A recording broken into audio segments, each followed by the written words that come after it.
companies, right? And look at the companies and what they do and how they will translate and make car dealerships better, right? And it is AI. It is AI detect. Will their systems conform with this that we have in place when we're talking about DMS's CRMs, the communication structure, and then they need to. Then they need to conform to all the state laws, which is why I'm talking about. I've talked to you guys about the state laws before, but let me just give you this information, and you can say I'm stupid. That's fine. When we first brought this forward, I brought it forward because I'm supposed to look at products that are 2 to 4 years out from being fully adopted. AI in 2023 by a lot of people inside our industry was disputed, and we didn't. I'll be honest, it didn't complete sentences. It didn't always make sense. It would like there was a famous case where someone asked about a Silverado, and it recommended a Ford F-150 instead of the Silverado. So we weren't sure that this was going to be something that could be used. I'll fast forward. We launched, and you can look it up, Asian. It's fine. We ended up launching, and this was part of my project I can talk about now. We launched Impel AI for communication for all deals. And it's been extremely successful. And what is now happening, we are looking at other parts of the communication that have to do with video, that have to do with voice. And this is coming in. I'm talking to dealers. Dealerships, while you don't know, are often at the forefront of what businesses do. Dentist office, doctor's offices, healthcare, insurance companies often emulate what dealerships end up doing. And so because we're seeing this change in the automotive industry, I have no doubt it's going to spread to it is spreading to other industries. Yeah, not even if someone trying to come at you, but you gotta stop bullshit, bro. Just because your company is doing AI software doesn't mean you gotta even fucking make it. I could get an AI software in anything right now. Hold on. If you can give me any category right now, I can get a software for you that's white labeled by going to making one phone call or one fucking website and buying it, bro. Doesn't mean I'm the one who developed it because I'm putting my name on it. That's correct. We do not make the software. No, you never. You don't present yourself that way. When you go in the room, you're talking like you're not behind the project. Not that you're behind the project. All due respect, there's a huge difference. No, I'm not trying to say that I'm a programmer. I am not a computer science engineer. But what I do understand is the communication level between the consumer, between the business, which in this case is the dealership, and the usage, and then the sometimes the biometric, but the there's a word I'm looking for there. Hey, but the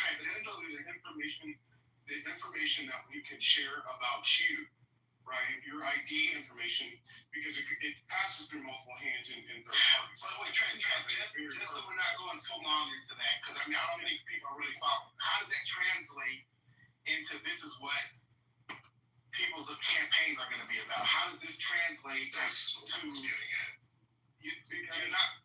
Nothing you said is telling me we're going to start campaigning on AI. That the election is going to be about AI. The election is going to be about what did you call universal basic income?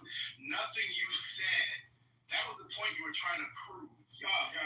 You're not. I don't know where you're going. Asian kind of derailed on that.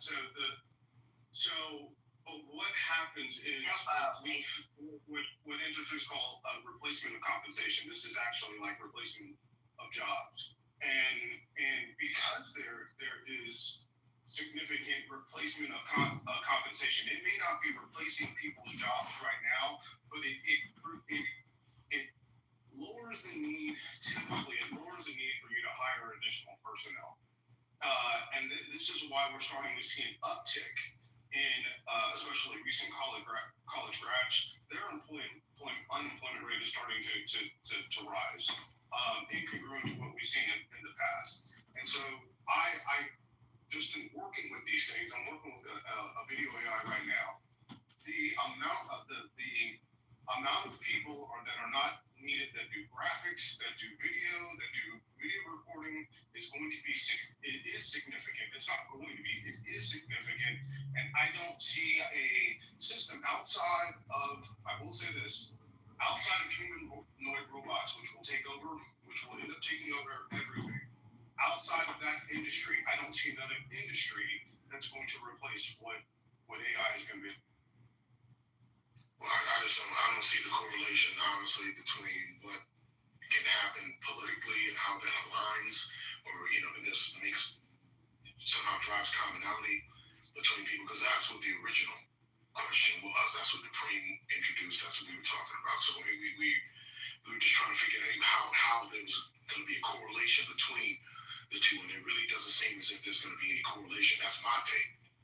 There'll be no correlation, and at least not in our near future, where that bridges a gap, or that that is someplace where there's some commonality between the two. I think the closer and the closest that they're going to get with the commonality is with the anti-government, anti-establishment take that is conjoined by the Trump and the Bernie. The Bernie Bros, where they align on that issue. I think that's the closest place where there's going to be any commonality, and that's very fringe. Like, there's a very thin margin. There's not very many people who, not even all of them, agree. But I think that's the closest. The commonality is money and jobs. You're going to have more power in the hands of fewer people. Than now. But yeah, I know. I mean, you think of that now. Google and Meta employ far less people than General Motors and Ford and Chrysler did, in the car boom between the 30s and the 70s. I don't remember the exact numbers, but all the people that used to be, that used to be a middle class living of making cars. And what I'm trying to say is tech is going to drive is going to be the biggest employer. But not really, because there's not going to be any bullying. Is that what you're saying? There is UBI. What's sad here is that AI will also make jobs. Okay, people like you talked about with graphics experience, they can go get their shit together, make a company that sells graphics now to the company they used to work for because they're better at it than just leaving it to AI. You have to have someone who knows how to use AI, right? Then they could hire some of the people they work with who were laid off. So there's more ways to skin a cat, as they say, than just relying on, AI is going to take all the jobs. There's jobs AI can't do, and even robots. Are they going to be, for simple tasks, yes. For things like nursing, doctors, dentists, teachers, right? I don't see parents wanting their kids in classrooms with a robot. How does that work? That's not a human touch at all. That's not a human understanding. That's a whole different thing you're talking about. That's like, I can see them being an assistant, an accessory, something of that kind, but they're not going to take over the entire job market. And I'll give you an example, Trent. The little company started by my friend with $250 2 years ago. 3 months ago, she had her first $50,000 month. This month is $150,000. This is how fast AI is moving. This is how fast she's keeping up with it. And it's only going to go up from here. She doesn't have any special skill set other than she's a genius, is what she is in the field for self-publishers. Nobody else knows this the way that she does. And she's an amazing person with it. And she has hired, a dozen people. And she allows people to give classes on what they know about AI, and they get a percentage of the money from the classes they give. You have to get in pockets of people. I know you talk to the big wigs, but you also have to get into pockets of people who are actually doing things with AI and making it happen, and keeping people working, and giving them an out from jobs they don't want to do anymore. There's lots of people who do not want their 9 to 5 anymore, and they're happy to switch over to AI, task with AI, and get it done. And that's all I can tell you. I know you talking about the big 5 or 4 companies on these corporations, yeah, sure, they're going to do what they can to save money. That's just what it is. So it's not. So I do talk to smaller AI companies. A lot of these companies are pretty small. But to give you an idea of the scale that we're talking about, Quinn. And again, this is not from Canon saying this. There are multiple high-tech CEOs that are talking about that, from Elon Musk to Mark Cuban to the other guy that just spoke at TED, that see the possible technological recession. Here's an easy one though. Nvidia just hit a $4 trillion market cap. That is large. It is larger than any other company in history. It is actually now larger than Google and Meta combined in market cap. Nvidia only employs 36,000 people.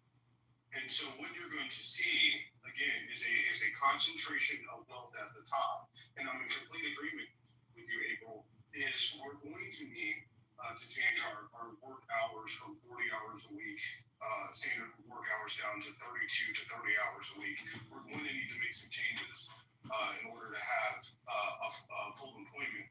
And as this comes into the next election cycle between 28 and 32, it's going to be a significant part of this.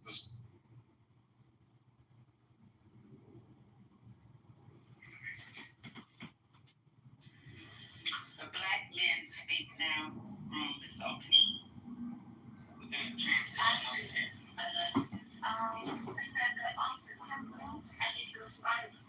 Can somebody post the link, please? Okay. Yeah, I'm sure. I'm gonna mute you up. Okay. Hey, if somebody can give me the link, please, so we can shut down this room. Let's see. Oh, shut up. I left the room.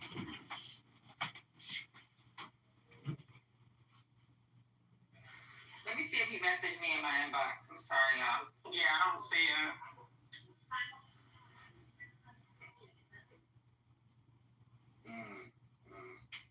Luke, how would you describe your political? I'm a black supremacist. You're a black supremacist. Where do you live? Cleveland? In the dirty South USA. Atlanta? People call it the Pinky Wink. Interesting. And what do you do for a living, if you don't mind me asking? Union trade, skilled construction. It's amazing that you asked and answered that because there are 11 states. There are 11 states in the South that have no minimum wage. So I find it interesting that you represent unions, but yet are in the South where there is no minimum wage. Okay, well, as I pointed out, a year or two ago, the raising of minimum wage and social safety nets is preceded by the eradication of the black taxpayer base in each of these states. So the northern states are also anti-black, but once they gentrify the black demographic out down to say less than 10%, as I pointed out, suddenly all the wages go up, all the union rights come back in. So it's predicated on a racial metric. I'm in California. Did you want to say what state you're actually in? He said Atlanta. Oh, Atlanta. Thank you. So I got another question. So when you say you're a black, California is not real black. Hold on. Do not interrupt me. I want to engage with this because this is interesting. We don't typically get the honor of having somebody quite as, be nice, as unique as you are. Explain to me, what do you mean exactly when you say you're a black supremacist?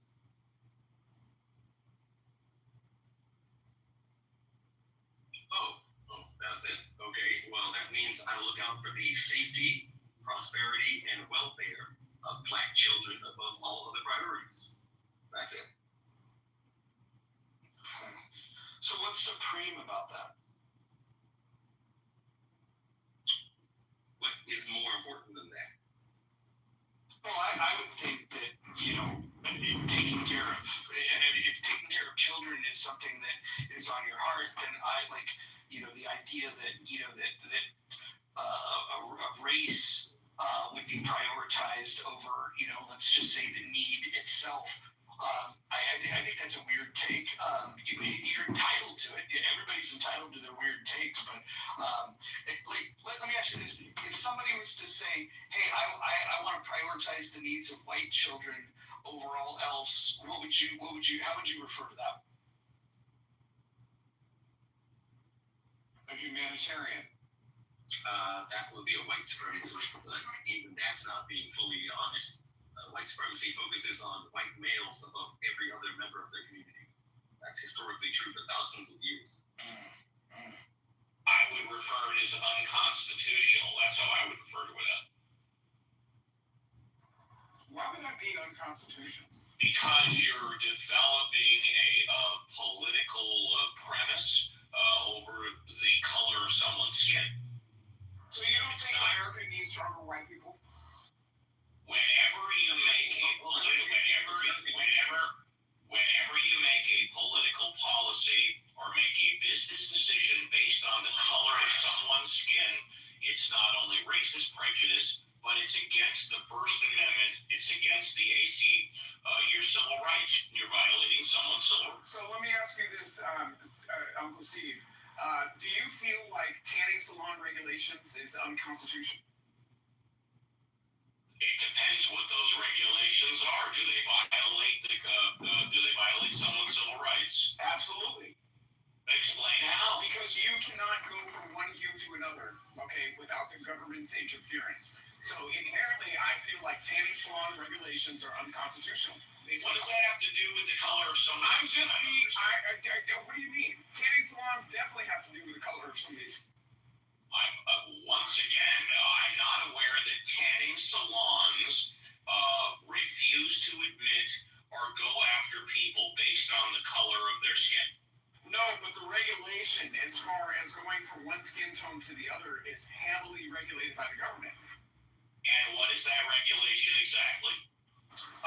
You have a certain amount of UV rays, okay, that cannot go into tanning beds. You have a certain and what does the certain amount of UV rays have to do with the color of someone's skin? Well, because if the UV rays were more efficient in browning that said skin, right, then now we're cooking, right? Yeah, and appreciate listen, you don't have a tanning salon membership, okay? Stay out of it. Interesting that how you just answered was if.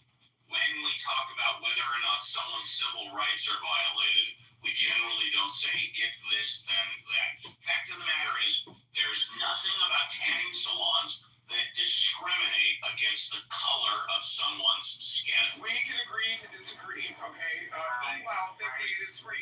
We don't have to agree to disagree. I just cited case law. Bro, what are you talking about? Well, give me the case law. I didn't hear what you said. What's the case law? The Mann Act, the prosecution of the Mann Act. What was it? The Dred Scott decision and commentary from that fucking judge. The United States has never pursued constitutional equality or fairness for every race and population within the United States. What does that have to do with tanning salons? You said it was unconstitutional to target someone based on their skin tone and hue and all this. Yes, I absolutely did. Am I agreeing? No, hold on. I'll give you my sites. I'll give you my sites. The civil rights. Hold on, guys. Hold on. Listen. Let's try to think of a conversation the way that I think of food. I try to keep my food separated. Unless I'm eating a burrito, then I'll put all the ingredients inside the tortilla. But on a plate of food, I try to keep my protein and God, if you have fruit on the table, you got to keep it separate. You don't want the food to touch. Let's do that with our words. Where one person will speak and then the next person will speak after that. I don't want the words to touch. Is that? I am humbly apologize. I'm sorry, I got excited. Please forgive me. The 1964 Civil Rights Act makes it against the law to discriminate against people because of the color of their skin.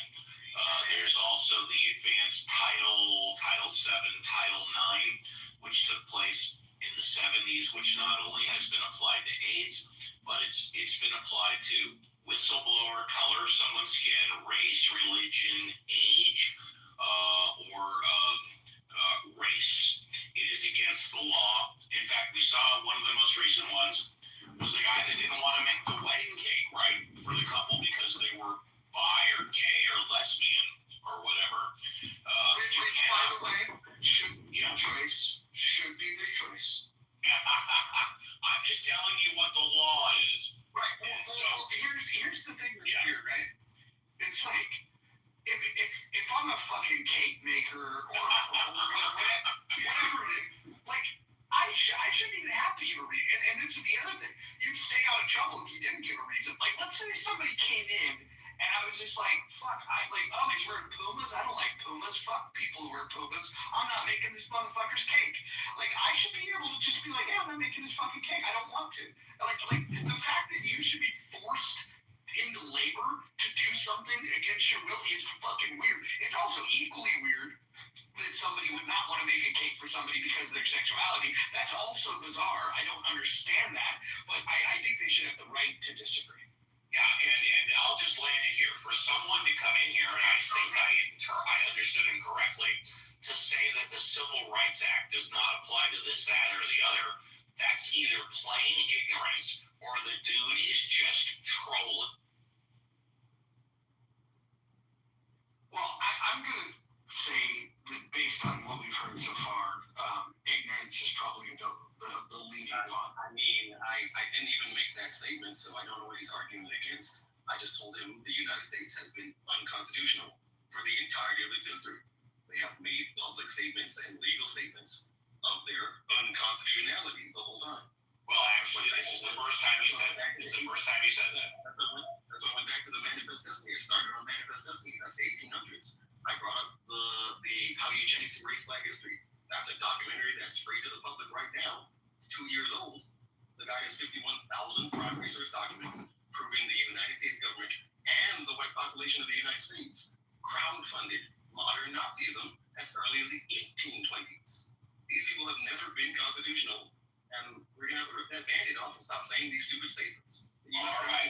Well, let's examine white supremacist terror state and has always been so in their own recorded government documents since the early 1820s. That's where the conversation is now. Hold on, real quick. Luz, how many countries are there on planet Earth? Last time I heard, like 180 something. Yeah, that's correct. And then for the record, one of them is not Palestine. Just like to get that out there. But let me ask you this: if this country was founded on white supremacy, and it's always been bad, and particularly it's been bad for people that you identify with. My question for you is, why did you choose to live here? Well, I personally didn't choose to live here. We were brain drained. Are you an adult? Yes. And you do have freedom of movement, correct? Incorrect. You don't have freedom of movement. You couldn't decide to move somewhere else. Yeah, I don't have the funds to move somewhere else. If you gave me all my reparations, I'd gladly move to another continent. Wait, hold on. There's plenty of places that are much cheaper to live. If you took the money that's in your pocket, which probably isn't a lot, you can go somewhere like Thailand and you can live like a king. I've already researched Thailand. Thailand is just as racist as over here.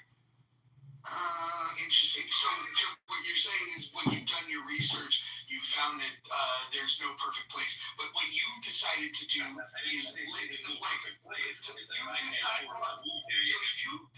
decided to live in the one place that you think is the worst. I just said, I didn't say there was no perfect place. I said I can't afford to move there yet. So you're planning to leave? If I'm given the opportunity, yeah. Like, why would I stay here? Sure. Look, if it could be enforced, you're free to leave, and you choose to stay. The reason you choose to stay, This is my land. You're You're on my territory. The reason you choose to stay is because in 2025, there's not a planet on Earth that would give you more opportunities. And that's a fucking fact. You mean the currency exchange rate? Like, yeah, that is biased towards the American empire for centuries. That's why people come here in the first place. I've done my research on that too. That's the only reason people brain drain out to the shell, because they think it's a kind of opportunity. It's a higher communication. It's a market manipulation strategy for anybody in America, South America, the Caribbean, even the damn EU people. I've spoken to my people from the EU. They take it as a currency exchange scam. They come over here, take their free education in Germany and France. They fly out to America to make American dollars. And then they shove that back towards their own projects around the globe. Yeah, They don't want to make it. that's some kind of brain. Some kind of brain. That's some kind of brain that flows to the shithole place. Yeah, it's the Hold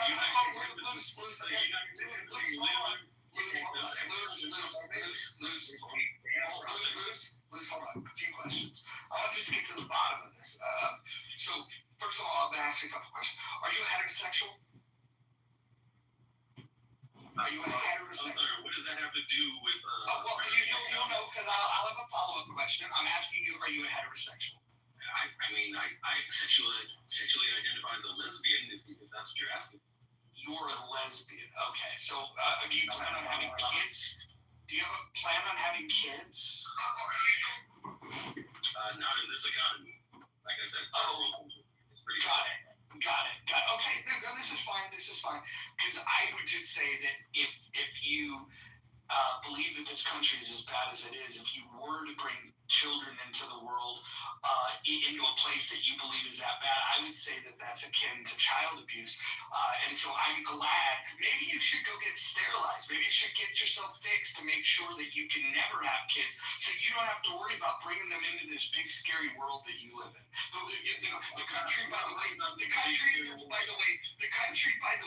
that you are free to leave but choose to stay. Yeah, people say I'm not free to leave. I don't have my money. Speaks louder than words.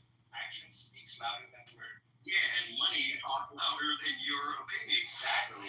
When I get my money, I don't have to listen to your ideas. So you prioritize. So you prioritize. Hold on, Hanson. Hold on, Hanson. Hold on. So he prioritizes money over these other things that he's complaining about. So when you start thinking about what his first principles are, it's not the things that he was mentioning and complaining. It's about money. Money is the thing that's the most important to him, and he will endure a place that he believes is completely unfair to him, because which, by the way, is the place that gives him the greatest opportunity. You can't make up this kind of It gives me the greatest opportunity that's in Europe. It gives me the most bang for my buck. That's what the currency exchange rate is about. Exactly. That's why you're here. No, I brought here, and me and my siblings were brought here as children because we were a brain drain asset that may have gone to the EU. So the United States Embassy intervened. They intervened. The U.S. government intervened and expedited our brain drain. Or you're so smart that you stay where where it's best for you. Okay, can I interrupt? So they intervened. Please do. Hey, Luke's a white woman speaking. Go ahead and yield. So that we could not go to the European Union. That's what they did when we were children. We found out years later.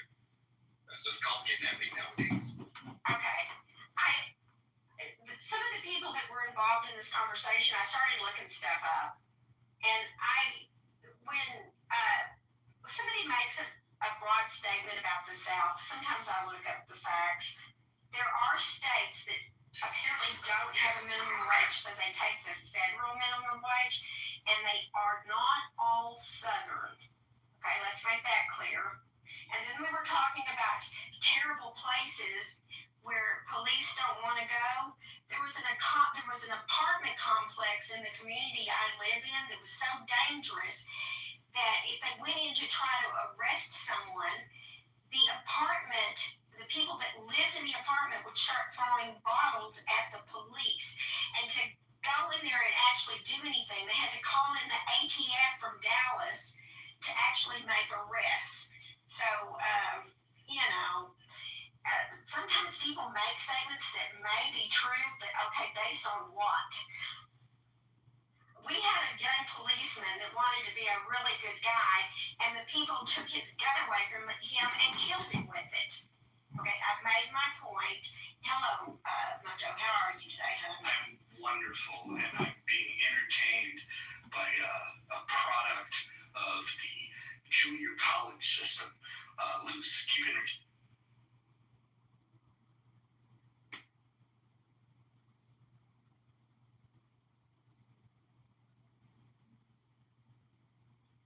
Is that your only input?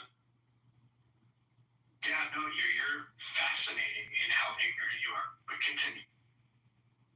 I mean, you had people on stage who didn't know where the U.S. Constitution and Bill of Rights were modeled on, and the founding fathers had commentary on that 300 years, less than 300 years ago. That's your American white Anglo-Saxon history. You don't know it, but you're calling a Caribbean person who studies everybody's history ignorant. Correct. That's what I'm calling you. Yes, I'm calling you ignorant. Yeah. Where's that gentleman who talked about Pocahontas? He doesn't know Indian policy for diplomacy. That's American history. Anglo-Saxons recorded all that nonsense. I didn't do it. My Arab ancestors didn't do it. Your ancestors did it. You should read your own ancestors' history before you call other people ignorant. Makes you look stupid. You know what? We have an educational system that doesn't really want to educate people because they want to subjugate us. Okay. It's always fascinating to be here. I gotta go. You guys are great.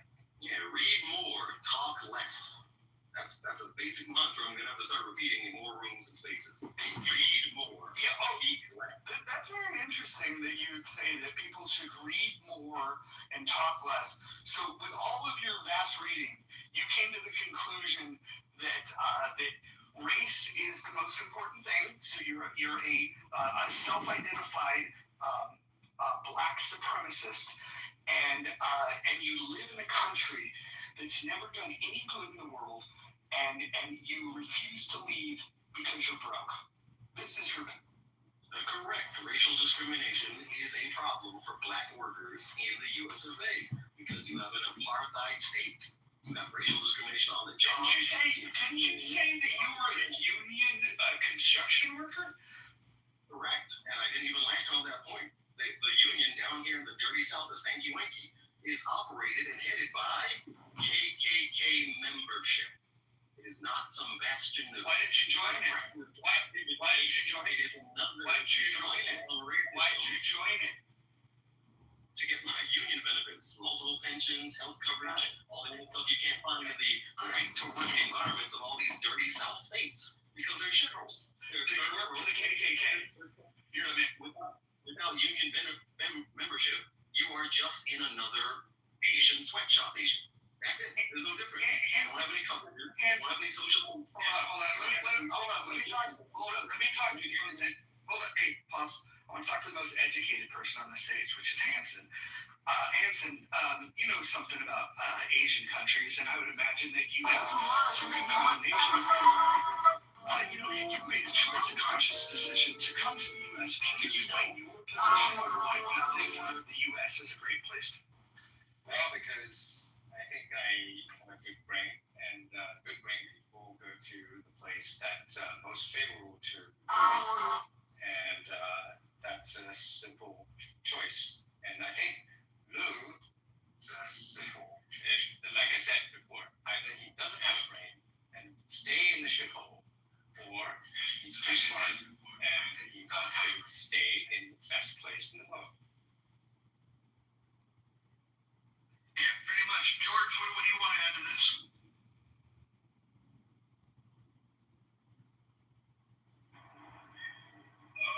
I just think it's funny, but the fact that I hear the word dumb from black people on Clubhouse much more than other people. So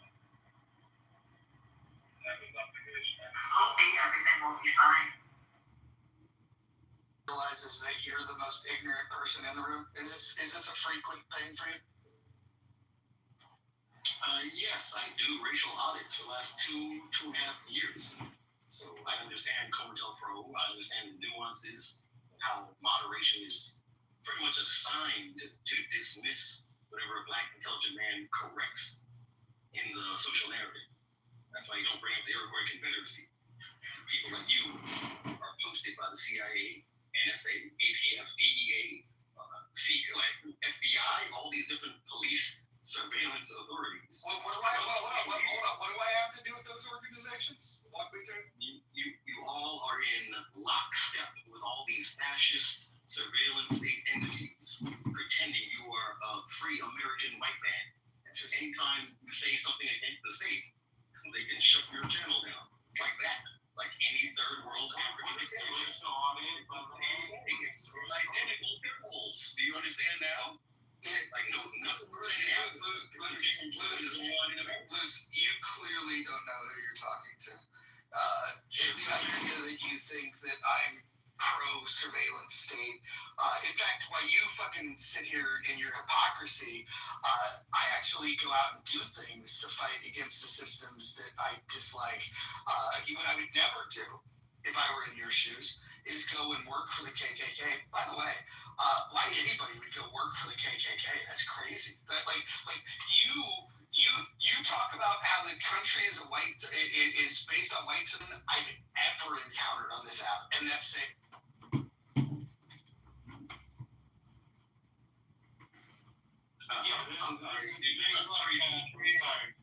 I'm saying trade unions advertise their involvement in the KKK, or because I have ad block on all my devices, I don't. There's no upside. Like anybody who wants to talk to the KKK, there's no upside. I don't consume your commercial propaganda and media like a common slave, so I don't know if you're advertising. Wait, hold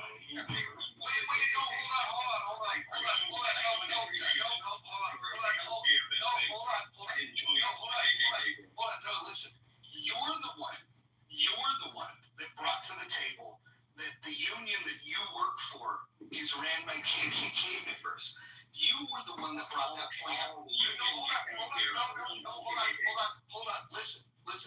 That is essentially the same thing as seeing a slave boat about to depart from Portugal to Brazil, and then just running, sprinting, and jumping onto that boat and saying, "Please take me." That's essentially what you've done. You have set back your people. You have set back your people 500 fucking years. You're disgusting. Where's the commercial that says, join the trade unions, we collaborate with the KKK, a known domestic terrorist group? You said that, retard. Listen, I'm done. And that the union leaders are members of the KKK. This is his claim. Now he wants to walk it back because he realizes that he is the biggest race traitor in the history of Clubhouse. This guy literally said that he will sell himself out for money and go work for the KKK. Like, you can't make this shit up. You can't. And he identified himself as a black supremacist. He's a black supremacist that works for the KKK. I hope that guy's trolling, because if not, it's scary to think that there's people that stupid that walk the streets of America.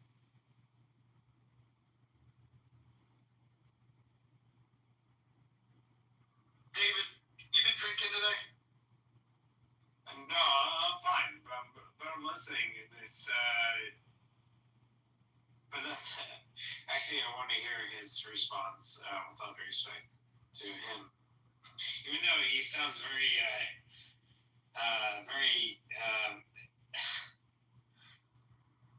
KKK-ish. I'm not gonna say he's. Okay, David, I'm gonna do something that I would never consider doing under normal circumstances. I'm gonna moderate you so you can bring him up, because I can't bring him back up. So go ahead. Don't mind me. No, I'm doing it. You got the pain now. You got to bring him up. Okay, who do I have to bring up? Loose. You got to bring up Loose. And I'm going to sit back and listen to this conversation, because this might be funny. The drunkest guy in the clubhouse versus the stupidest guy in the clubhouse. Let's bring it. Let's do that. You know, for the record, I have a PhD. I didn't say you were the dumb one, David. You were the drunk one.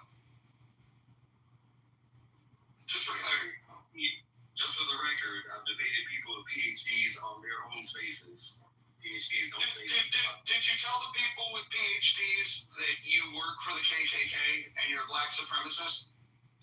No. Why would I come from that? Well, maybe you should say that because that means like I don't work for the KKK. They run all the trade unions. That's just the state of the economy in the USA. Okay, that's not an answer to that. That's not an It's answer. not With all due respect, that's not an answer. I mean, what am I supposed to do? I'm not the FBI. That's their fucking job. Like last time I heard, the FBI is supposed to be investigating the KKK. They're not, or else they would have already detected all these union meetings. Hold on. You want them to investigate your employer? The one that gives you money. Hold on. Your employer, the one that gives you money, and the money is your excuse of why you won't leave this country that you say you hate so much. I mean, by the way, hold on. By the way, I've done the voice matching. I now know who you are, and when I park, I'm gonna go ahead and post your main profile to the top of the room so everybody can know who you are. Hopefully you're trolling. Hopefully this is your troll account. But I've done the voice match and it's very fucking fascinating. People are gonna be very alternative account. I've been on here for 2 years. It's the same account. No, we will allow the people to decide because we will play recording you've been in. No, it's not toxic. You didn't go by his real name in the other profile either. He's got my own house. I have my own recording station. Let me tell you guys. This is a guy that in his photograph, you guys might have seen him. He's got I'll pull it up when I park, but he's got this picture of himself in a blue suit. And he's holding something, I don't remember. But he used to go into the rooms and try to like be like a success guru and all this kind of fucking shit. Now he's on this fucking account trolling. And like dead ass, it's the same fucking guy. And he's probably really embarrassed now that he fucking knows that he got caught. But we'll do a fucking room. We'll play that voice. Hopefully you guys are. I'm not recording this room, but we'll play because I found 2 rooms that he's been in where there's replays on, and then you guys can do your own homework and detective work. You're not gonna slip one by me. I've been on this fucking app for 5 fucking years, and the one thing I've developed is a keen fucking ear. A keen fucking ear. And so, anyways, you're caught, homeboy. The gig is. That's right.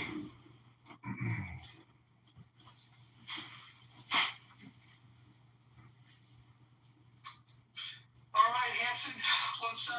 Let's bring it home here. What's good with you, bro? And not much. Yeah, just busy right now.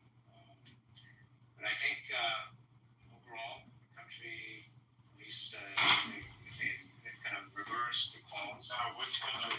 Certain too, and so we'll see how whether it's which country? Which country are you talking about? Sorry, which country are you talking about? this country, this great country of the United States of America. Okay, with the current president, President Trump, right? Right. Yes, he reversed the polls, arrested the dissent. No. What does that mean? What is the dissent? Because all the decades of left liberal libtards, corruption and sabotage. I don't think you know the R word is no offense. Say again. I don't think you can say the R word. I mean, it's not nice. Sorry. What are you saying? I just heard half of the sentence.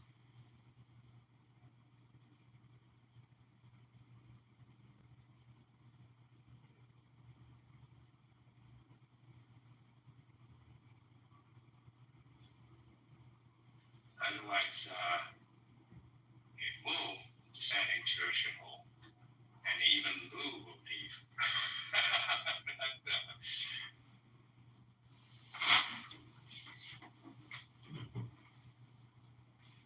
At least Lou has a half a brain. Knows which place is good for him. Well, that's not nice. That's not that was like somebody's intelligence. Like, probably yes. Yeah. And so if you thought that where you lived, that the entire system was designed to oppose you, wouldn't you do everything in your power to get out from under that? It depends, right? Because like when I lived in New York City, like I understand that there was probably better places to live, but I chose to live there, so. That just says New York City is still better than the place that you made. Well, no, that's not a fair assumption. No, Why is it not a fair assumption? That's just action speaks louder than words. No, because I lived there because I chose to live there. Exactly. You chose because it's better for you. No, well, it's better because it's, again, no offense to anyone in the room, but it's the best place to live, so. Yeah, it is. It's for you. Like, I mean, well, not just for me, not just for me, but a lot of people. Yeah. You're speaking for a lot of people. I mean, I'm just saying, at least for you. I mean, there's 8.5 million people that live there. Exactly. Exactly. You cannot speak better than what you were saying. Yeah, so you're kind of proving the point that people put themselves in the position that's best for them, right? And so what that gentleman said the best thing for him was to live in Atlanta, work as a construction worker in a union where the union leaders were members of the KKK. His words. Yeah, but again, no offense to anybody who works in that way, but again, no offense, but I don't really care about somebody who works that way. Like when it comes to America, if you want to be like a guy that actually was like hard that way, I don't want. No offense again. And do you really have value?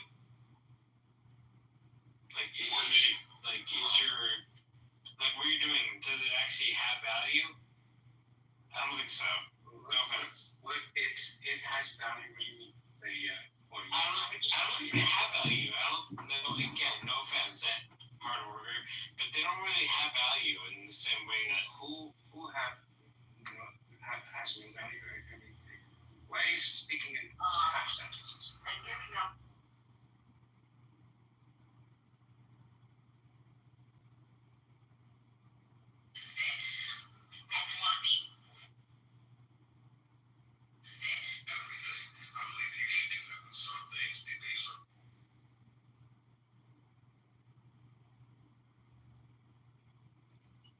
I would say if you ask Joe Schmo, what is your actual purpose in America?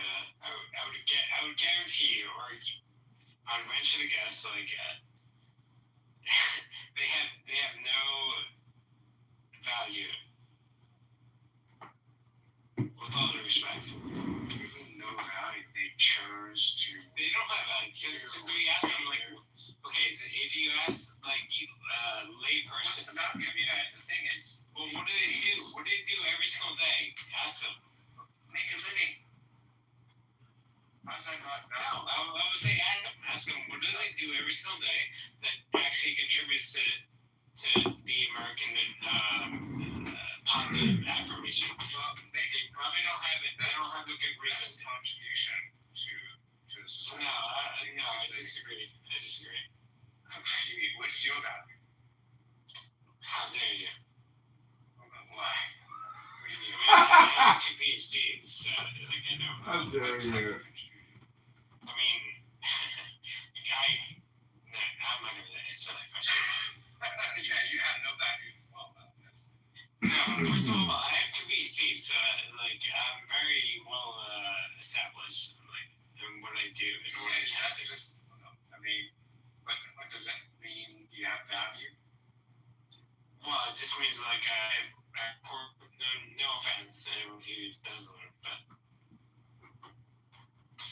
more important sources like Joe Schmo. Joe Schmo is not doing a good job. Alright, fine. That's I'm not gonna.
שמה בספר ליקויים.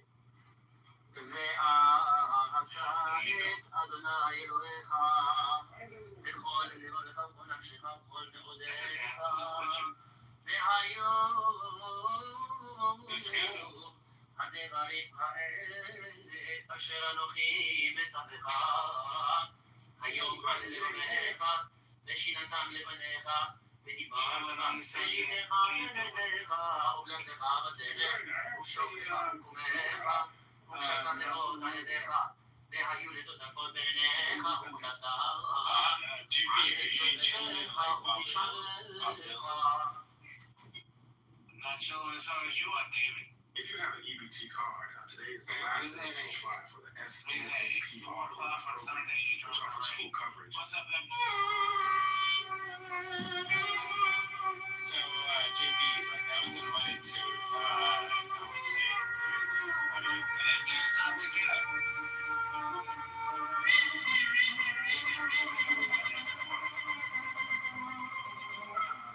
And the jaws,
We also did the voice match.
war is not over yet.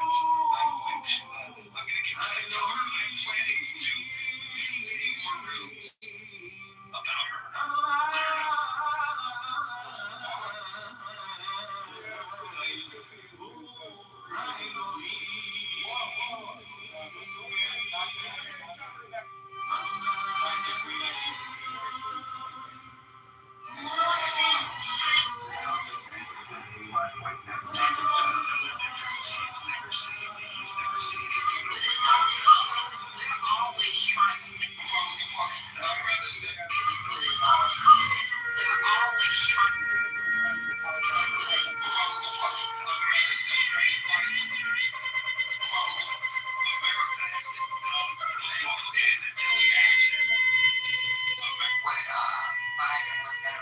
I'll turn that shit out.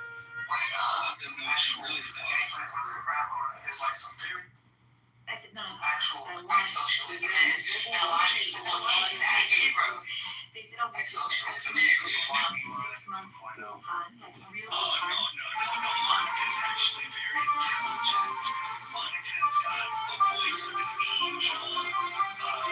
Sad that we need to compare these two voices side by side. Come on, man.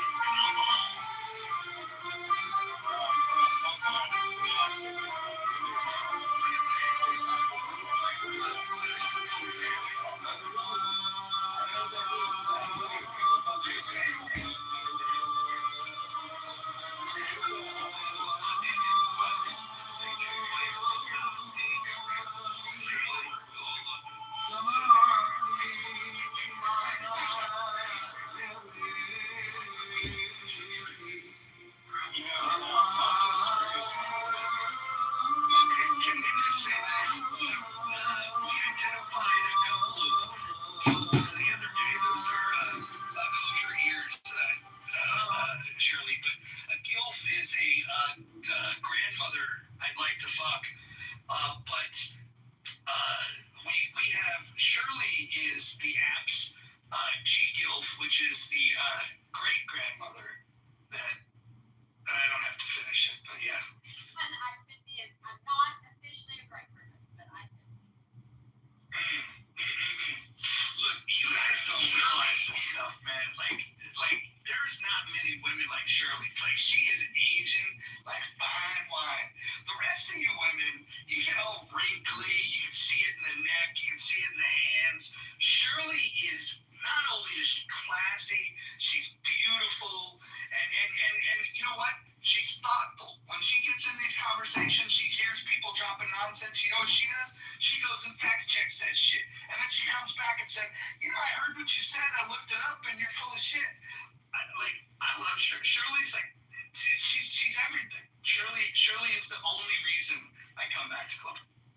You are an absolute charming human being. Shirley, with all due respect, I wanted to say, like, I do not want to, I've heard other people having, certain situations saying certain things, but I choose not to, and, I think, yeah, you're a very nice woman, you know, it's 2025, like, everyone... Why'd you pronounce woman so weird? Is it so fucking rare for you to see one or to talk to one? With all due respect, it's 2025, so, like, if somebody wants to be a person, and who am I to judge? The reason Rhonda is so charming is because he realizes that when you're a grandmother, it's nice to See, that's nice. That's nice. I like it. Yes. So we had a special guest on the stage. We have Tiger. Tiger is a representative of the CCP, and Tiger also believes that it's humorous if a woman gets raped. His words, not mine. Tiger, do you have any comments? Never gets old for you, does it? Exposing your rapey ass, it never gets old to me. Thank you, Tiger, for participating. Can I say something? I'm not defending fighting Tiger, by the way. Well, hold on, David, before you go, just understand that this man, and we have the receipts to prove it, said that he hopes Kelly gets raped. And you would find that amusing for Kelly to get raped. This is what Tiger's America has been known to fuck. Yeah, that's not nice. Your brain cells are too few. I'm so sorry. Yeah, I'm sorry. Like, you should not say that. You know, it's very not nice. Okay. But, Tiger, as somebody who deals in China, like, I've done business in China, but I'm willing to hear, like, Tiger's point of view, even though, like,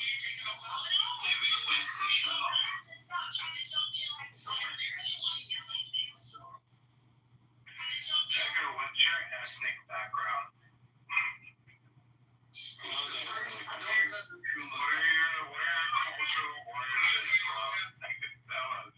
yeah, what is your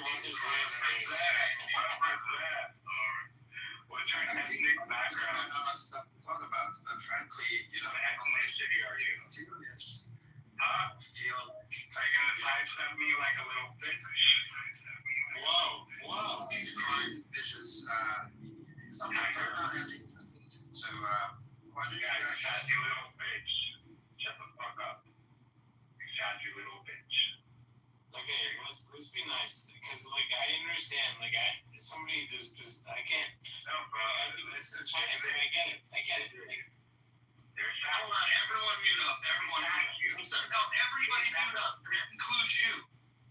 Everyone mute up. Find the mute button. Thank you. For those of you that want to talk shit to JB, the man's on the fucking stage right now. Oh, go get the smoke. JB, you're up for the smoke, right? If I bring up your haters, you good with this? If you bring up my haters, there'll be nobody in the VIP section. But I don't care. No, isn't it weird though that they like, because this happens with me too. People talk shit about me, and when I'm not in the room, or they'll talk shit in the chat. On you all the time. Listen. You're a creepy, racist, fucking communist. Whoa. So I don't give a fuck. I don't give a fuck. But it's just weird that like the haters, like they don't want to really engage. They really don't want to get engaged. They want to take the fucking side. They want to throw something at you while they're moving. You know what I mean? They don't want to stand in front of you. Nobody's man enough to stand there and take the fucking punches. I don't understand. Roger, with all due respect, like, I'm not a shill for the CCP, but your boy Tiger, somebody who represents the CCP, maybe we should listen to, like, his perspective. So wait, hold on. You want to listen to the guy that said that? I'm not defending him. No, I would reject the CCP. So, no. That's not what I asked. Why don't you listen? How many martinis have you had today? I don't think martinis. Thank you. What do you drink? Manhattans, old fashions? I'm not gonna say. Yeah, it's one of those. I hit it. I can tell by the giggle. I hit one of them. He's drinking a Cosmopolitan. So David, here's a question for you. Why do you want to hear more from the guy that said that one of the most lovable people on this entire app that he wants to see her get raped? Why would you want to hear that person's perspective? What is it about a person that holds those opinions that you want to hear their perspective? If he said that, that's not appropriate. So, like, I would endorse that. Did he really say that? He legitimately said it, and he doesn't deny it. If I brought him back up, he'd say it again. Yeah, that's not nice. So, like, no, I do not endorse that, obviously. Like, I don't know. Hey, Mojo, how much you picked the charity? How much do I have to send it to Zealot to kick David off the stage? If I have to hear this guy keep talking drunk, I'm gonna fucking take a fork to my eye. David's one of these people that like I see the hand raised, and I think to myself, like, can I fucking handle this right now? And then like I tend to bring him up, but he can vouch for this. He almost always lasts less than 60 minutes. It could be a room that lasts for fucking 6 days. I don't think he's ever made it more than an hour in one of my rooms. It's funny shit, because I did the same thing when I was in MySpace. Think about David. We probably shouldn't say these things out loud in mixed company, but David really is a fucking bright guy. I've been in rooms with him twice in my clubhouse time here, and where he's been sober. And he's actually very educated, very intelligent. Thank you, Roger. He has great insights. But then he's got this addiction thing that I hope he gets help for. But like, it's like, I don't know. Listen, I'm not gonna tell you stop drinking. I don't preach temperance. That's a personal. Let me fucking finish. But what I would advise you to do is like, just come on the fucking clubhouse when you're sober. Why not do that? Well, Roger, I have my therapist, right? I have my thing with my therapist coming in a couple of days, so like, you know, I'll figure it out. But so it's not a big deal. Well, listen, all bullshit aside, if you ever want to talk about that stuff, I had the same issue and I conquered it. It wasn't easy, and so legitimately, like, no homo, reach out if you want to talk. That's nice. That's nice.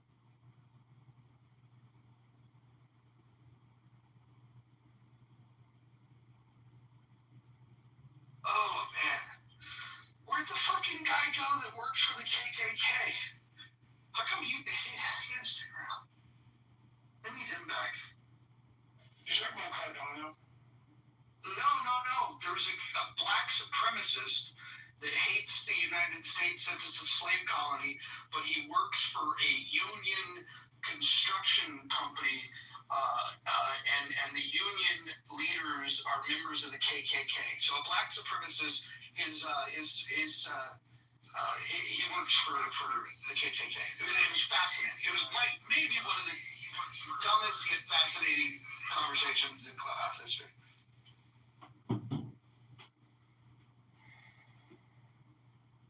Yeah, I said the same thing, Father Drew.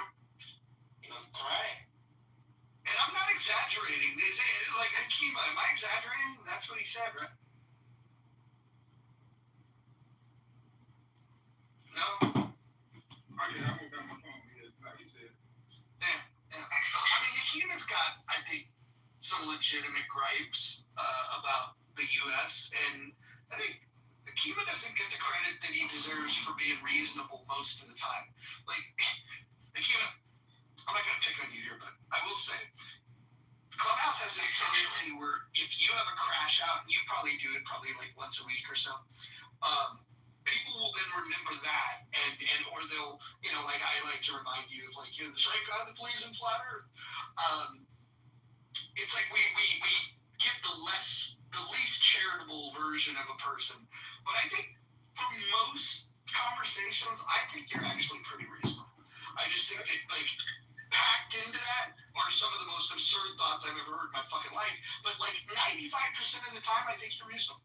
I am. I mean, you might disagree with me, but even when I crash out, it's not me picking on nobody, it's me defending myself. And I might go over the top, but it's not, I'm never just bothering anyone or picking on anyone ever. That's not me. You know what I've always assumed? I just always assumed that in Chicago, you're probably like, you know, like, you probably are in the, you know, like in the area that gets picked on. Like you're not with the toughest crew in town. And so like, so when you get on Clubhouse, when you know, people get it, you're just like, listen, I have to take this shit in Chicago because these people are dangerous. I'm certainly not going to let you people in Clubhouse talk to me this way. That's what I think. I'm definitely grew up in the toughest neighborhood there is. I'm in the South Suburb. I'm not in Chicago. I'm in the South Suburb. The South Side. The South Side, yeah. No, not South Side. No, suburbs.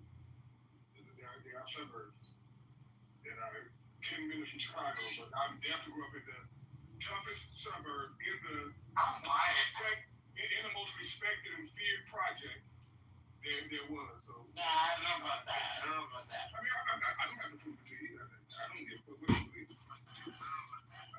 Yeah, but he's like, if you ask somebody like who grew up in Chicago, it's like, what's the hardest part of Chicago? I'd say at least. Let's ask for public opinion here. You guys can vote in chat. If we were to schedule a sanctioned boxing match at a gym, who do you think would win, Hakima or Pepe? If they were to get in the ring and box each other, let's get the comments in the chat. Because I'd like to see this for many reasons, but I'm just curious who you guys think. JP said Pepe. I would like to see it too. And of course, JB would say Pepe because he would lose 2 in a boxing match, or any other kind of match. Hakima, listen. I believe that if it was like real warfare on the streets and like drive-bys were allowed, I think you'd do okay. But I don't think like the structured nature of pugilism in the middle of a ring, I don't think that's your thing. So you don't know because I would never participate in the drive-by. That's cowardly and stupid. I was joking. Jesus. I know. But I got it. Everyone don't know you're joking, so I got it. And in the boxing match, I definitely been in the ring before. My father was one of the greatest martial artists in the world. So, Time Lock is your dad? No, Time Lock know of my dad. My dad, Time Lock got me nothing compared to my dad. Who's your dad? They disgusting. His name was Raymond Cooper. He's known as Nganga Talamba. Raymond Cooper? Yeah. Raymond? In Chicago. You can actually Google his name, Nganga Talamba. You can see videos of him on YouTube for sure. Raymond?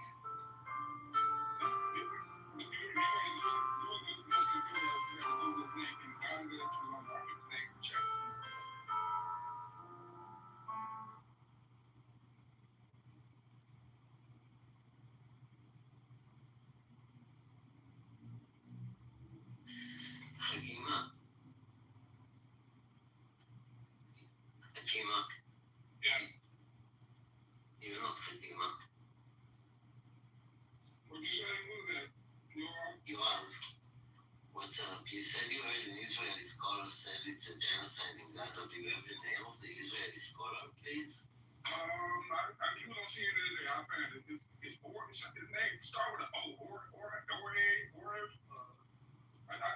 found it. He doesn't see it this morning. Okay, thanks. Yuval Noah Harari? No. Is and will be Yuval Noah Harari? one day 6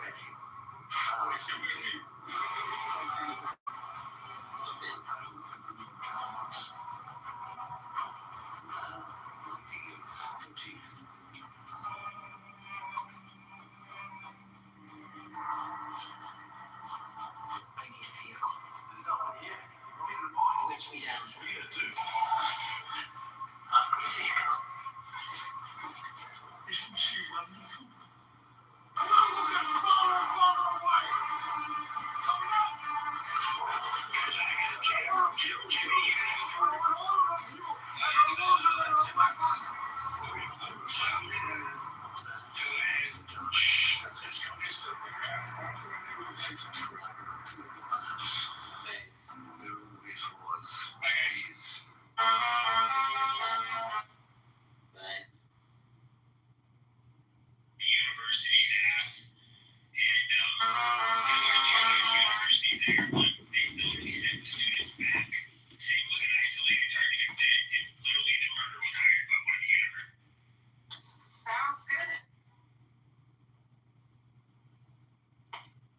Entrenched themselves into the higher echelons and networks of power systematically, intelligently, and became nodes, unremovable nodes in those networks where they're able to exercise and leverage all those international connections to basically move and shit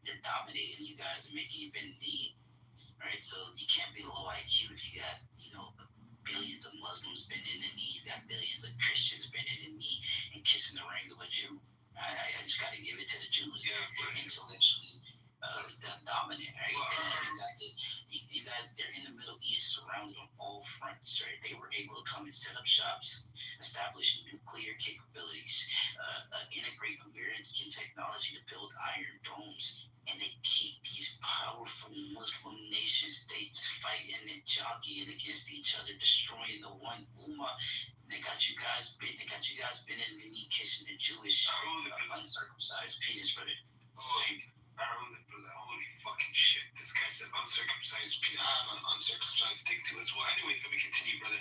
The point I'm trying to make is, brother, you're falling for the current history, right? You're falling for what's currently happening in the current world's events. If you take in the totality of the Jewish history and the world history, they probably have power, let's say 0.5% of the whole world history. They've only had power, I would say, within the last 70 years. Max. Before that, they had no power. Let me ask you something, brother. Do you think that having an IQ, right? If you have an IQ, do you think that that's indicative of, one's or on average are able to adapt to many situations, circumstances, cultures, so on and so forth? They can integrate themselves with Muslims, Christians, and other peoples in various religions. They can integrate themselves amongst other racial groups, and they have been able to survive in cultural continuity for 2,000 plus years. While you have ethnic groups going in and out of fucking existence in short spans of time, but you gotta give it. It's the fittest, right? The fittest. Right? We talk about nature, we talk about evolution, we talk about survival of the fittest. The fittest is not the one who's the strongest. It's not the fastest. And even sometimes it's not even the most intelligent, but it's the one with the ability to adapt. And I believe IQ is that factor. No, right. It hasn't been the factor in this case, brother. Because they were given most of what they had to do with Jewish evolution. Because they're white people and they've been given most of what they have by white people. No, that's not their what they got. You know that Jews. Hold on. You know that Jews is an entity, as a social entity, existed for longer than the idea, that concepts of white supremacy, and they've been dominated. Yeah, listen. No, the Ashkenazi Jew is a made up, ethnic group. It's conspiracy group. That's not conspiracy. You can't prove that they've been in ancient Egypt or biblical times. They were Khazars. Go back and read the history of where they came from. They were Khazars. Where did the social identity, this persona, and also to add on to it, you cannot say that they weren't given what they were given by white supremacy. I gotta ask you a question. Where did this social persona, this collective intelligence, these a book written by a white man, that's where it comes from. A book written by a white I didn't even get to finish asking the questions. I'm answering your question. Comes from a book written by a man. Alright, I'm pretty sure somebody definitely wrote a book somewhere. That's facts, right? But this is what I'm saying. If you believe that this is a made-up identity, of course it is. A man made it up. That's cool. Where did the identity come from is my question. The origins of this collective persona, these social intelligence, all of these trials. A book called the Bible, the Torah, the Tanakh, right? The Abrahamic faith. Listen, I'm making a bigger point here, right? My bigger point is it don't matter. Anybody can have power for a certain time. The dumbest group of people can have power for a certain. It's how long you can maintain dominance. You have to at least maintain it for centuries on centuries to prove that you have high IQ. Right now, the Jewish state has only been there for 60 years. We have to see how long they're able to maintain this control, because I believe these guys are complete monkeys, right? I don't think Israel's going to last another 100 years. I guarantee it won't be. But we're going to have to see how high their IQ really is. Because you have to remember, the Muslims, Islam, ruled the world for so many years. Eventually they will fall. It's only a matter of time until they come back to where they used to be. But that's what I'm saying, business. Are you saying that before they had their state, they weren't dominating the spaces they were in, the merchant class, the financier, banking class, those networks of power? They weren't able to dominate in those spaces. They dominated in academia for far longer than they've had a nation state. Are you not saying that they're not dominant? Brother, you need to have a nation to be able to be dominant. You can't be under another person's rule, but rule like the banks or you still don't have complete control of the nation. So you're not the most dominant group in that country. That's the overall point I'm trying to say.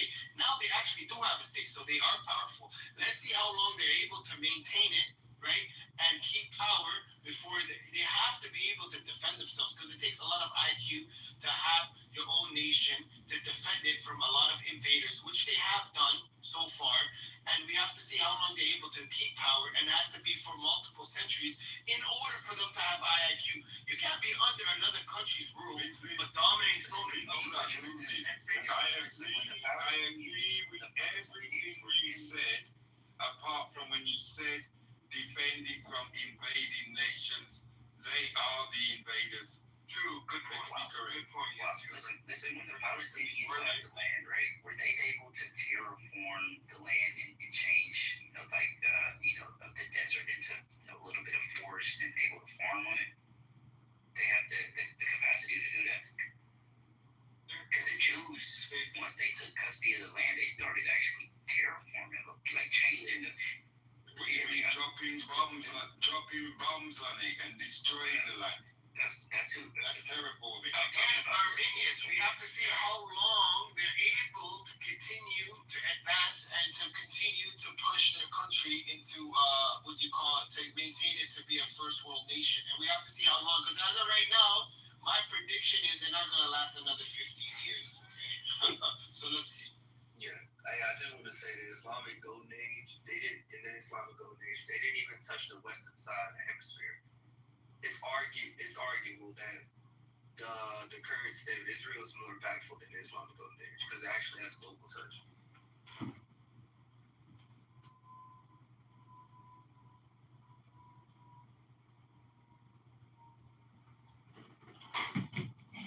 Yeah, we're gonna have to see, man. We're gonna have to wait and see how long they're able to maintain it, though, right? We need to see.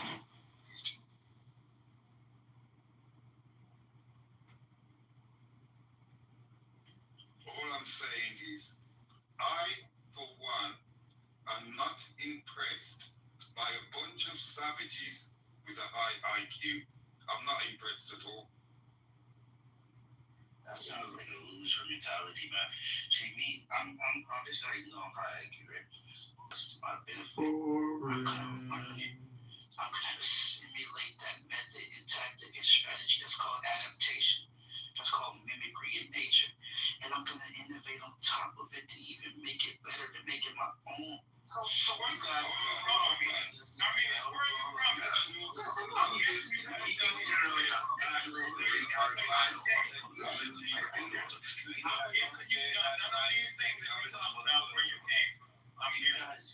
You guys lose, right? You guys lose the race. You get punched in the face. I want to look at their advanced technology destroy the very planet that they rely on to live. More like, where's the Jamaican intelligence? Where's the Jamaican intelligence, brother? Is that intelligence? Where's the Jamaican AI? I haven't seen one. Well, Armenians, where are you from, brother? Because you ain't get none of these things. I'm from the greatest country in the Well, why come you haven't taken the power back? I'm from the greatest country on the face Why of haven't the you United taken the States. power back like we did? Why haven't you used everything over The greatest country on the face, the greatest country in all the human I see history. you got to answer that question, though. I'm answering it over and over. I got it. I'm answering your question. What country is that Armenians? The greatest country on the face of the planet, the greatest civilization in human existence in the whole of market history is the United States of America, bar none, no comparable. United States of America. Hold on. This great nation is so great that they're the only one to drop an atomic bomb. That's actually what we're great. Wow. That's actually what we're great. We invented the atomic era. We ushered the entirety of humanity. You didn't invent it. You got that from the Germans. You got that knowledge from the Germans, They were smart too. from the Nazis. Shout out to them. Yeah, They were great too. absolutely. You still get these white people cowpox. I am part of European, so but listen, right? This is the thing. I see that. I mean, Okay, I am William, brother. No shade on my game. But you sound like a nigga P. Look at your accent, bro. Where's you? Speak African, bro. Listen. Yeah, what's African though? Hungry. It's the high IQ. Say it for us, bro. Yeah, man, this is what I'm saying, bro. America in the last 250 years has our technological output, our technological innovation. There's no comparable nation state that has produced what we've been able to do. Such as give examples. Cars, trains, planes, ROMs, computer, internet, interfaces, artificial intelligence, medical innovations. Come on, what are we talking? Hold on. Were those things built and developed and invented by Americans? Absolutely, brother. Come on, brother. Where's the Jamaican TV, bro? Where's the Jamaican refrigerator, bro? We started refrigerator. Hold on. Jamaica had street lights before New York. What you on about? You make these right there. Making it up. Go on, Jake.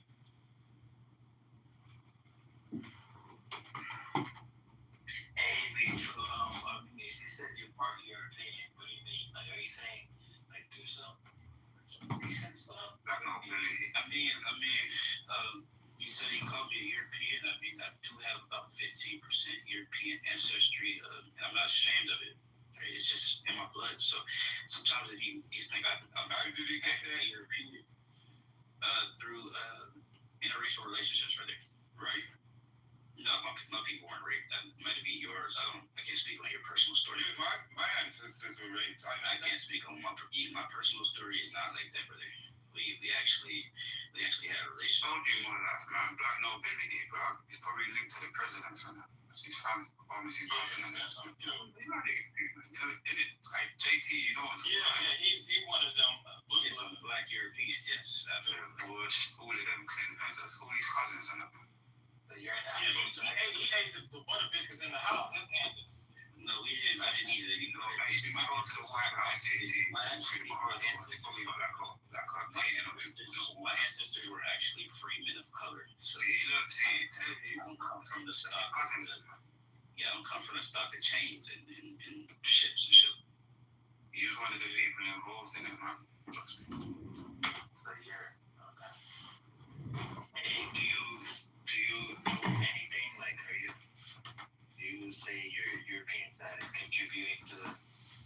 No, I don't rate it like these other guys do. I don't care. I think it's irrelevant. But I mean, I'll bring it up if you bring it up. But to me, it's irrelevant. I think a high IQ is high IQ regardless of if it's, a Homo sapien African or, a Homo Neanderthal mixed, European or whatever. I think if you got a high IQ, I don't think it's predicated on, phenotype. Okay.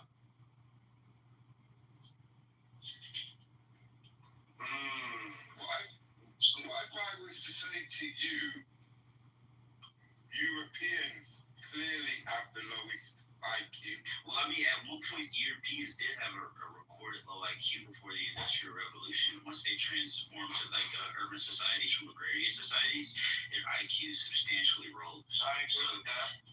There's a lot more to IQ than people like to admit, because people have their own biases and prejudices. Their IQ on average was 50, 60 in that era, right? But now it's average 100, 101, so on and so forth. 100 to 109.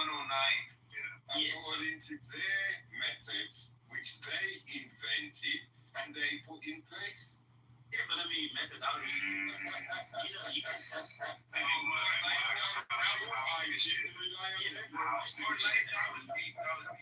You can that's not all that's crazy. That's you want me to prove it? Prove it, brother. Go ahead. All right, let me just read this for you.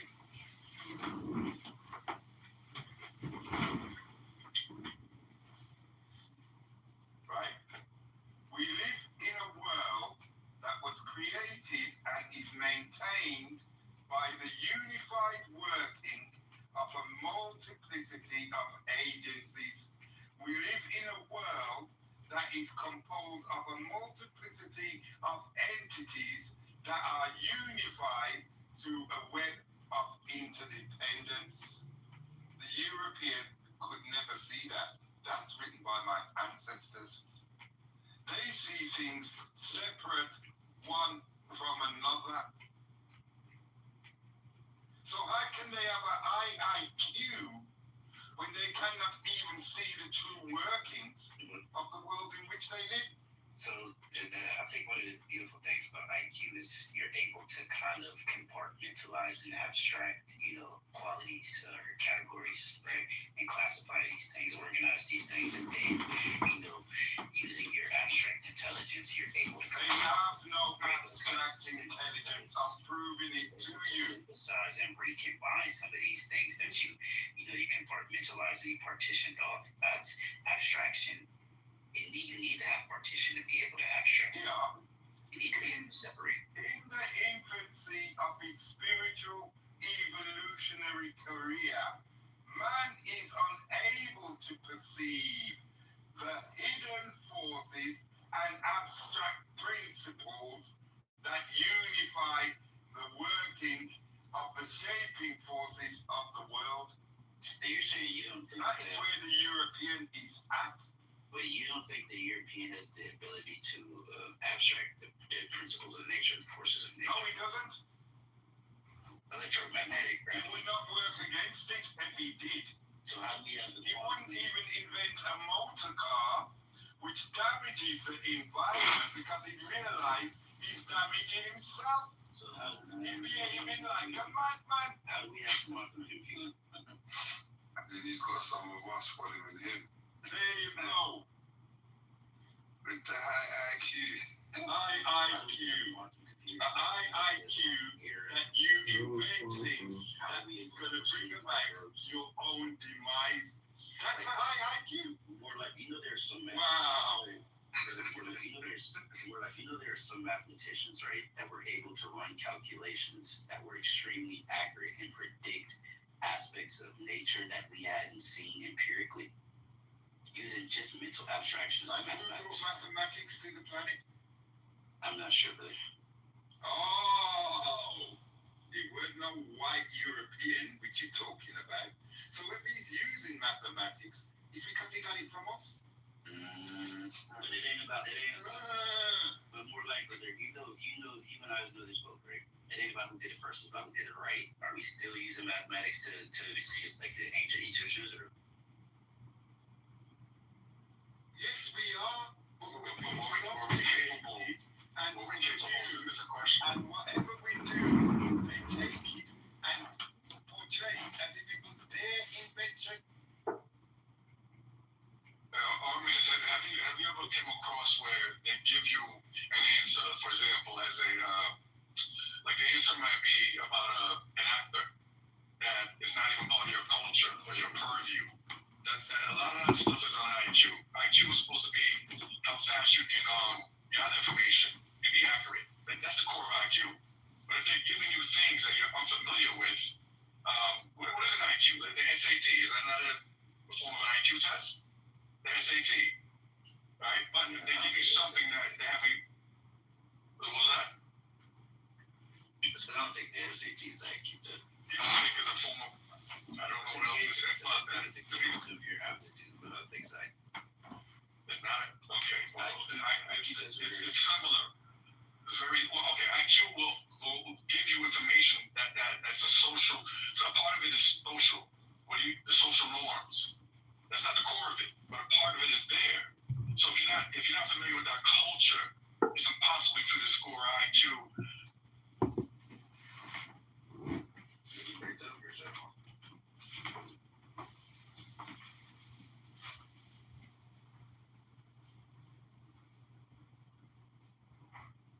Is he breaking up? Can y'all hear him?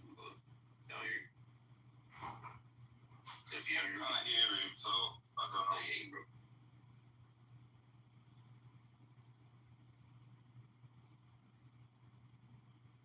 Yeah, man, IQ does matter. I think black people, we should be invested on improving our IQs. I think some of us already have high IQs, but it's not something that we should reject because it makes us uncomfortable. I don't think we should reject anything because it makes us uncomfortable. I think we should examine and digest everything, spit out keep the good stuff and spit out the garbage, because there is garbage in some of these historical discussions about IQ, but act like it's not a valid estimation of intelligence or something that you can kind of generally see predicting better. If it doesn't aid in bringing about your civilization, I think it does. right? What the matter? How? The people that you say have the high IQ, look at what they've done on the planet. Are they civilized? To look at the people with the Are they civilized? Yes. I'm going to talk about the groups with the highest IQ on average. There are two groups, right, that have the highest IQ.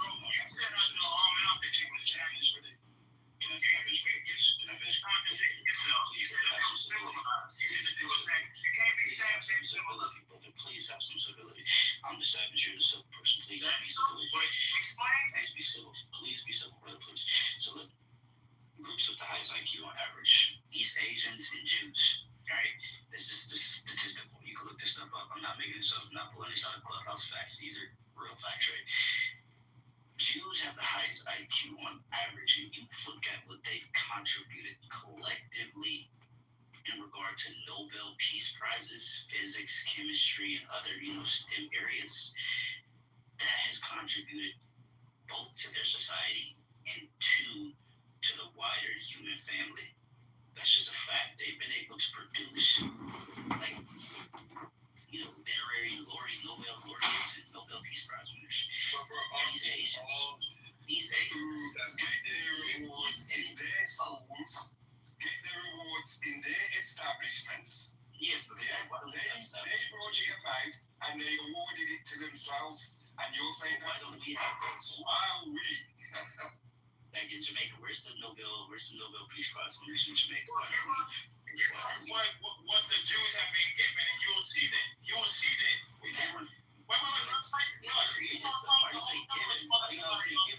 This is weird. This is when it gets weird. Bro, let me just say a thing. You didn't even let me finish. I'm answering to what you didn't even let me finish, bro. I wasn't finished. I was not You don't finished. want to say it. I was not even finished, but this is weird. When men start saying, hey, give us what they were given. As a Jewish man, why were they given a land that belonged to somebody else as Jewish men? As a man. Nobody. And you're being they were given what they got. Cannot finish. Thank you. Stop talking about everybody else. I know it hurts when I do the truth. No, we just want to hear somebody else speak and not your word. It's uncomfortable. You've been talking for 45 minutes, bro. We don't want to keep hearing this cool babble. If you talk more, I want to continue to hear cool babble all day long. I would talk less. And you play. If you talk more, I would talk less. But listen, as a collective, conditions for your people to thrive. As men, you have to create yourself. This whole give me this. It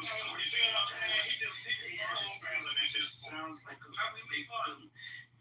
It's just a victim ready to milk. Why do you do this? Somebody moved it down. Well, no, look. I mean, if he's talking about all of that. I'm not sure really because this is America. We can talk when we go into the hours. Alright, listen to me, right? See with the IQ argument, I just want to set this straight. In regards to the IQ argument, here in the UK, the reason they don't rely on it as a valid source of someone's ability of academia is because quite often it is just a response to what they've been exposed to. No level of IQ is able to identify any form of genius. It is not able to identify any potential. What it really does is show who is able to retain knowledge that they've been exposed to, if even that. Now, one question which they put in the IQ test, which is an example which is often referred to in education in the UK, is that there was a question, and the question said, which one is the odd one out? It had a mug, a saucer, knife and fork, and a chair. So, most people pointed towards the chair because obviously it's not part of the equipment which you use to consume food or beverage. A very fair question was put.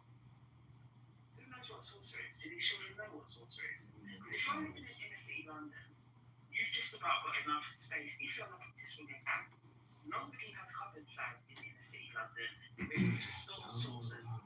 Nobody knows what saucers are in schools that are in inner city London because the children don't have access to them. At best, they may refer to it as a side plate, but even then, because the space is so limited, most people don't have these items in their house. So they then have to ask, is this test passes? And what that argument is onto is, do we need to revise the national curriculum? Is this very outdated? Because the middle class children who can answer these questions live in an environment where they have been exposed to this.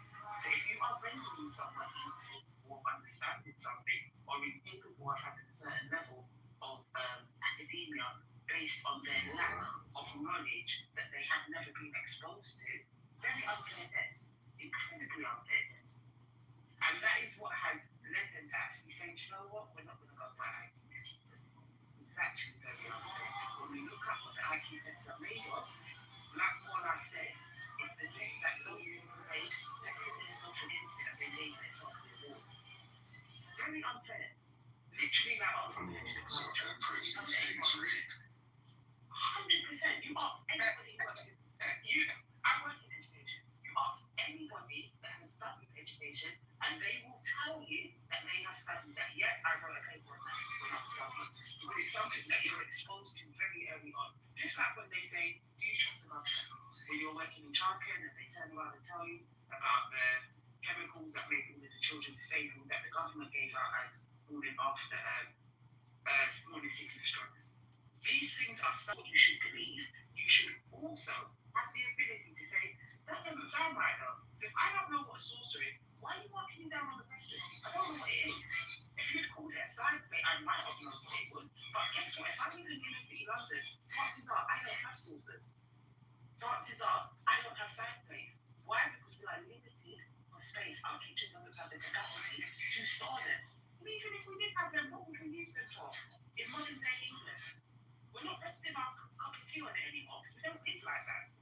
We also don't use teapots. From the kettle, the water goes straight into the cup. We don't use teapots. So would you mark on Charles down or not knowing the real name of I live with my brother who has 2 kids.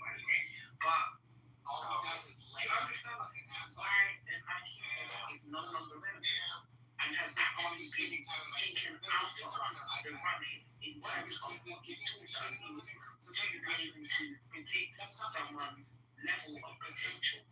Did you understand why they don't really use it? So why not fight it? Oh no, there's Congress. Oh no. I don't know why you're fighting their fight. It's weird. It's never real A problem. lot bit of a coon. Go ahead. Patrol.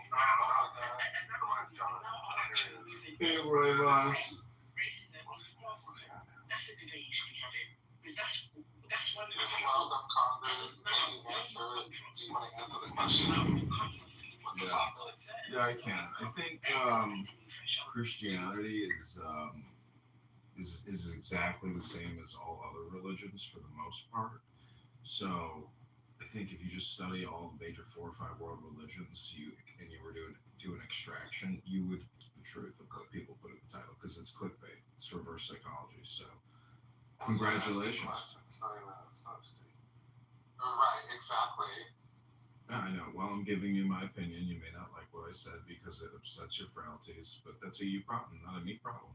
No, I agree with you to the most part, but I'm saying that if the title is a statement, I mean a question, not a statement. Or whatever. You don't think questions can be statements? What are you, like a 2-year-old? Well, you can have rhetorical questions, but those are ones that really don't need an answer because they're obvious. Well, I have a question I'd like to ask. Exactly. What are you do? Are you always this retarded? Right? I'd like to ask a question to Dr. Roivas here. At least retarded now. Dr. Are you a legit congressman, or do you just get I'm a candidate. I'm a candidate. You're a candidate for what? 16th district in Illinois. I'm running as a Republican. Oh, and you're happy that Stephen Colbert got censored? You like banning people's freedom of speech? No, I think it had to do with the fact that. Can I ask another question before you answer? No, it had the fact to do that Colbert criticized Paramount. He criticized his employer. Do you sit and jerk over Bill O'Reilly? Do I sit and jerk off when I watch Bill Riley? No, I don't jerk off when I watch Do you Bill Riley. watch Bill O'Reilly and just get your todger out and start wanking off? Is that what? Are you projecting Bill Riley as being a very No, masculine man? I'm asking if that's what you do. No, you fat, disgusting lard of shit. That is not what I do. Oh, do you feel angry that I asked you that? Why do you feel angry? I don't feel angry. I was just gonna send you back an insult because you're a fat, disgusting pig. Oh, they delicately touched my leg. Listen to him. He's been triggered right now. He's so triggered. Oh, did we trigger you by asking you if you wanted to jig off to Bill O'Reilly? The basement. Did you think I got a good jerk off to Bill O'Reilly? Because it gets me dick hard. You're asking me if I want to jerk off to Bill O'Reilly and bust a nut looking at Bill O'Reilly. No, your British accent is absolutely... It's garbage. It sounds like yours. It's atrocious. Do you jerk off and look at Bill O'Reilly? My question Do you jerk off while you watch Bill O'Reilly on YouTube? When you watch Bill O'Reilly. Do you jerk off when you watch Bill O'Reilly on YouTube? What about the one where he goes, we'll do it live? Fuck it, we'll do it live. Fuck it, we'll do it live.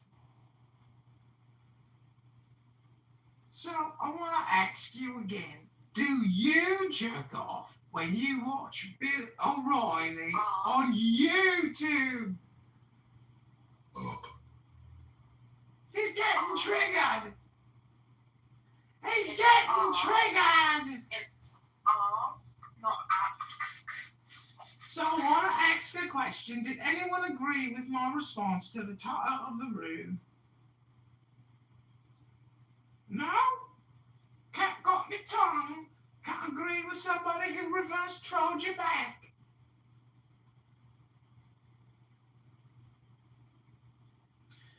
Everybody's silent. That means you must have got the message. So I'm glad for you. Happy that you've learned the truth of the earth. That you're wasting all your time. Enigma, Bobby, Shemayahu, Jacob, you're all wasting your time.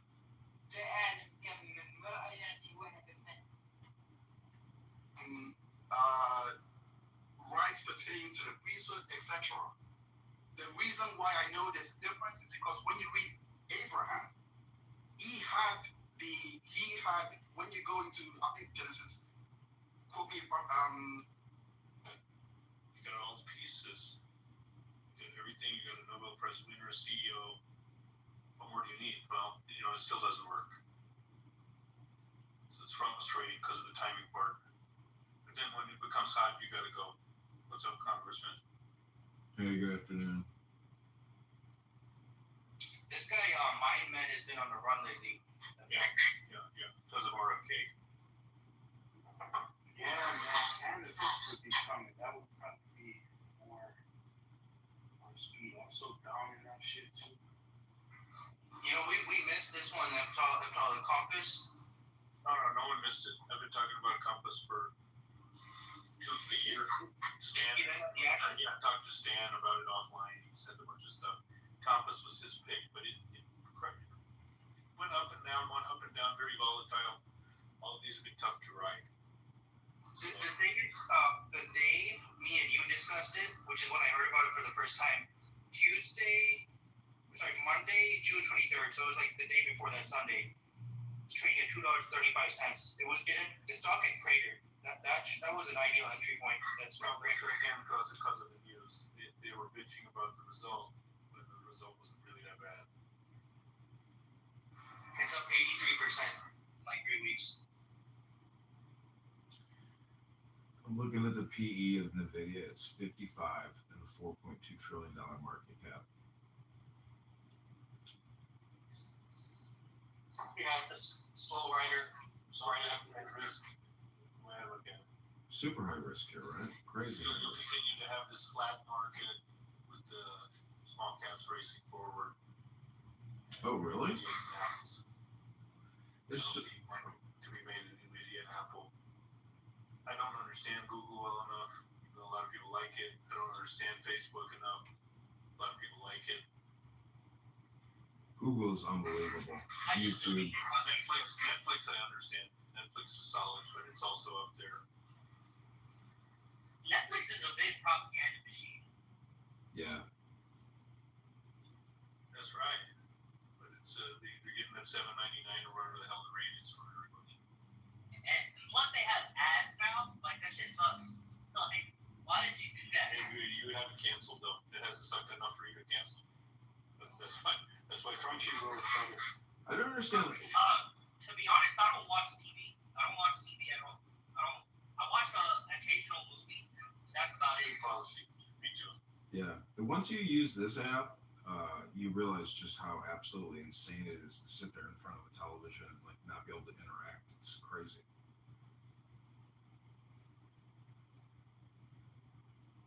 Sometimes I feel the opposite, Congressman. I start watching TV and I'm like, what the fuck am I doing on this app? I mean, how many times are you going to have to see a story regurgitated, mass-directed, mass-produced? I mean, it's all this. It's like, that's what I'm saying. At least on this app, it's real people, real voices. I mean, that form of communication, I think, is like even more deceptive than the bullshit, insane things you hear on this app. You're making it sound very relevant of all the conversations, and the big buzzword is populist, but then they will self-describe as Democrat socialists. So they're literally liberal, Democrat, socialist, populists. And whatever that means, liberal, Democrat, socialist, LDSP. Slash extremist. You put the extremist part. So if it's LDSP versus MAGA, it's really just Democrat versus Republican. I mean, they just want to use these fancy buzz terms, but that's it. It's always going to be Democrat versus Republican. Well, you got a lot of Democrats that like Trump. That's the problem. For the Democrats. So MAGA is the MAGA coalition, including the fucking neocons who don't like Trump, and including the 70% of the unions that voted for Trump, Democrats. Well, did you guys see that nominee for Minneapolis? Did you see that? It's ludicrous. The one thing you will never hear in these politically polarized Democrat, talking point rooms, they will never ever discuss the budget, the national debt, the unfunded debt, and so they're totally delusional. Yeah, it's very easy. You can bitch about every time something's overcut. Just make that the crybaby story. Oh, the national rangers, the park rangers. Don't you like parks at all? Well, they defunded the park rangers. Alaska, they opened up Alaska to go ahead and dig Northern Dynasty. That piece of shit, it was moving, dude. You take a look at the candles for the weekly, it just took a dump, man. It was like under 90 cents on Friday, and it's coming back. And this thing was like 50 cents a couple months ago. This is probably a 20 bagger. Watching like Canadian miners, I've seen some reports of they had like some kind of convention.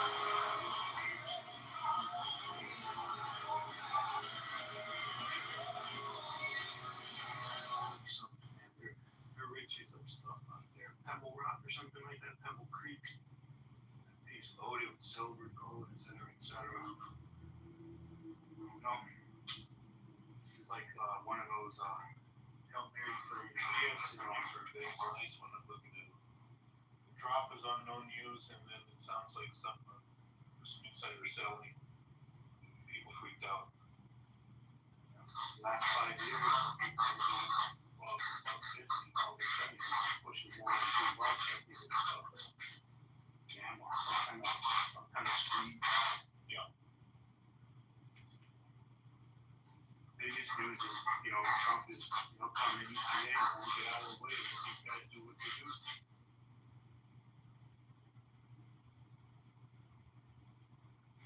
I'm gonna look at Snap stock. It's like a $10, $16 billion market cap, been flat for many years.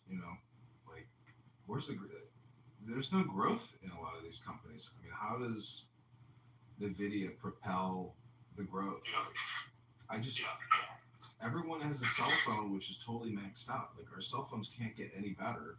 Our laptops can't really get any better because at the end of the day, they're just all fucking communication exchange terminals.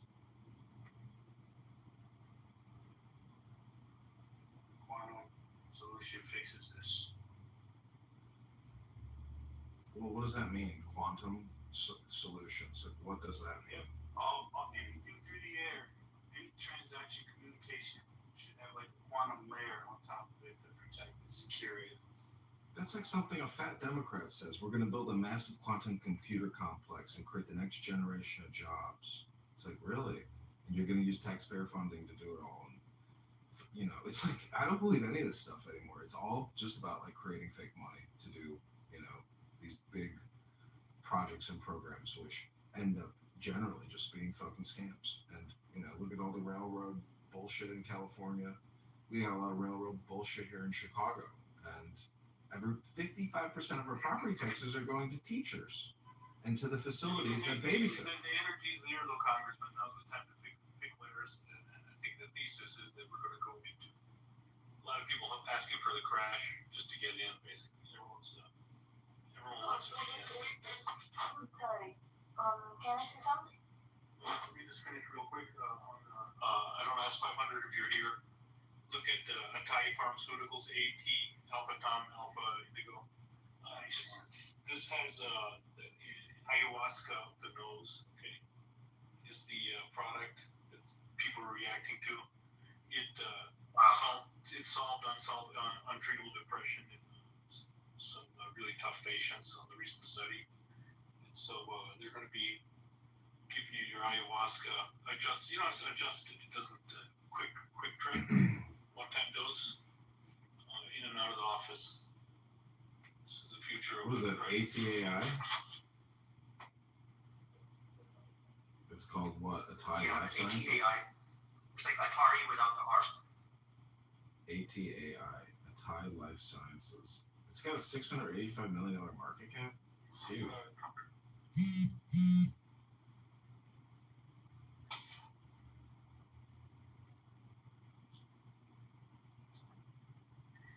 The thing is, like, we've been waiting for biopharma to move for like more than a decade now, and now it's finally got the momentum. Like, we've been waiting for this biopharma season for like more than a decade, and now it's finally happening. But it's happening in a way that's different than like what you traditionally expect.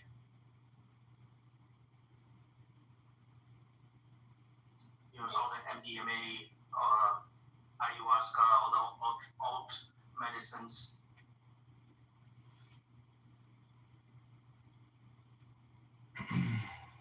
If I could say, can I say something? Yeah, go ahead. Don't say anything pro-Pakistan though, would you? But yeah, go ahead. Pakistans don't teach Christianity. Woohoo! Yeah, sorry. But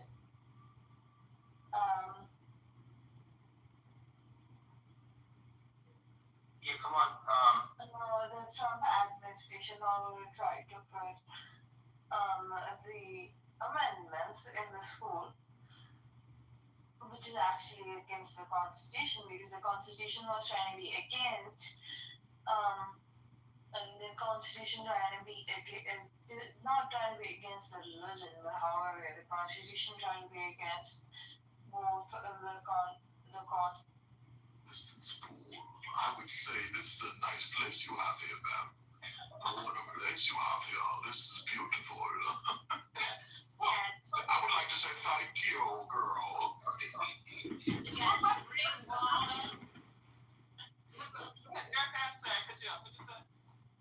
I said she got spring water, what to drink, Well, it's so nice here.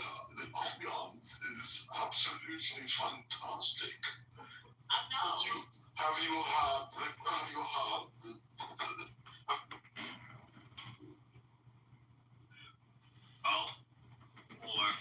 what's the article above?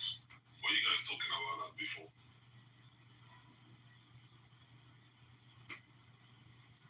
Everybody's quiet, okay. Let's talk about Medicaid and Medicare for a second. Sorry. What's the article above? It says the construction. I don't know what the articles of that is. Oh, so you were not talking about that before? Somebody did mention something. I don't know who put that up there. Because the topic it says Black IQ, then this article says the construction of the Singapore model in mainland China. So I was wondering if you're trying to link the article to the maybe saying we need to be doing work like the Chinese are doing. Let's talk about Medicaid. So it's just a random article out there. Okay.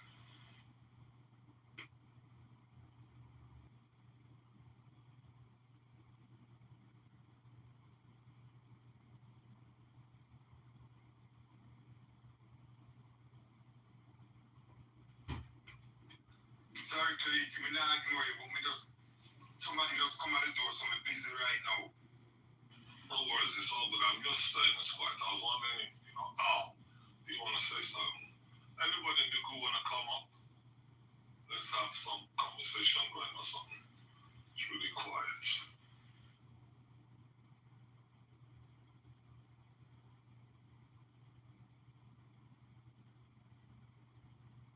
Empress, what did you do to Fire?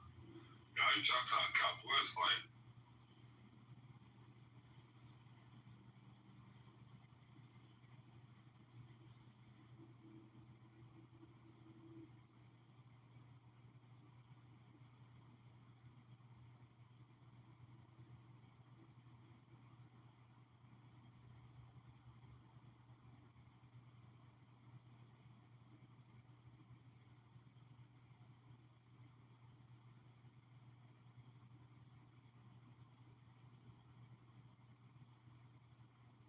I'm proud to be an American.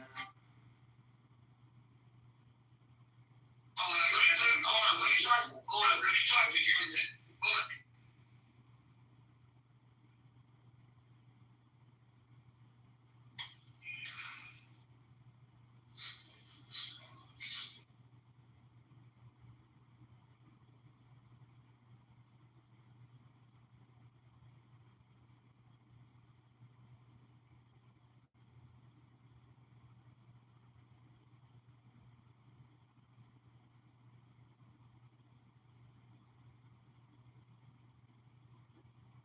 America. When Biden was gonna actual game plan for the radical socialism is social party has done this party.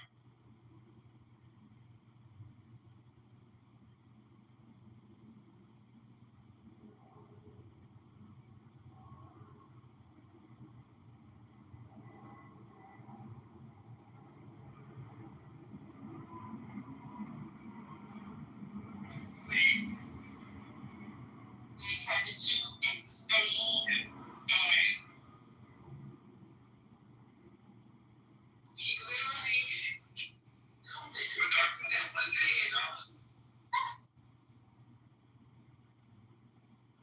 if you have a black camel, then congratulations. You have become a millionaire because Kurbani is about to come and people of Saudi Arabia buy black camels for 2 to 3 crore rupees, and some people are so smart that they color a normal camel black and sell it for crores because sheikhs have a lot of money. They look at the breed of the camel and not at the money. If you have a black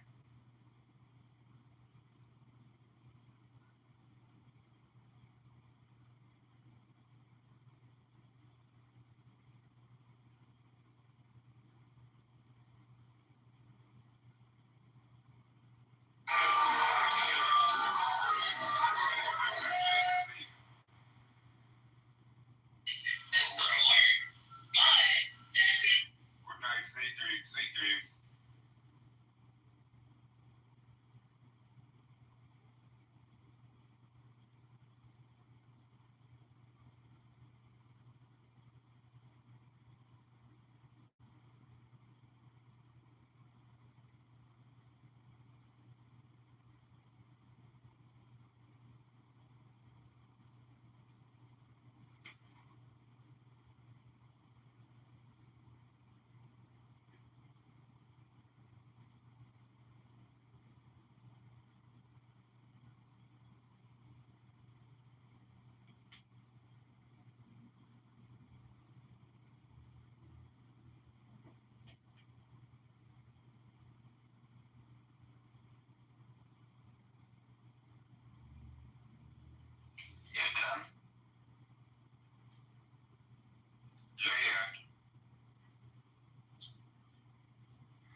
communication. I should have gone into MSTY.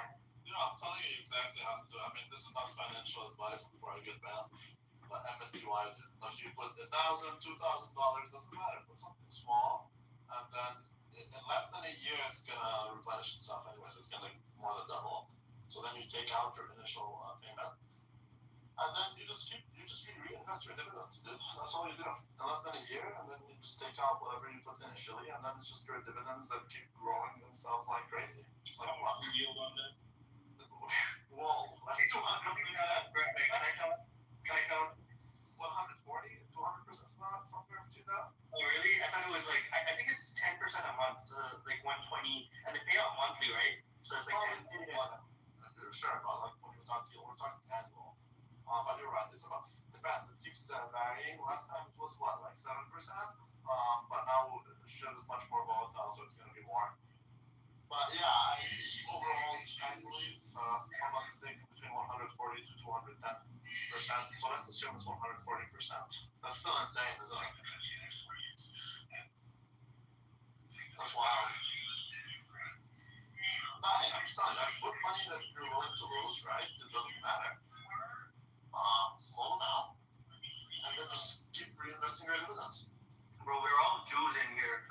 We're not willing to lose anything. Put in a small amount and get bigger and bigger as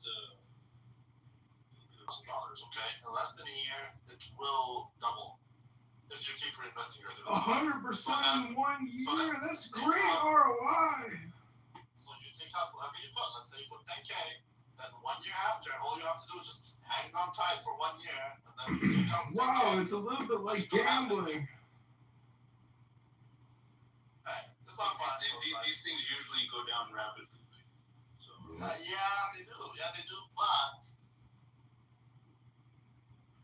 Welcome back to Julian SeaWorld. An exciting imagination, adventure of unlimited, powerful journeys. Starring Abby Eva and Dr. Abuela.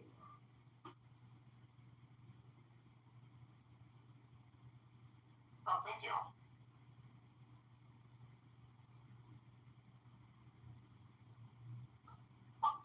how are you today, John? I can't complain. Gotta get to the gym. Some people think going to the gym is like having a job. It's a 3-letter word like job. Some people here don't have a job or GYN. 3-letter words. Some people's JOB is their GYM. Some people work for organizations with 3-letter words.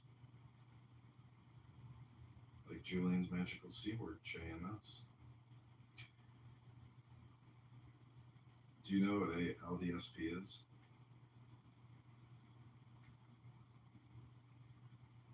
Have you heard of it? What's that? It's the Liberal Democrat Socialist Populist.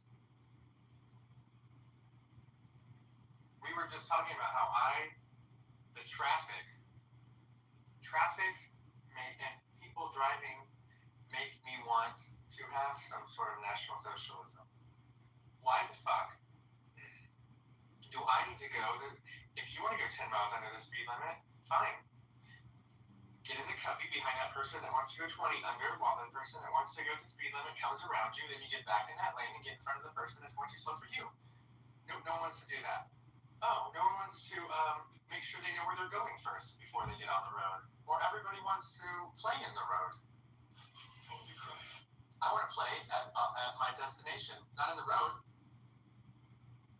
You sound like a liberal Democrat socialist populist.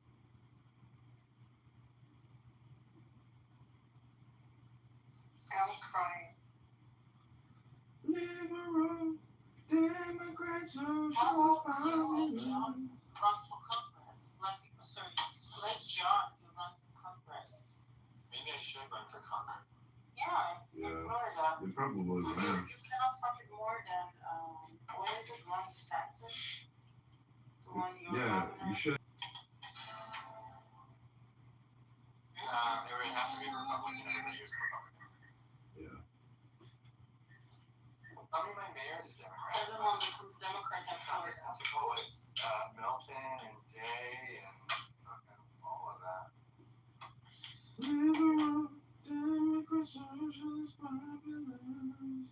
like decades since the 20th The only century. thing you can carry is my ball sack shoulders. You're just a hater, bro. And now we're getting bit in the ads for it. Now we're getting bit in the ads for it because now they're all ganging up on us, all hating on us. And we're the ones that made them what they are today. And they're all richer than us, too.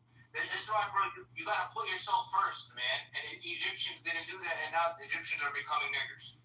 A lot of niggers. I don't like the word niggers, but, yep. Objectively speaking. I think you're talking about subjectively, Rabbi, not objectively. No, I think it's objective. Have you ever been to Egypt? What is the difference between an object and a subject? Please enlighten us. I think it's Simon. What is the difference between an object and a subject? Can you tell us, Randy? I think it's Simon. He will explain to you all these things in depth. How dare you? I just wanted to say that. How dare you? Look, that's my mother. Are you? Did you look into NTA or are you familiar with it from before? I just what, right? The therapeutics. I just want to say, us Egyptian men are the most masculine. But as my money, you need to handle these Egyptian niggers. Yeah, we're the most masculine. Come on, like, give Rabbi a chance to speak. You were saying what therapeutics? And it was not what you're speaking more about, like I talk about actual things. Italian therapeutics, Aska Evtal, he's well versed in this field. I'm not. Okay, he's into biotech. Yeah, he's really good with biotech. Evtal. He's the guy to talk to about this field. Yeah, no, he's on the phone. Listen, I don't know if he's talking about because I didn't sell the whole thing. I sold a little bit of it. That was my first investment actually at LA. And it's finally became profitable. I'm not sure what to do with it. I mean, they have negative cash flows, man. Negative cash flows, like operating cash flows. Why don't you just stop investing in all these, transactions in your brokerage account and invest the money in yourself? Well, that's literally what I'm doing. And also, if I stop investing, I'll end up being a nigger just like you. Is that a big N or a little N? It's a huge N. So it's a proper noun? That is a proper noun and an adjective. Object, Rabbi. The last 500, you see Congressman here, he wanted me to buy Walgreens. And then it went down by 85%. They went down. I'm telling you, I buy all my peanuts there. I'm like, they got the best prices on peanuts. Don't buy that shit. It's a total piece of shit stock, dude. But dude, they got the best prices on peanuts compared to Kroger's. It's like almost 50% the price for cashews and pistachios. Shoulder pain, dude. Like, you're projecting your shoulder pain onto me. I don't have shoulder pain. That's a you problem. Yeah, you do have shoulder pain. I don't have shoulder pain. That's what you said about a year ago. You got really bad tennis shoulder. Okay, I'm just telling you, dude. Like. Okay. I made a bad recommendation on a stock because it was already like fucking blasted out of the water. But yeah, it really dumped. But look at it now. Look at it. Look at the dividend yield. Yeah, let me see what it's at. Just look at it. It's like an all-time. Is it really an all-time low? Yeah, 226. Oh no, that's not it. You told me to buy it when it was like at the top. It was like $80-something. No, it didn't. It was already beat up when I was looking at it. Yeah, it's at 1149 with a $10 billion market cap. So how much now? Do you still have it? No, I don't own any more of this stock. But look, I mean, in 2022 it was at 50. Now it's at 1149. Now's the time to buy it. It's just weird. That's shit. It's a negative EPS and they pay dividends. I don't know. They're doing $40 billion a quarter in revenue. I mean, that's fucking $120 billion a year in business.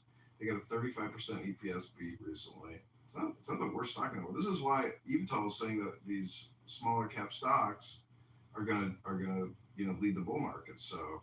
Well, it was a horrible stock back then. I didn't really re-look into it. I just know that, if I listened to it, I would have lost all my belongings, basically. But it's just weird to me that they pay dividends, and their dividend is not so bad given the current price of the stock. So, think about it now, maybe it's not that bad. Dude, there is no dividend yield. Just look at it. They suspended dividends. Well, I mean, what I'm looking at, it says $0.25, like 25 cents basically per share. I don't know. I just did a Google search and I'm looking at their stats. They show no dividend yield. Yeah, it would make sense. It would make sense that they don't pay dividends no more. What's their yield? What yield are they offering? I don't know. It's like, what is that, like 2% or something? I don't see a yield. Hold on.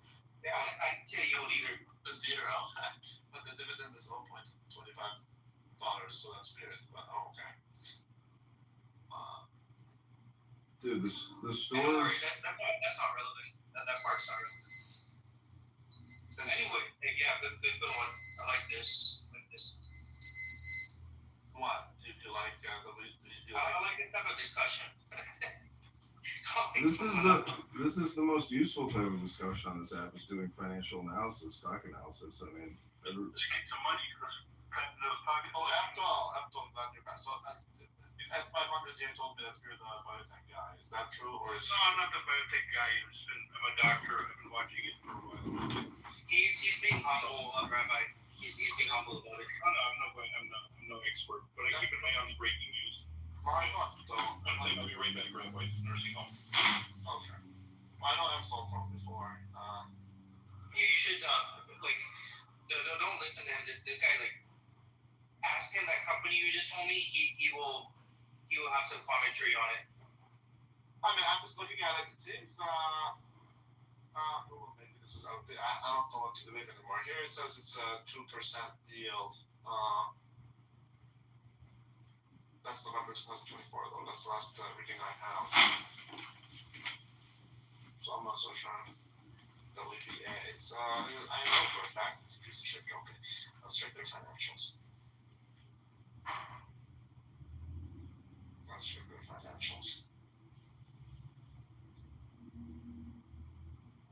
I can't believe Congressman almost got me, dude. We'll start with 11 minutes. Hold on for a moment. They get off. They have a negative operating profit margin, dude. Ever since forever. Oh, actually, the last quarter it was 0.1%.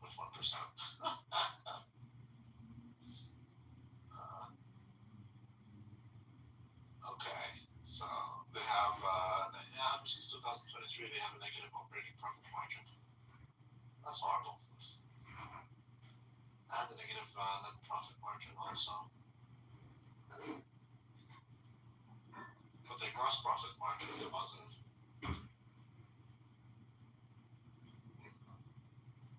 It's interesting. Which company are you asking about, Rabbi? Oh, the one I was, I mean, you might not be a Martin Shkreli or anything, but like Italia Therapeutics, have you heard of that? Yeah, I was just talking about them earlier. Italia Therapeutics, what do you think? Well, I was talking about the CRISPR group, which is CRISPR's the daddy, and all the little ducklings are Editas, NTLA, Caribou, and Vertex is the grown-up ducky that flew away and was cash flow positive. Okay, so let me tell you this, because I don't know anything about Italia Therapeutics. I'm not really a biotech type of guy. I can tell you this, it's my first stock that I ever purchased. And I was retarded back then. Dude, it's so funny because I wanted to buy Nutella. And that's how I bought the DLA. Can you believe that shit? I thought it's a different stock. So, anyways, I had. I shit you not. I was looking at how I could buy Nutella last week. It's a private company. You can't buy it, but Nutella is. I was retarded. Like that, and I bought NPLA, which is Nutella Therapeutics instead. Anyway, I was stuck with it because it's negative, and I never sold it. But now it turned positive again for me, and I'm wondering if you know what about the CRISPR wave. So this is going to be a gold mine. Yeah, this is the CRISPR wave here. It's finally CRISPR drugs are finally coming to recognition. They're talking about cancer being treated by CRISPR is causing the entire field. This is what the whole movement was over the last 7 or 8 days. Okay, exactly. So that's basically happening here. I mean, I don't know much about it, but that's this CRISPR gene editing is something that can be used for a lot of rare diseases, which is what Kelly is doing. But we use for common diseases also down in the few.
Invest $25 million to help fund partnerships.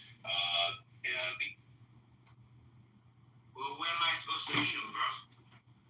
Gyms, coffee houses, restaurants, or a bar. I mean, that's how I do it.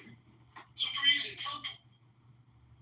It's not that hard, dude. You've been around the block, my man. You know how to do it, brother. Listen, are you in New York right now?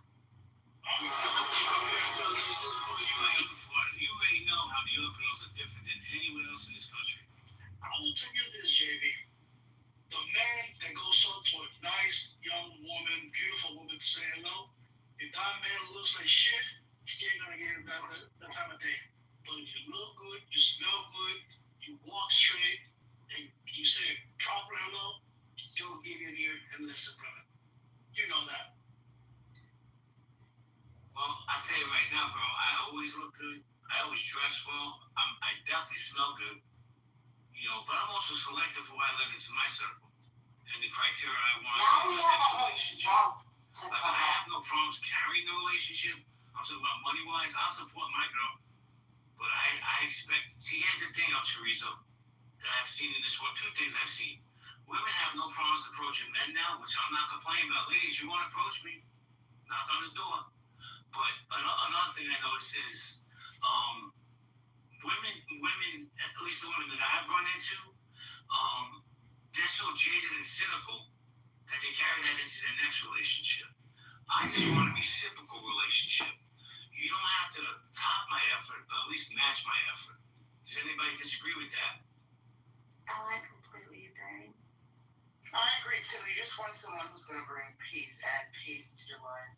Someone who's not going to bring conflict. Someone who understands, conflict resolution. Someone who's not confrontational. The only objection I had with what you said, JB, I was just thinking about this, and I was going to our girls, is like, you not like women approaching you? Like, I don't know. I feel like that's so weird. Bro, I agree. But this is the way it is.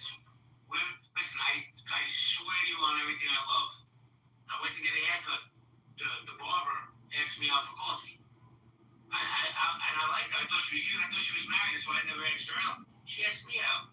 Now we went out. There was no chemistry. No problem. She still cut my hair. But this is the world, MG. Women have more masculine tendencies today, but they're not afraid to go over to a man and say, hey, you want to go out? JB, but with a barber, you probably built a conversation and you had some sort of relationship before she asked you out. She didn't come up to you in a restaurant and say, hey, would you like to go out? So it's a little bit different though. No. What happened was, she's Russian, so I live in a predominantly Russian area. She only speaks maybe 10 words of English. When she asked me out on Google Translator. She showed me her phone and said, hey, you want to have coffee? So, whatever, listen, I'm not knocking. I have no problem with her. She's a winner. She's a winner. She's got a time. Yeah, let me tell you something. And I noticed that maybe it's in New York because I'm keeping it real. We have a lot of migrants here and all that stuff. So when you go on these dating sites, you need to have Google Translate, else you're not going to hook up with anybody. That's just my bit of elegant mess. Catwoman, how you doing? Nice smile. Hey, how you doing? I'm reading the article and I'm cracking up laughing. Wait, have you ever stolen anybody's salad? Be honest. No, I got my own salad. I'm gonna steal his salad for just to try to find out who this man is. I'm like, is it really that desperate in New York? I'm already laughing. My God. Oh my God. Is there a word for all the errors for the women in New York? Whatever word that is. This is like horrific, JB. Like, y'all need to get out of New York then. If this is the state of the game, y'all need to. Hold on, but so what JB said, like I said, I'm 21, and women in my generation, they ask men out. They approach men. I thought this was normal. I mean, I know men that do the same thing, but I'm just saying, like, either or, both people, if they're interested in that person looks good enough, and maybe the other person don't got confidence to say something, or they believe that they got some shit, and the person don't got confidence, oh yeah, they swinging that shit. You feel me? That's I've never understood the entire concept of women wanting to complain about not having a partner or finding a partner, but also never willing to actually go out and seek one or put the foot forward to make the first move. Like, I don't know what's so petrifying about the first move. It'll always be, men are insecure. Why can't you handle rejection? Why can't you make the first move? Over what? Rejection. The same exact thing. Hold on, XG. I appreciate it, man. I do. Like, I'm so happy you had Mr. Make him viral, even though back last time you were my room, I'm like, yeah, now. I want to ask the ladies, MG, Nye, Megan. Who else we got up here? We got Elegant. We got Miss Fifi, of course. All the ladies on stage. Would you approach a man, and even if you're married, let's say you weren't married, would you approach a man and ask him out first? No way. Absolutely fucking no. Absolutely not. I wouldn't do it. No.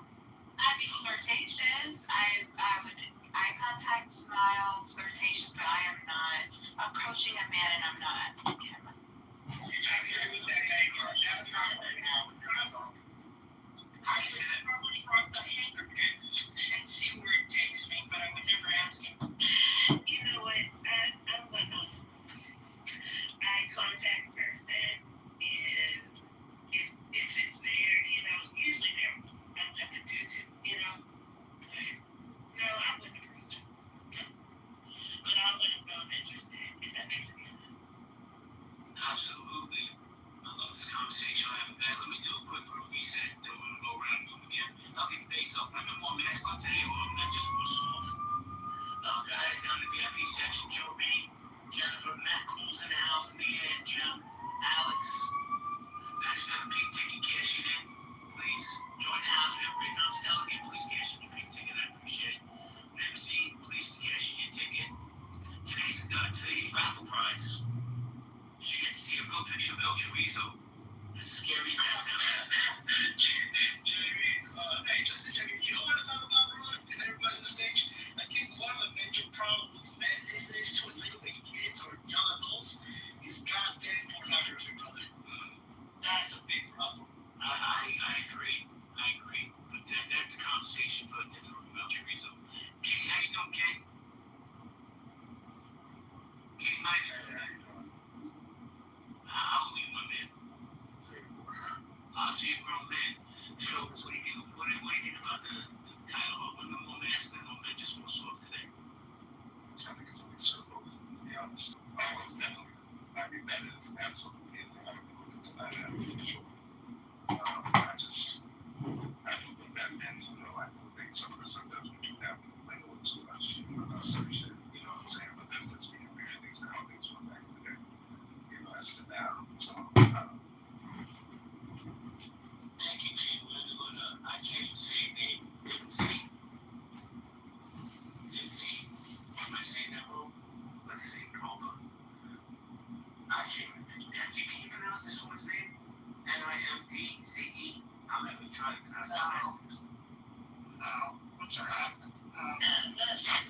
he thinks men complain too much. He's 100% right, but let's go to hell. Heck, you know, go back there and go to hell. Are women more masculine today or are men more soft? I think it's a combination of both because the whole thing about femininity and masculinity, I don't know what each person's interpretation of it, so I can't really answer because what do you guys think of masculine roles? Everybody wants to be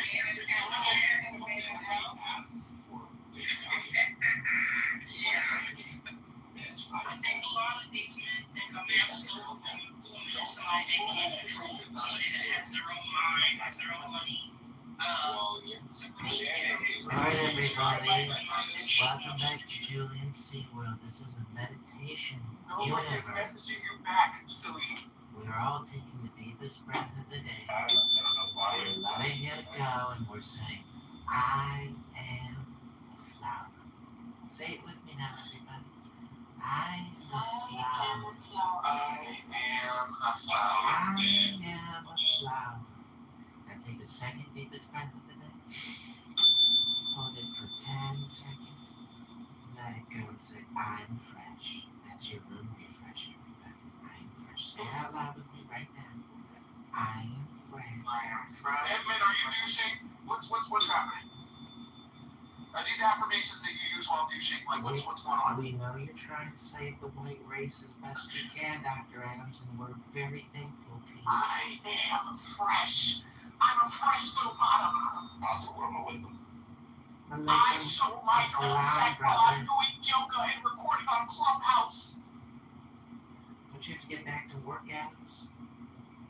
No, I do need to get into the shower. The shower's running and the air conditioning's on, so it's a little cold in here. Well, I gotta get to the gym. You wasting energy like that? What the hell? Malika Masalam, brother. Hey, why your voice sound like that?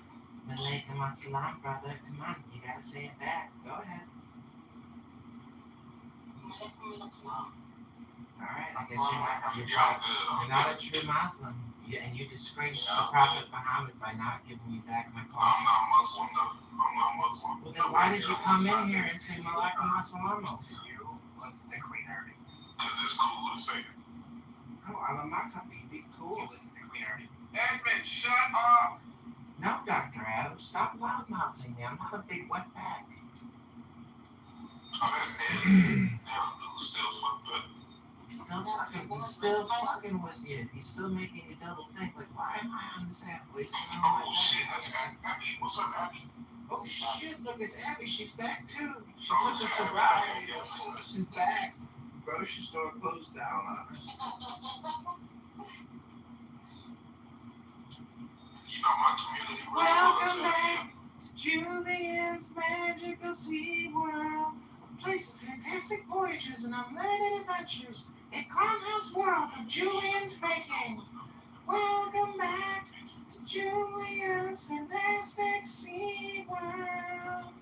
We have the world famous Julian, a disciple of Mangione, a murderer who killed an innocent man in the streets, and he's not gay, just like Adams. He's not gay anymore. I ain't gay no more. Being black and being gay are not the same thing. I was born this way. That's not entirely true. I actually flew out Abuela, buttered his biscuits, and never called him back. Baba booey, baba booey, baba booey. Whoa. Wow. Whoa. Oh, Baba Booey's here? Baba booey, baba booey, baba booey. Who said that? Howard Stern's penis.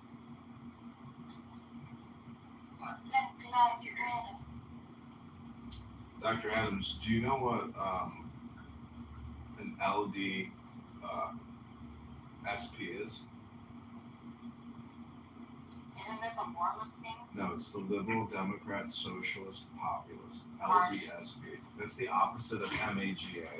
A Liberal Democrat Socialist Populist. So it's LDSP versus MAGA. Liberal Democrat Socialist Populist. Say it with me now. Liberal Democrat Socialist Populist. Real drugstore products. So welcome back to Julian C. World, where we ran out all the people who came here to waste your time.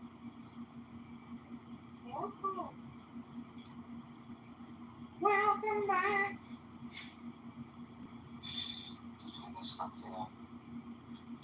Dr. Adam Sega, Preston Siaga, Charles Silver.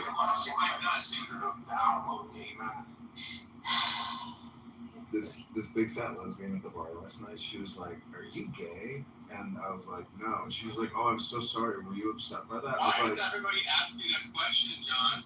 Because she's a big fat lesbian and she's hitting on me and she wanted to like insult me. Well, I'm the only man on stage that knows how to put a nice person. I don't know what it is, but he knows something. So this is how the story ends. I said, if I was gay, I would be upset that you asked me if I was gay, but because I'm not gay, I'm not upset that you asked me if I was gay. You're definitely gay, I think. No, I'm definitely not gay. You telling yourself that, but Okay, turn off that beeping noise. It's just a recommendation. and I've seen you do yoga. You're definitely gay. Really? Yeah, he did. Yeah, no doubt. Oh, Danny. I also doing it as that. Danny, what's that big zit you got on your lip?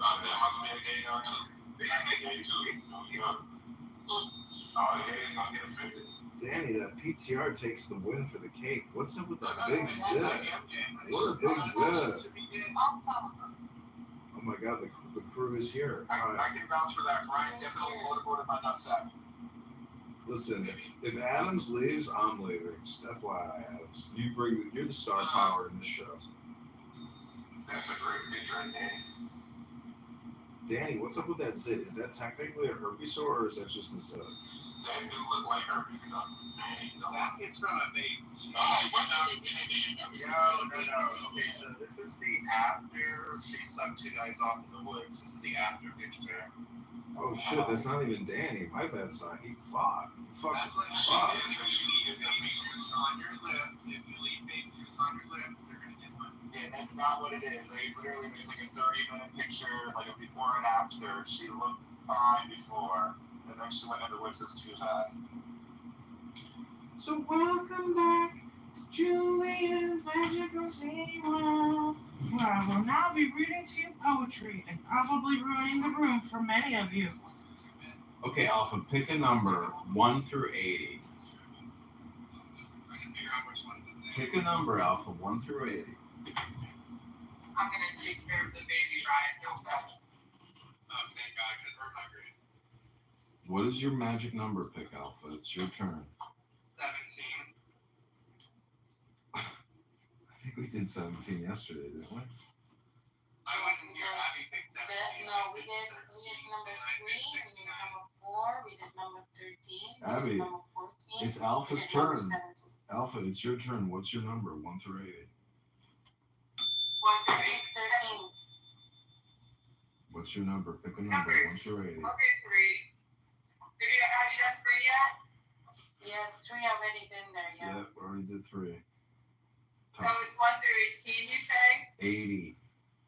Oh, 44. Okay. Oh, man. I mean, I usually go for 13 because I was born on. I knew it.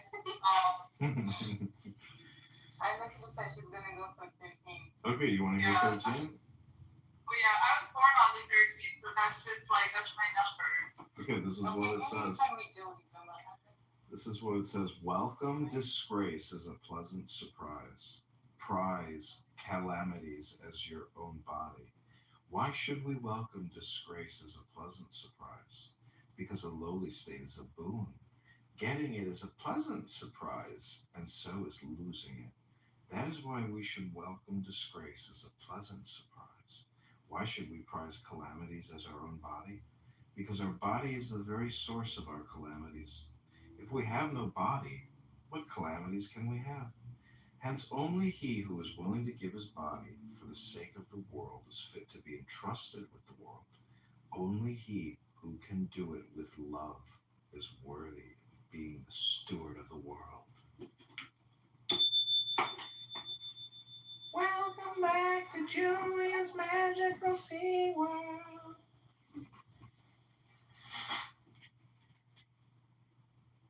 Did you like that, Alpha? That's your number 13. I did like that one, and it's so true. And so true. How can you build a strong sailor on top of the world? Well, tell that to Mangione, who decided to shoot a guy in the face in the street and murder him. Because people like Julian, these liberal, Democrat, socialist, populists, LDSP for short. LDSPs like Julian and Abuela. Also known for little drugstore products. LDSP, liberal, Democrat, socialist, populists, they think it's okay to murder executives in the street. I mean, it's not kosher, Julian.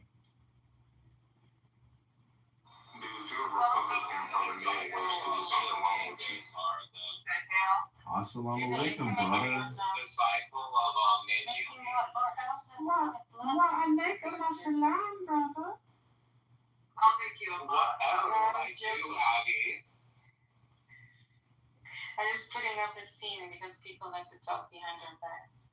Listen, I have a 5-minute hard out. Does anyone else want to hear a magic number? All right. 144. No, it's 1 through 80. Wait, can I hear the one? It was already read.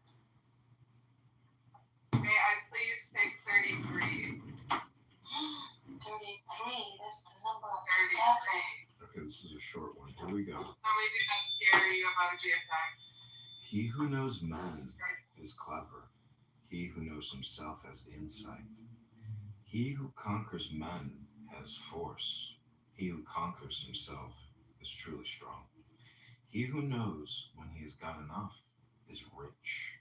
And he who adheres assiduously to the path of Tao is a man of steady purpose. He who stays where he has found his true home endures long. And he who dies but perishes not enjoys real longevity.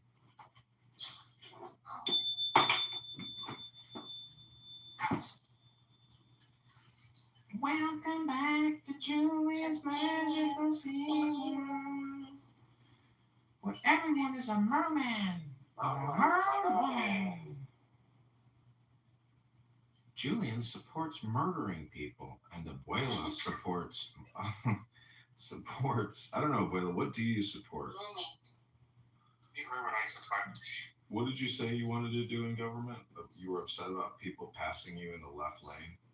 No. I'm upset about, that was an example. I'm upset about people living in their own little world and not giving a fuck about what's actually going on around them. And then they want to mouth because, life isn't predictable, because you won't get up on your ass and actually do something. LDSP. Is this what you call LDSP communication strategy?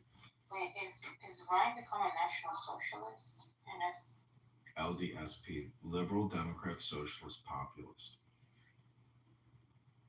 Most people can't remember 4 variables. Can everybody say it out loud with me? Liberal, Democrat, Socialist, Populist. Liberal, Democrat, Socialist, Populist. LDSP. Otherwise known as the LSDP. LDSP. LDSP, that's right. I'm dyslexic. Julian supports murdering people. Abuela supports demanding people pay attention to other people's problems. Abby, what do you propose? I'm sorry, I wasn't listening. Okay, perfect. I'm sure I'm doing analysis. You guys go keep me out of this. Dear Grok, please provide analysis. You are in Julian's Sea World, a world of fantastic voyages and unlimited fun. A place where people can insult people all the time. You are, in fact, one of Julian's Sea World's animal pets, swimming effortlessly through the ocean of despair, where people do toxic communication, projection, all the time.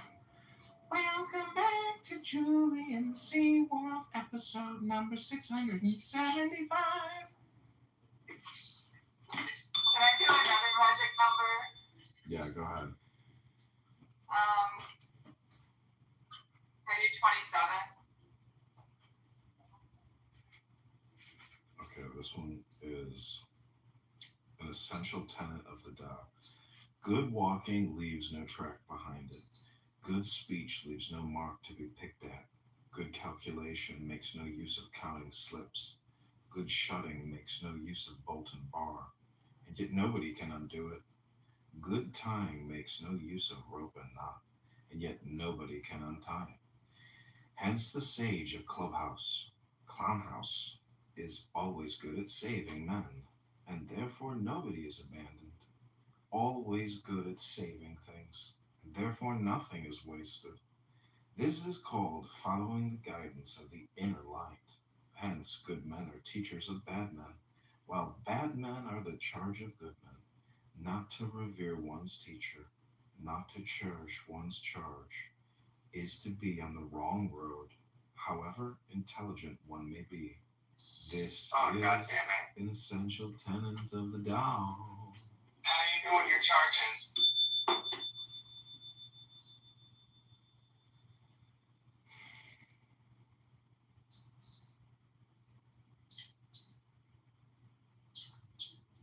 I guess I'm a bad man. One may be. This is an essential tenet of the Tao. I'm not sure what that means, not to cherish one's charge.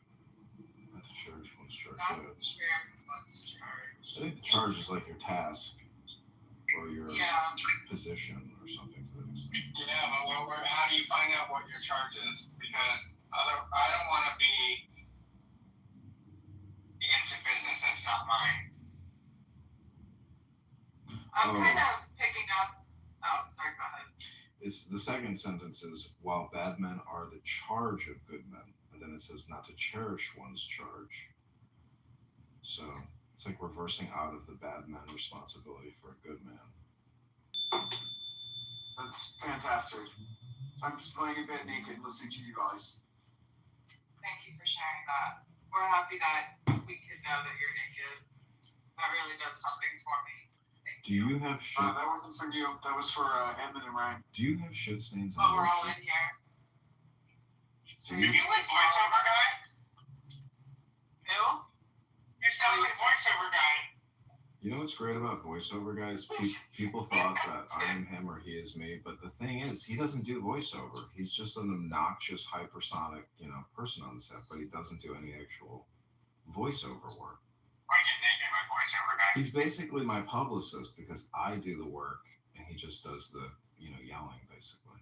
Get my rings, everything's all y'all stupid. Assalamu alaikum. Yeah, Abby's in my pictures.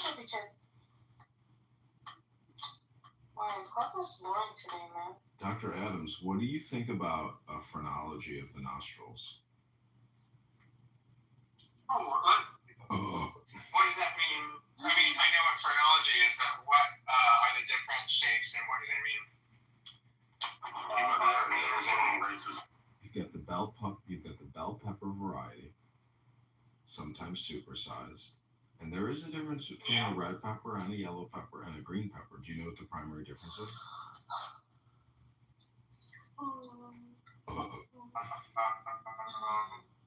You're unaware of the differences between the three families.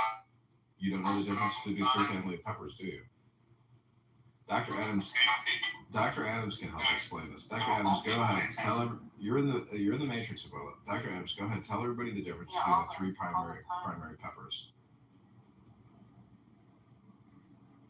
Dr. Adams. Well, Mercury's in retrograde and AT&T is having some fucking issues and stuff. Interesting. But not interesting. All right, well, I can see I've done all the heavy lifting here. There's no one left to provide any kind of valuable information, so feel as We if appreciate you so much. my work is complete here in Julian SeaWorld. And don't forget to check the filter. And if you ever go to Thailand, don't drink the water.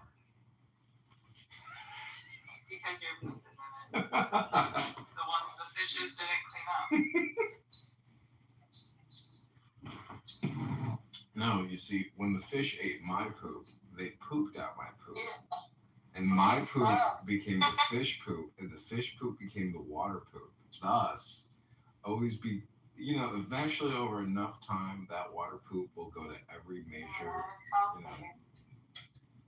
Do you think it's made its way to the Atlantic Ocean yet? Did you hear? No, Did you I hear? will never go in the sea after this. Well, do you drink? You can't go. You have to avoid all waterways. I will. You do realize if. I gotta go. Shut up, just shut up, shut up. You see, if you drink tap water, you're technically drinking poop water. I kind of want to pull Ryan's hair in the song. Oh boy. Will you buy me a new Parkers? It's so easy for gay men to organize gay Let's change sex. the title. This is boring. Saying gay man is a little bit like saying black man, or saying white man. Words are so political and stupid that you hear people say black man all the time on this app and gay man all the time on this app. But I charge you, is the descriptive adjective gay or black actually accurate, if I can ask that question? No. So what is a man? Because clearly gay man, black man is not what a man is. Obviously. So why do we use the term all the time? Because we're just polarized politically? A man is anybody who can take a 9-inch dick without crying. Yeah. You're welcome. I would like to try that, actually. So what does a gay man do when spigoted by a 9-inch flesh rod?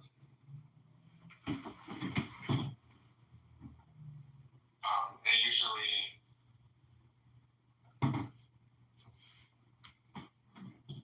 This is what we call an LDSP. I'll say it with me now.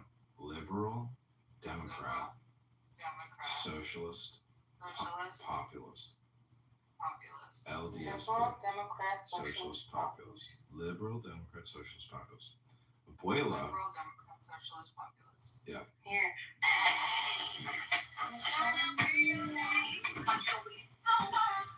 Why did she say shut up? Oh, we're gonna turn the volume down, Abby. You're gonna kill my copyright on this comedy recording here. Okay, maybe it's time for me to go to the gym. Are you sure about that? Hey, go with mine tonight. You can get showers after. It's the Greek showers.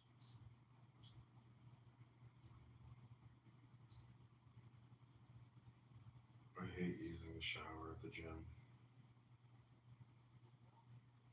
Yeah, that's what poor people have to do.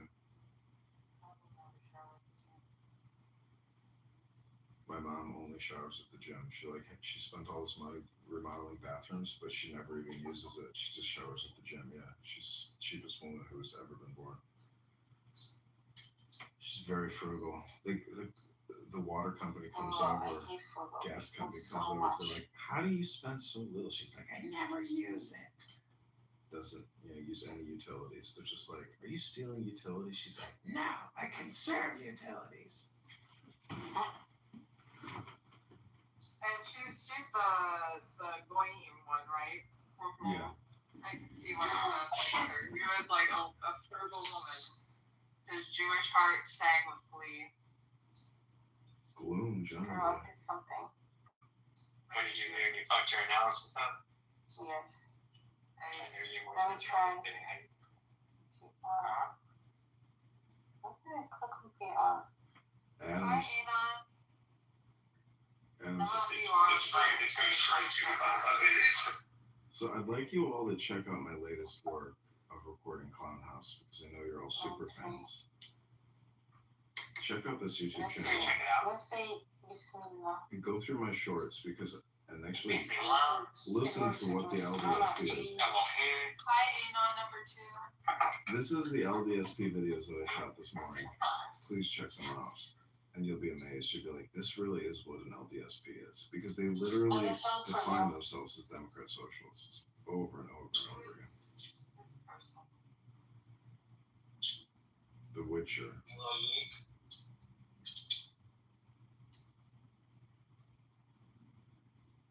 The sight beyond sight. Intelligibles guarded by the owl and the aether serpent. Guardians of clarity, insight, and perception beyond illusion.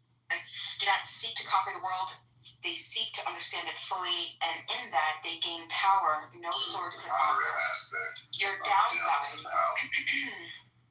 would be your core flaw, observation over action. A constant search for understanding may delay necessary engagement and commitment, leaving potential unrealized.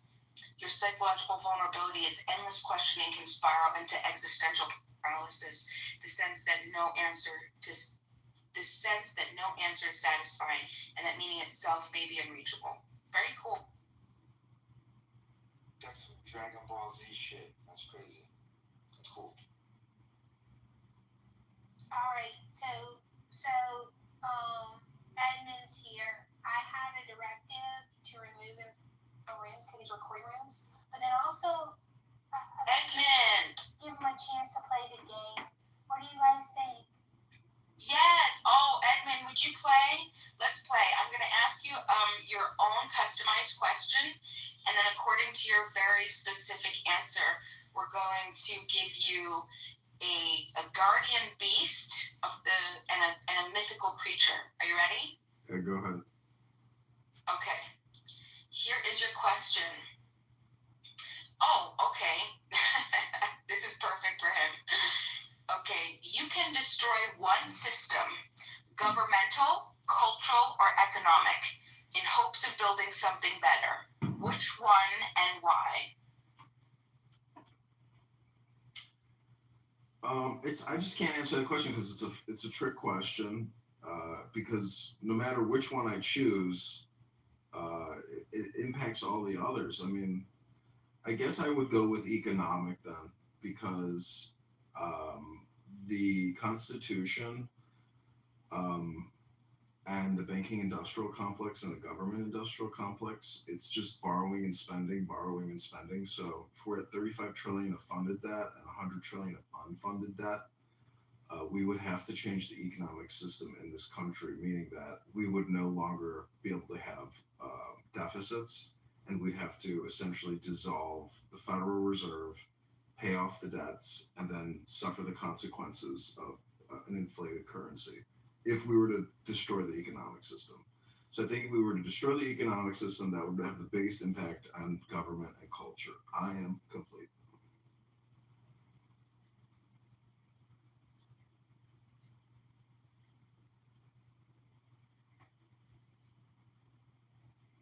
So what, it gives me like a mythical creature name now? Yes. Okay, I tried to get as much as I could in there. All right. What, did you feed it into AI? Yeah.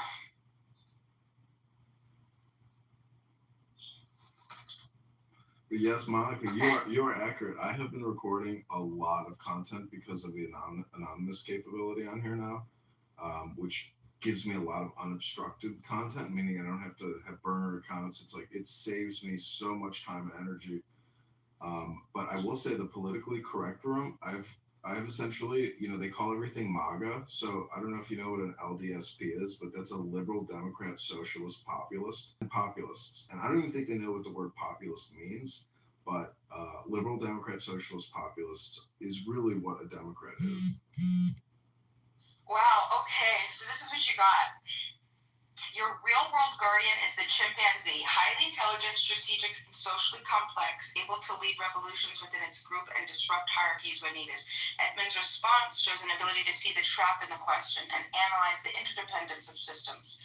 Like the chimpanzee, he's a tactical disruptor, never reckless, but capable of dismantling power structures to build more functional social bonds. Your mythical beast is, I'm probably going to destroy this, but it's the Ouroboros, a serpent eating its own tail, symbol of cyclical destruction and rebirth, balanced through collapse and the eternity of transformation. By choosing to destroy the economic system, ultimately, the heartbeat of modern control, Edmund unleashes the Ouroboros, a being that destroys only to begin anew. His answer acknowledges the ripple effect, but accepts the collapse as a necessary evolution. Edmund is guarded by the chimpanzee and the Ouroboros, beasts of revolution, recursion, and pragmatic insight. He sees through traps, questions power, and chooses not the safest path, but the most capable of changing everything. Your downside, your core flaw would be unleashing chaos, destroying the economic system, risk widespread suffering, as systems tied to it, health, food, housing, could collapse suddenly. Even if the goal is rebirth, destruction would, without a clear replacement, invites opportunism, factionalism, or new forms of control to emerge worse than before. The psychological vulnerability would be bearing the weight of such decision could result in isolation, guilt, paralysis in the face of unintended consequences. But that was like an after that we added just to like see into our psychology. But just something to think about. Very cool. Yeah, but that's just like saying I'm describing the situation accurately as is, because they are destroying the economy. And the Federal Reserve and Congress's unlimited borrowing and spending is what's destroying our future, because 40% of the economy is artificial. So really, it's a huge wealth transfer. Okay, Congressman, we're in the middle of a game though, so. All right, I am complete. Monica is so sweet. She let Edmund play. Thank you for playing, Edmund. Yeah, but I'm a little annoying. We lost Violet, and now, like, it's just tough. Tim, are you there? She'll come back. Baby, would you like to play this game? We should probably create one like that, but just about ideology. If you want to develop it with me, I'd be happy to. We could do that. That'd be fun. How would we share it then? So one of us would have to run it, but we would, create and like program, whatever LLM we're going to use, and just have it. Either you would run it or I would run it. But ultimately, we could both go back and forth with developing it. You know what I'm saying? I would say you should, only because my AI is full of sci-fi shit.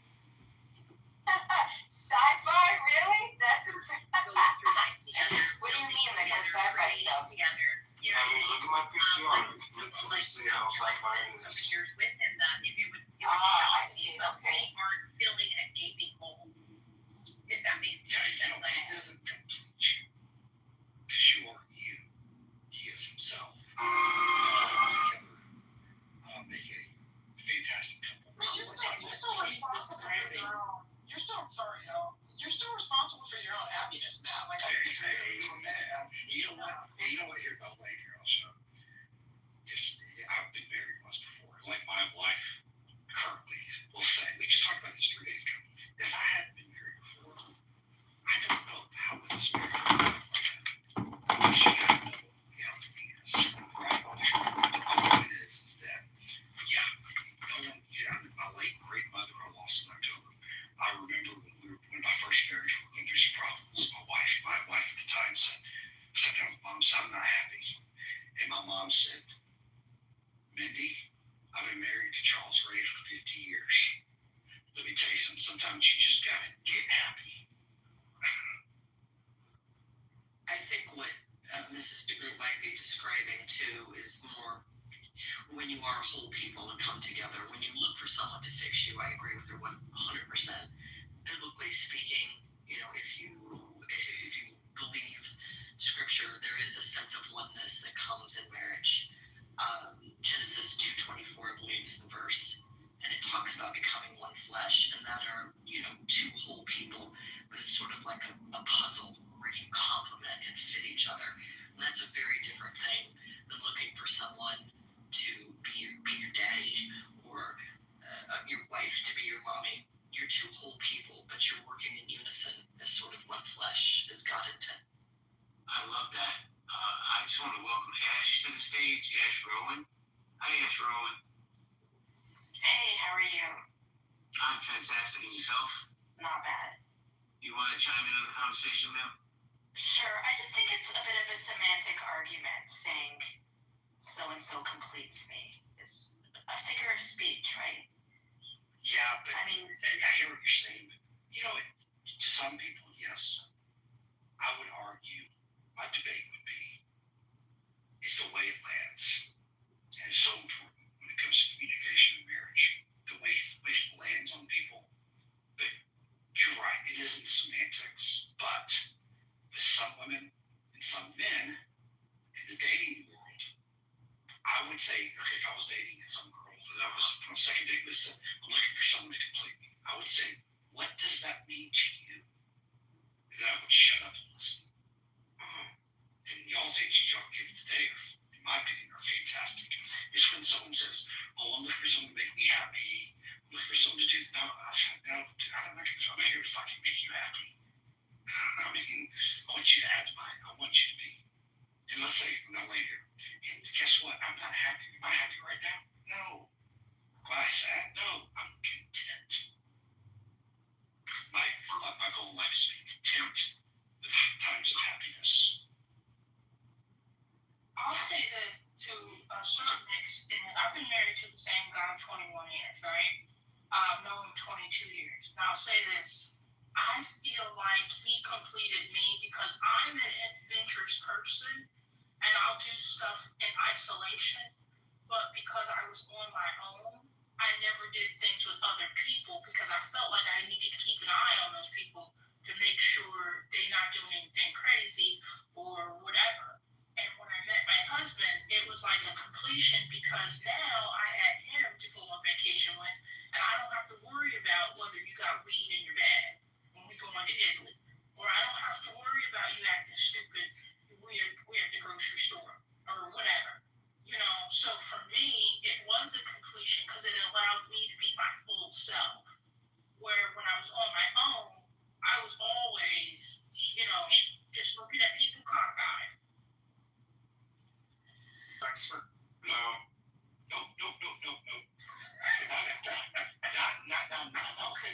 I will say rightfully so. 2008 to 2012-ish, you did not want to date me. For my personal, selfish, asshole reasons. I wasn't physically abusive, I was emotionally, verbally abusive, but emotionally abusive when it comes to being a finagling asshole was not a good thing. So, I'll leave that. Why are you apologizing? Why are you lying? Don't apologize. I know, but I'm just saying, I would have taken the plane. I'm probably never talking to her. I probably would not be on the man. Just as what it is. We are all, each of us, on a personal journey of growth. You with your behaviors and the women with theirs. You should not apologize for that journey, wherever it brought you. Does that sound like a good sign? Spiritually, what brought me emotionally, yes. I'm just saying, that wasn't the right answer, but it was the answer. No, I know. Well, let me just say in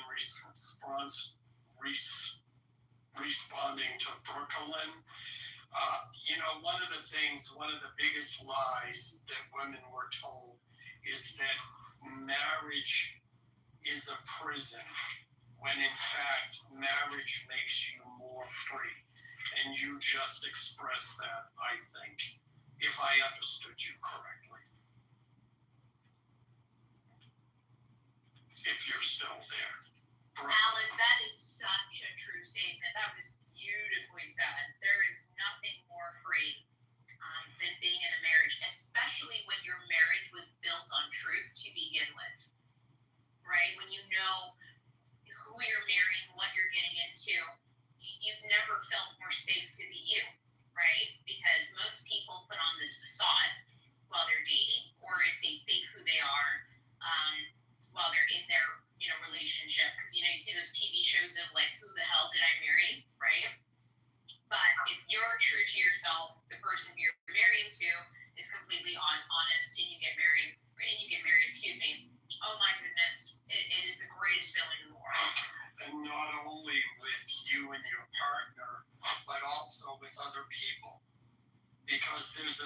certain element of, okay, I'm not dating. I don't need to impress you anymore.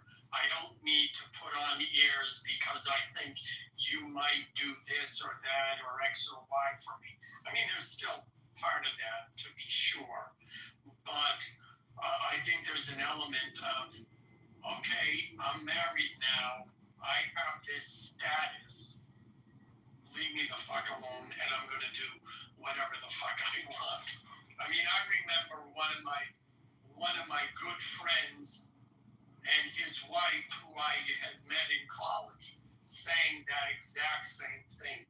It's like, I can, now that I'm married, I can do what I want, especially in relation to her in-laws, because it's like, she was, and they are Italian, and like everybody loves Raymond, they live next door to his parents. I mean, it's literally the exact same situation. But she was like, I'm married, that's it. We're a new entity that supersedes anything else previously in your life. And that's it. Alan. Thank you, Alan. Appreciate you. Let me just jump in here real quick. Who's saying excuse me? I'm sorry. Tiffany, hold on. Tiffany, hold on a second. I'm going to come back to you, I promise. But I got to say hello to Haas and to Mr. Shade. Haas, how you doing? I'm good. How you doing, Coach? JB, how you doing, brother? Man, chilling like Bob Dylan, man. Do you want to chime in on this conversation? Yeah, I'm trying to get the feeling of it first before I chime in. Give me about 5 minutes. I got you. I'll come back to you. Mr. Shade, what's good? Mr. Shade, are you there? All right, let's go to Miss Tiffany. Miss Tiffany, go ahead. Yeah, I think that my issue more so is, I have a few ex-fiancés and I've been really close to getting married. But my thing is when people say sickness and health, that's do you part. Okay, what about a man? Okay, well, my issue is a man being supportive enough to me if I have a health situation. Say, for instance, I'm sick and I need him to fix me a bowl of soup, or I need him to drive me to a doctor's appointment because I need him to do these things for me. This is what is lacking most of the time, because most men now, there's a trend going around where men are saying that they don't chase women anymore. They don't want to chase a woman, and they're not going to call a woman and all this other type of stuff. And so, I think that's, kind of masculine, or not masculine for a guy to be saying those things to a woman. Like, why are you out here telling women you're not chasing women anymore? I mean, no offense towards gay people and everything like that, but are you chasing a man? You know what I'm saying? When you say that you're not chasing a woman, that's what's going to be in the back of a woman's mind at the end of the day, that when you say those type of things. I mean, Tiffany, I'm married, so I'm not, a part of this anymore. Thank God. Y'all remind me each and every day. I never want to be single. But when I hear, men say this, I do think you're gay. My homeboys in real life don't act like this. Never will any of the male friends that I know in my real life not approach a beautiful woman. They will buy the whole damn table a drink. Y'all are weird. I'll say this, MG, and I just speak for this guy here, this Brooklyn guy, the cracker in the corner. I have no problems buying the round of drinks for the whole table. But if I'm in a relationship and it's not working out, I definitely don't chase. I just replace. I'm not putting my energy into chasing anybody. That's just it works for me. When I see that you approach women, these men are like, no, she needs to approach me. I think it's weird for men to act like women. MG, I will walk over to Tiffany, hold on a second. I will approach any woman. I don't care who they are. If they're beautiful and I feel like there could be chemistry, like I say it all the time, but I mean it. She thinks I'm joking. Elle is gorgeous. I have no problem saying that. But Tiffany, when men say that, they're just seeking leverage. You know, they want you to put yourself out there so they can see how much they can use and abuse you. They want to be the bad bitches. Leave them alone.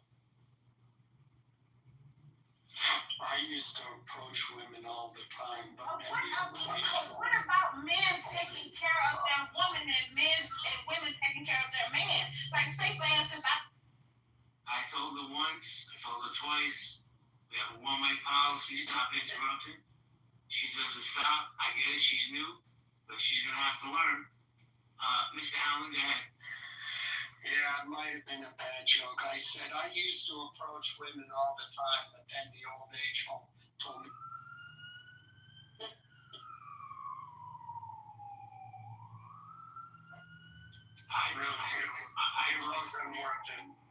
I blame part of it on social media that's effeminized these men, right? And I also blame the easy access to easy women that have feminized these men. Just my opinion. Okay, You know what? You're onto something. We've been telling men for a minute now their masculinity is a problem. I think we have done a great disservice and a great deal of damage to younger men. I really do. I feel like who they are, we've been pounding into their head that who they are by nature is bad, inherently bad. Now think about that for a minute. In a relationship, you can't have men doing things that come natural to them. Now they second guess their very nature. And of course, then it's going to come out in other ways that probably aren't productive. They're going to become resentful. They're holding in who they are. I have a son who is a young man now, and we talk about this all the time. Basically, he's been told, and we probably live in an area where he's more free to be who he is. But I also know that he has friends who really struggle with this in a relationship, you know, wanting to open the door, wanting to just be who they are, a provider, a protector, you know, all of the things that men have been taught for centuries to be. And not just taught, it's who you are. Yes, it's a problem. Well, I'll say this though, and you know, when I compliment you, I mean it, right? But I compliment you differently than, let's say, Rydell. Because Rydell's happily married and she's my friend. But see, Rydell, and other women like Rydell, they're smart. Because when they address men on this app, they're like, hello, friend. And that's letting them know, hey, that's it, we're friends. Don't say those crazy shit to me. I'm happily married. I love my man. And I think that's ingenious. Just that, hello, friend. I think that's fantastic. But let me go to Haas because she's ready to go. Haas, go ahead, Coach. Haas. Coach, are you there, Coach? I'm ready, JB. To the title. It's not one single woman that's masculine in the world. I don't think of when you ask that question right there. I go by it. If a man think a woman is masculine because he sees soft as hell, he a gentleman back. That's extra soft. Women are not masculine. They might talk with aggressiveness, and because they don't like you. A woman will only approach a man. I mean, a woman that will when a man approach a woman, she's aggressive because she don't like you, or you just don't know what to say to her. Most men in today's world, today's society, don't know how to talk to a woman, don't know how to respect her because they can't respect themselves. Now, you got some women out there that's just plain out evil. So that's why I would never say all women, because there's some women out here that's plain just disrespectful. But we as men have to learn to move around them type of women. You have to pick the woman that's good for you. When I found my wife, I found the good woman. I found the godly woman. I found the woman that was raised by a two-parent household with her granddad and grandfather that raised her because her mother and father just couldn't work out. So her grandparents raised her. But that still didn't determine what type of woman she was. As she grew up older, she knew the family structure because she was the fourth generation. She had a great grandmother, motorcycle wreck hit a house. And then she had a mama and her father that just separated. So she was the fourth generation. She saved that family structure. So I liked that right there. That attracted me because she was a respectful woman. I don't want a woman that always that's always yelling and talking loud and things like that. See, man set standards for themselves. But I think in today's society, we forgot our standards as men. Our standard was always the show the role of leadership. A woman ain't gonna follow a man that don't know how to lead his damn self. So the men of the day, they don't know how to lead themselves, so they can't lead a woman. And that's how I feel. I see it in every city I go to. I see it. I don't care about no other communities, but I'm talking about just our community, us in this room right now. That the man that's not married, and the man that who's married, that he know how to lead a woman, he found a good woman. A man that serves God, find a good woman. I don't care what you believe in, what you want to follow, what God you bow down to and pray to, or anything like that. You still have some structure. Religion comes with structure. Structure have always been in America, and we lost that structure. The structure of a man. The diary of a man, he don't know himself about himself. I'm writing a book now that's talk about the secrecy of a man. Yeah, but perhaps I have to push back a little bit. I don't believe all men are like you're describing. I'm just gonna assume, because I know you're a coach, that you're describing, in my opinion, probably the younger men, right? Old heads like me, like Matt, like Casey, right? Us old heads, we know how to lead. But I'm gonna be honest with you, bros. There is a certain segment of the young community that pushes back, that don't want to learn from us, because they have all the technology, they know everything already. But I appreciate you sharing. Let me come back to you guys. Let me say hello to Ink Man. Ink Man, how you doing? What's up, big dog? You want to jump into the conversation? Yeah, man, I'm listening. I am married. I've been married for 10 years now. I have a family of 6 in my house. As far as structure goes, that all comes with understanding the role in which you're positioned in your household as a man, and understanding how to deliver what you want to deliver to your wife or to your woman in a way to where it can be received.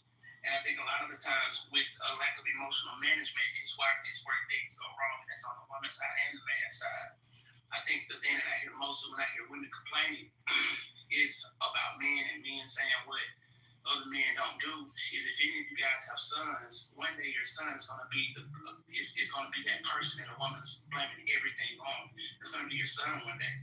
So when I think about this, and I have daughters and sons, I have to put myself in the mindset that if I can avoid putting my children on this spectrum of complaining about the other sex, opposed to being accountable for the things that they do and being accountable for their actions and their delivery and all the things that they do, then this problem won't keep occurring. But it seems as if it keeps occurring because one side is pointing the finger at the other side, and I think that's just a lack of accountability, a lack of emotional management. Hey, man, let me ask you a question. Man, I love your share, by the way, and I agree with what you're saying.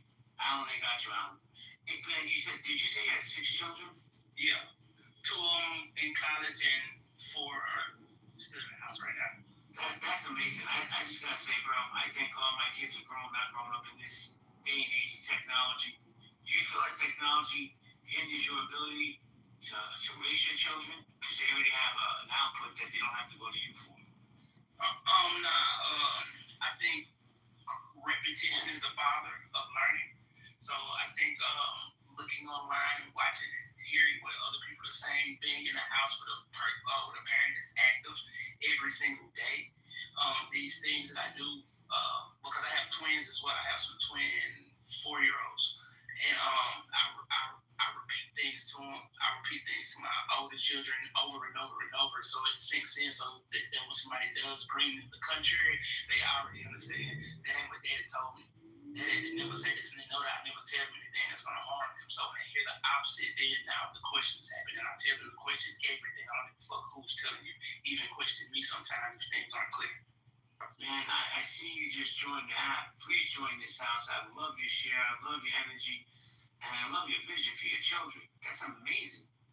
Good for you, bro. We need more men like you in this world. No bullshit. Thank you, brother. Hey, JP, can I ask y'all something? Hold on one second. I'll get right back to you. And when I say that, hey, man, I mean that. Because I tell you what, even in the chat, MG said, shout out to Ink Man. Yo, big shout out to you, bro. Big shout out.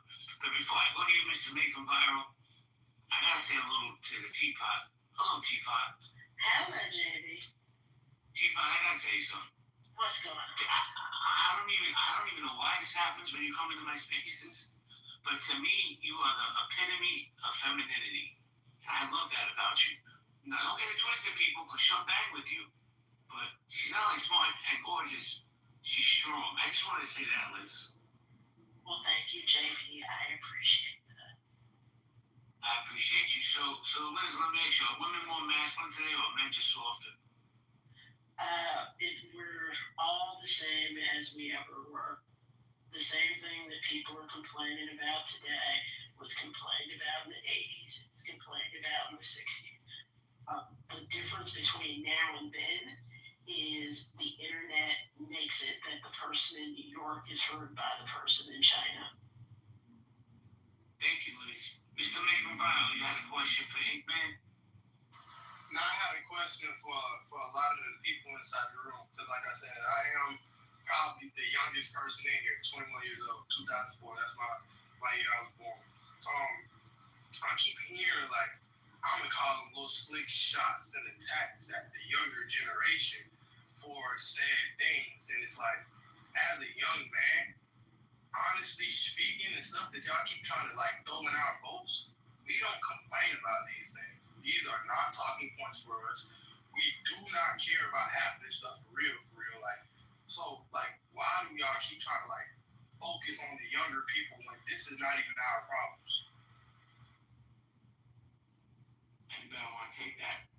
I can answer to him. You want to go point? Yeah, hi, JB. For the young man, please tap into Gen Z for Change on IG, just so you're aware. I shout out to you. I support Gen Z. I give them all the keys, the plugs, and funding. Why? Because they got a big job ahead of them. They have a big mess ahead of them, perpetuated by the millennials and the Gen X's and etc. That came before them. It stinks out there, and they have to wade through this muck. So I encourage all you older people, turn around, support Gen Z. Thank you. Thank you, Cappuccino. Mr. Ink Man, you wanted to chime in? Yeah. He said that he asked the question, what does this have to do with their generation? Similar to what Point just said, is that if you guys are looking at the examples of the shit that older adults do and listening to the things that older adults say, the same way we did when we were younger, the same examples that we had when we were growing up, it's one of those things that are done not so much by you being told this, but by you mimicking what you see. The same way you can't teach a child how to talk nor walk, they mimic talking and walking. So this is what you guys would do if all of your examples is every day you go online, this motherfucker that's our age arguing about how shitty men are, or men sitting up here talking shit about women. You feel what I'm saying? So if this is what you guys are seeing, then this is what you guys are going to mimic, and we see that by way of the music that's put out, like fuck a nigga, nobody needs a nigga, I ain't nobody, XYZ type shit, and this is your generation, and they fall into that. So when you say that it has nothing to do with you, just not yet. Well, let me ask you a question. Hold on, Mr. McBride. Hold on, Alan. Hickman, do you think that the music that's put out right now is detrimental to the youth of America? Definitely. The same thing was said when we were growing up, bro. But what do you think? I think so. This is why you see people that's our age. I'm 40. That's our age that still can't figure it out. They're still having problems in relationships. They're in their 5th, 6th, and 7th relationships, still blaming the other person, and they got that from the music that we used to hear. The Trinas and the Lil Kims and all this shit, and people watch this shit, and then they grew older and started to mimic it, and now they don't understand why they can't have a productive relationship. Thank you, man. I know Alan had his hand raised. Mr. Nathan Vile, you wanted to rebuttal that? Yeah, I'd just like to say, I'd like to argue that point that we're mimicking. If anything, honestly, like the stuff that y'all see on social media, please don't get like wrapped up into that, because again, we know that this is just a way that we make money. So we're going to do certain things on this app called clickbaiting and all this other stuff to make money. But in our real lives, most young people I know that had said bad things going on in their lives or bad examples, they're doing the opposite. You feel me? So all these negative things that y'all saying, like, yes, I'm gonna be real with y'all. We understand a lot of it. We picked it up early and we like understand y'all frustrations, but we're not moving like y'all. We're having lower amounts of children, like without being married or just in general. I think y'all said that we're having like, you feel me, like less sex. I mean, I'd like to argue that. I mean, I won't say we have less sex, but we're having safer sex. I say that. You feel me? They're having safer sex. It's just a lot of stuff that we heard about the older generation, or we're hearing from the older generation, that we're not like letting actually take heed in our lives. You know, let me jump into that one too, because I'm part of the same generation you are. I'm 02. But like, here's the thing that I have a problem with. It just feels like constant projection from the older generation about shit that they did during their time when they were our age, or shit that they're still doing at their big old age, and they're mad about it, and they're projecting it onto us, and we're not doing that. Because, again, you guys always want us to learn from the mistakes that you guys made, but want us to repeat everything that you guys did at the same time that led to all those damn mistakes. So that's what I'm confused about the entire time, which is always, hey, you don't want to be like us. You want to make sure that you don't repeat the same mistakes we do. You guys are all pussies and all trash because you don't fucking be like every single one of us when we were your age. When we were your age, we had to do X, Y, Z, blah, blah, blah. It was so much more difficult. Now all you kids do is go on your phone. Yeah, because that's where the world revolves around now. With technology. I'm sorry that we can navigate it better than you. Let me jump in here real quick. I'm going to say something very polarizing. And it might trigger some of you people, but if it doesn't apply, let it fly. Some of you people sound very whiny to me. That's just my opinion. Like you're pushing back on that the older generation wants to teach you guys so you don't go through the same mistakes, and maybe we can find some common ground in this world instead of tearing each other apart. Just my opinion. But let me welcome Little Smitty to the stage. I was just gonna say, yeah, can I say something to that? Because I'm so glad that you even you said that, our generation is whiny. And the thing is that our generation speaks up for ourselves. Yes, we're not afraid to, I guess, rebuttal. But I don't understand, I guess, like, this generation, like how we are today, we've seen what y'all went through. So, no, we're not participating. No, we're not okay with it. But like he said, a lot of the older generation is projecting what y'all think we're doing and being like, oh, this is why y'all are fucked up. Like, no, we're not even in that situation. So what are y'all talking about, Can I say one thing? Hold on for a second point. I think, so for all of us in the room that's older, yeah, I remember how our parents would say stuff to us and we would swear up and down that we knew better, and our parents was talking shit. And then the older we got, the more life we lived, we started to realize, oh shit, now I see what my mama was saying. Oh shit, now I see what my daddy did. So being at a young age, and I do have a 19-year-old son, when you're at that age, it's almost like you start to believe that the older generation don't know what the fuck they're talking about and they're out of touch. The more life you live, the more you'll start to see, oh shit, now I get it.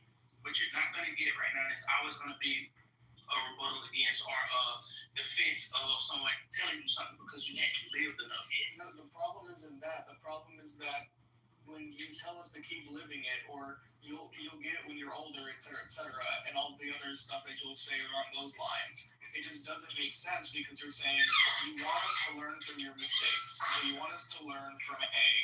You want us to get to point B, which is a place that's without those mistakes being made, which is supposedly better.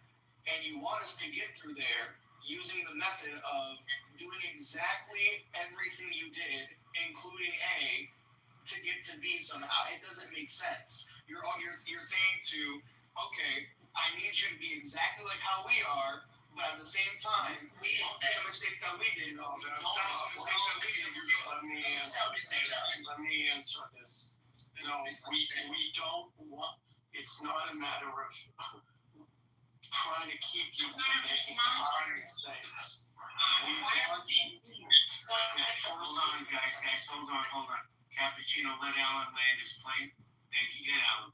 Yeah, thanks. We want you to make your own mistakes, but we want them to be actual mistakes.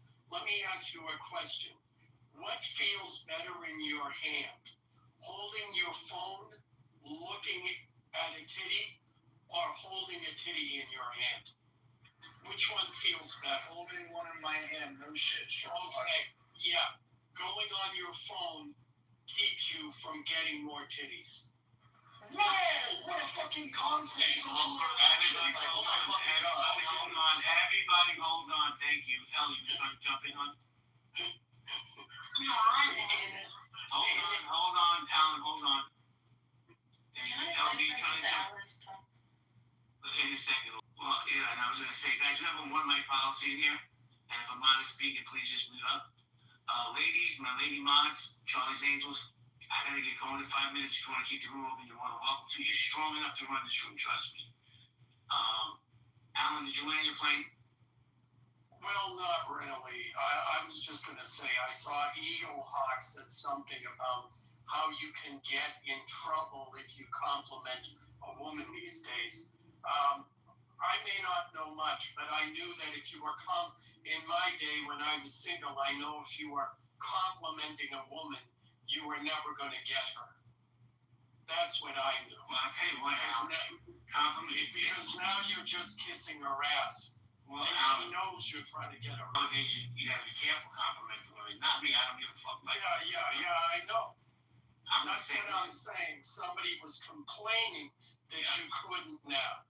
And I'm saying, even way back when, before all of these changes happened, if you were complimenting a woman, she knew it, and she knew you were desperate. So that never worked anyways. Alan, here's the thing. There's this new term, I think it's relatively new. It's called love bombing, right? Yeah. Hold on, I've been accused of love bombing.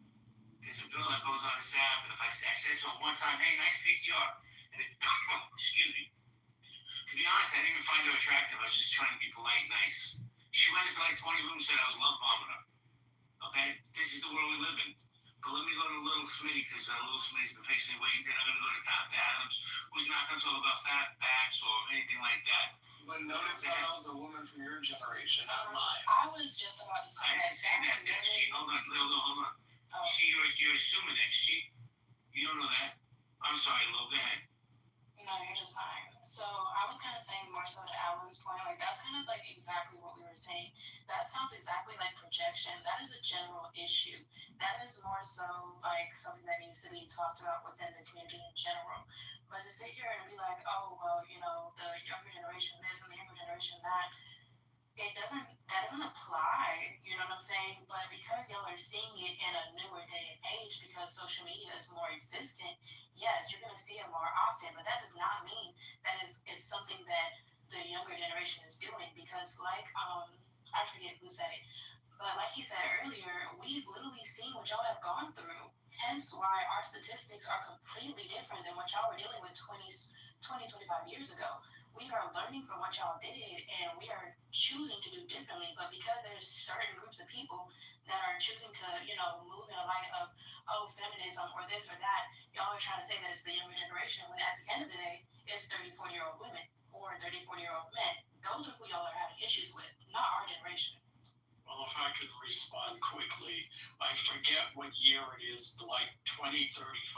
Is Alan the only one allowed to talk? Because Excuse me, sir. Alan was speaking. Sir, allow Alan to speak. Hold on a second. I just want to say nobody has to admit to it, but it wasn't me who moved you, Cappuccino. So stop calling me a racist. Not me. Go ahead. And I asked, I said if it's okay to speak. So, in any event, it's like by 2035, 50% of the women in this country will be single. So you can say whatever you want, but that's what they're projecting. So I think there is a problem. Second of all, let me qualify what I've said. I dated both before the internet and after the internet. And at the beginning of the internet, let me tell you, it was the wild, wild west. And have an income and make all of that effort. You're playing that. I will. That showed women that a guy was serious, and it showed women that the man, and vice versa. Now you get, hey babe, you up, and the guy comes over and fucks you.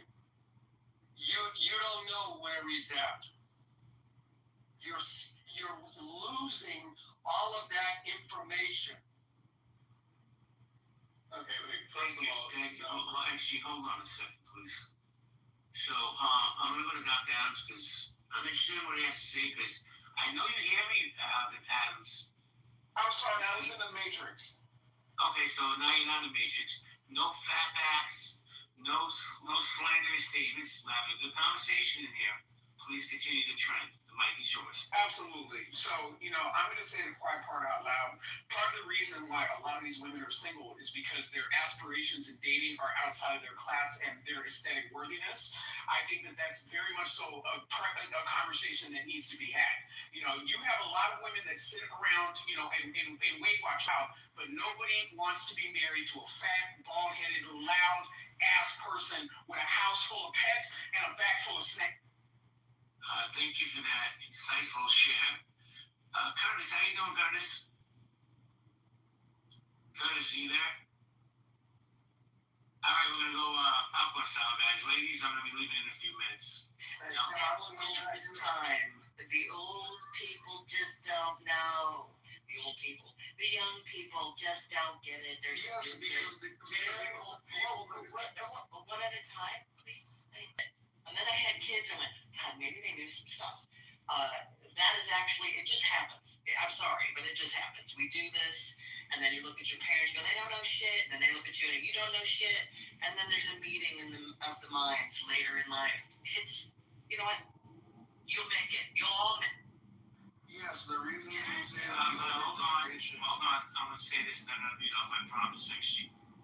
I miss the days of dating in when they had AOL chat rooms. AOL chat rooms to me was the most amazing dating spot. Actually. Yeah, the reason we say you guys don't know shit is because half of you guys haven't been in the dating scene for over a fucking decade. How would you know shit? True. Hey, no, I'm sorry, go ahead, mate. Yeah. Alright, so what I was gonna say was, see, I'm still hearing the same, we don't know. That's not true. If anything, y'all keep trying to undermine the things that we potentially have knowledge on. And it's we have more than that knowledge.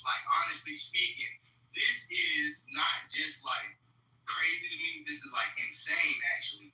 Y'all understand that we have more access to certain things. It's crazy, right? I'm about to break it down. Y'all understand we have more access. Pause. Y'all understand that life is progressing fast. Pause. Y'all understand we have stuff like the internet. We are having things like Clubhouse and all these crazy things going on. So we all have this information. Why are these bitches so fat, unaware, and single? No. Now, listen, though. This is Dr. Adams. Hold on, chill. Listen, so y'all understand that we got all this going on, but y'all think that we're not knowledgeable. And then not only do we have the information from online sources, our real lives are crazy because we have to have you guys as parents. You know how traumatizing that is? Y'all are our parents. You feel me? Then we got grandparents that came from a generation that's arguing about some whole different shit. Do you guys not know the trauma that the younger generation be having? Time out. Mr. Revival, please mute up. Please. I'll come back to you, I promise.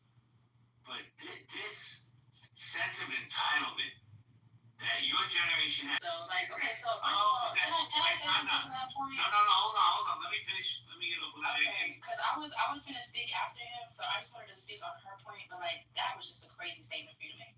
Was it? Let me tell you something. You guys, in your mind, your generation think, oh, we have parental responsibilities, even when you're grown-ass men and women, 21, 22, 23 years old. My only parental responsibility is make sure my children have a roof over their head if they can't do it themselves, clothes on their back, and food in their stomach. But they gotta figure that shit out themselves. This sense of entitlement, oh, I'm so traumatized from my parents. Come on now, I have a little gratitude towards your parents. But yeah, a little Smitty. Thank you. So my thing is it's not a sense of entitlement, it's just honesty. We didn't ask you to create us. We didn't ask you to create children, and then y'all didn't do the mental stability that you needed. You didn't do the research that y'all needed to do. So y'all sat here and y'all wanted to blame your kids for not being quote unquote grateful for y'all's lack of doing more, for being more emotionally aware. Anyway, on Elle's point, what I wanted to say, she said something to them. Oh gosh, I already forgot what she I said said. every generation thinks the generation above them doesn't. Oh, right. Okay, so now I this have is the kids, thing. and now I got a mortgage. And I'm like, maybe they Right. like so they're sort of a meeting of the mind Right. that happens. So the thing is that we learn from y'all. We learn from y'all though. And this is we learn from the y'alls ahead of us, and the right. y'alls ahead of them. But I hear you. I hear you. And I heard you. I was just responding. I would like to respond if that's okay. So, No, but what I'm saying is this is normal. This is normal. What's happening? The conversation. I was gonna say, I hear you. I hear you. I'm a moderator. That was a mark. Yeah, it does fucking matter. I will leave. I don't care. It does. Now, this is the rules of the room. Okay, so guys, here are the rules of the room again. There's a one mic policy. When mine comes off my mic, I'll have female minds. When the ladies come off their mic, please mute up. You can have the dialogue. I promise everybody gets to speak. So if Elle wants to engage with Lil, be my guest. But guys, Lil, just respect the green bean. I know it's not a big deal, but in this room, we respect the green bean. And you'll get everything off your chest, I promise. No, I love having the conversation. Listen, this is the tale as old as time, is what I'm trying to tell you. This is not new. Nothing about this you don't know. No, you don't know. It's not new. I promise you. Our parents didn't do the work. Their parents before them didn't do the work. And their parents before them didn't do the work. They had to grow also. A lot of them were kids themselves when your parents were probably children themselves when they had kids. This is just life. It's not that deep. We're sitting here bitching on an audio app about shit that is literally centuries old. And it'll be okay. You'll be okay. Cassie? Do you feel like there were different attitudes, Elle? Hold on, Sam. Respectfully, I would like to speak. I have respect for them handing the mic to you right now, ma'am. Okay. Thank you. Because I heard you. I understand what you're saying. The point of what I'm saying is growth happens generation after generation after generation. And technology in itself has grown so much in the last just 20 to 10 years. So I hear you. But being upset that we saw what y'all went through and we chose to do differently, and we're not taking the... Who's upset? Going to... Ma'am. No, really, for real. I'm just fine. I'm done talking. Because y'all have to feel like you're right. I'm not going to speak. I'm so Tori, just shut the fuck up. correct. I'm asking you. Shut up, please. I'm asking you. Oh my Why God. are you telling her to shut I'm up? asking you specifically. It doesn't go. You don't feel like it's rude to tell somebody to shut up? Because you're on Clubhouse? When they interrupting is rude. I don't know if I need to explain that, but you and I are having dialogue. I don't need her to have your back on some bullshit that doesn't need it. I'm asking you genuinely. Who's the we you're talking about? Okay, I'm talking about obviously people like you that are like-minded like you, because you were so upset that you had to cut me off. This is the third time that you cut me off. So clearly you feel so strongly about what I'm saying. Does that make sense? I don't actually feel that strongly, but what I do want to say is that what you're complaining about isn't new. It isn't original. It is a tale as old as time. That's it. That's the only thing I have to say. The we, the them, the we,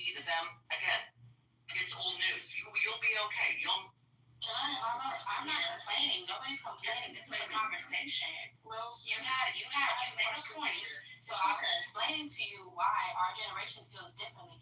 Y'all feel like you don't take anything that y'all have to say. That's not true. Yes. When I have a question for you. Let's move on from you and Alex. We're not getting anywhere. Yeah, can I say are something? you to say what I have to say?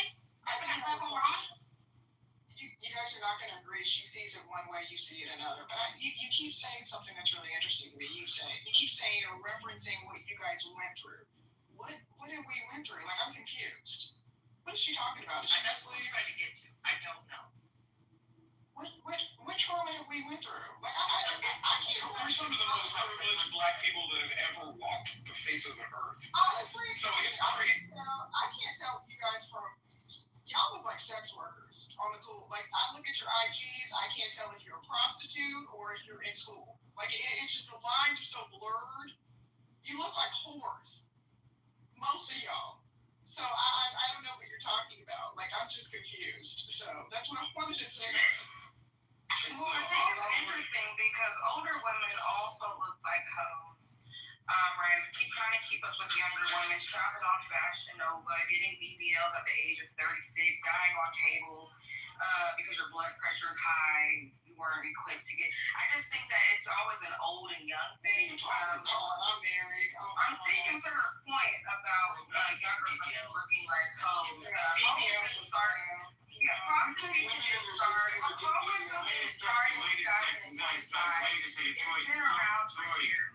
let me ask you a question, and then you can have the mic, I promise. What generation are you part of? I'm Generation X. I meant Z, sorry. Okay. But that still shouldn't matter though. Like, my parents are boomers. My parents are Generation X. So I grew up with older parents. And so I just think that there's always this old and young conversation, and older people definitely don't like to be held accountable, right? Especially in the Black community, they lack a lot of accountability. They feel like, oh, I did the best I could versus, it's just like, oh, I did the best I could. And it's like, I understand that to a certain point.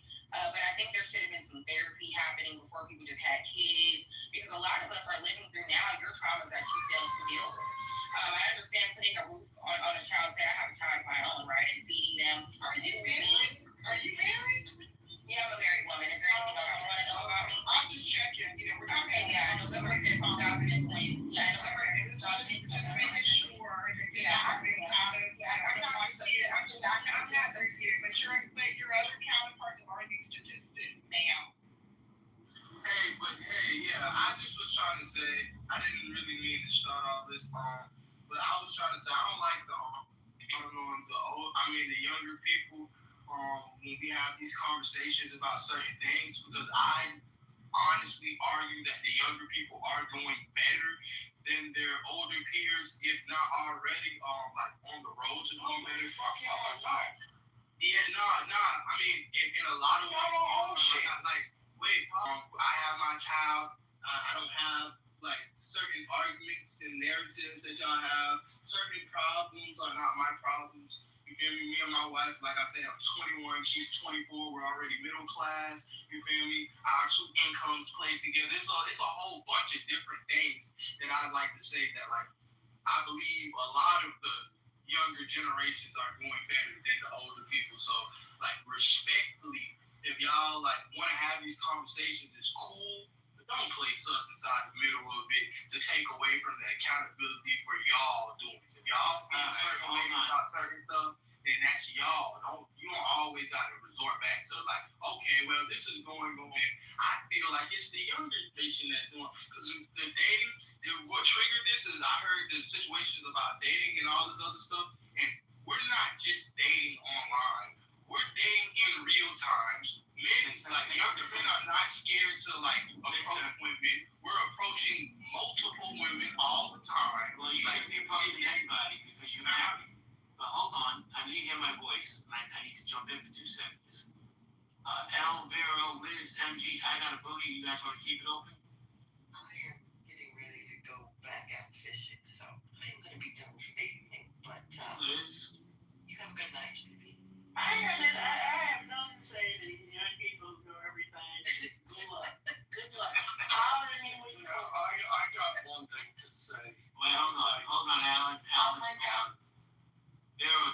you want to run the room? Because I'm bailing. I'll run the room for a bit until it dies out. But I just want to quickly say, like, Alan, I have no beef with you, but you are way older. Just way. Yeah. I don't know if you're gonna be able to relate at all to these kids. Not kids, but to these young adults even. Vera, do me a favor. When you leave, shut the room. And I'm just gonna say this real quick. Then I'm gonna bail because I gotta take my dog out. But these entitled, know-it-all brats who have no fucking gratitude in their hearts. Now listen, if it don't apply, let it fly. Listen, let me speak, and then you guys can say whatever you want. Because I'm not even gaslighting. I'm keeping it real. This whole attitude of, this young man, and I like Mr. Make Him Viral, even though he gaslights me sometimes. He's saying, we date him. Bro, you're married. You shouldn't be dating. You're spoken for, right? Leave it alone. But let me tell you something. One day, I wish I had recordings on that you could listen to 20 years from now. You're like, damn, I sounded like a total asshole there.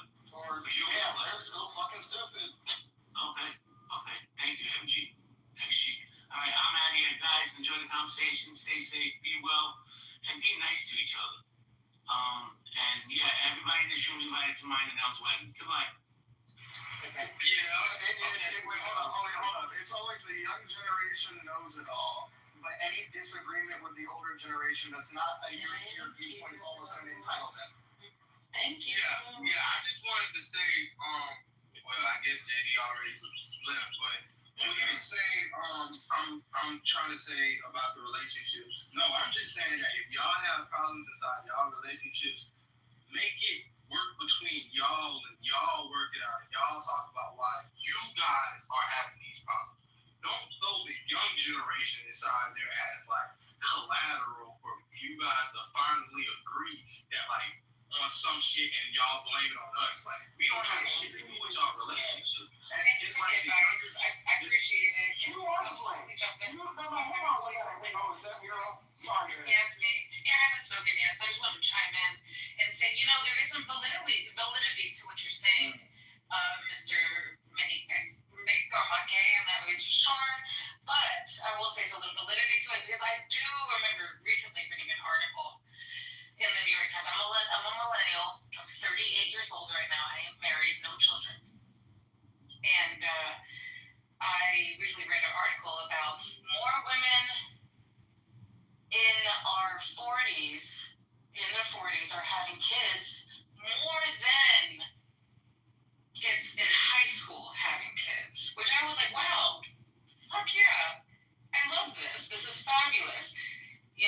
One is to stick it to the men about saying we're too old to have kids, but a lot of women in their 40s having kids, even in their 30s, but also the kids aren't having kids anymore in high school, which I think that's fabulous, and I think we should give the kids in high school some credit, at least, and that's coming with this new generation. Wait, one second, Adam. So why are we giving them credit? Like that's giving credit like a fish for swimming. That's part of the reason why they become. I get that. This is part of the reason why they become. I can understand that, but what Mr. Mick was saying had some validity to it, and I think that's all I was giving them credit for. But I think y'all getting your underwear in a twist about it is also unnecessary. So let me just say this, okay? Generation Z and millennials have bled the baby boomers dry, okay? Absolutely dry. The demands as far as consumerism, the demands as far as entitlement, the demands as far as the parental shaming culture that generation engaged in is absolutely unforgivable. It is absolutely unforgivable, okay? The Generation Z is the most privileged fucking subset of humans that have ever walked this earth. Like, let that sink in for a second. Let that sink in for a second. My dad's brothers were born during the Depression, okay? My dad's brothers were born during the Depression. Yes.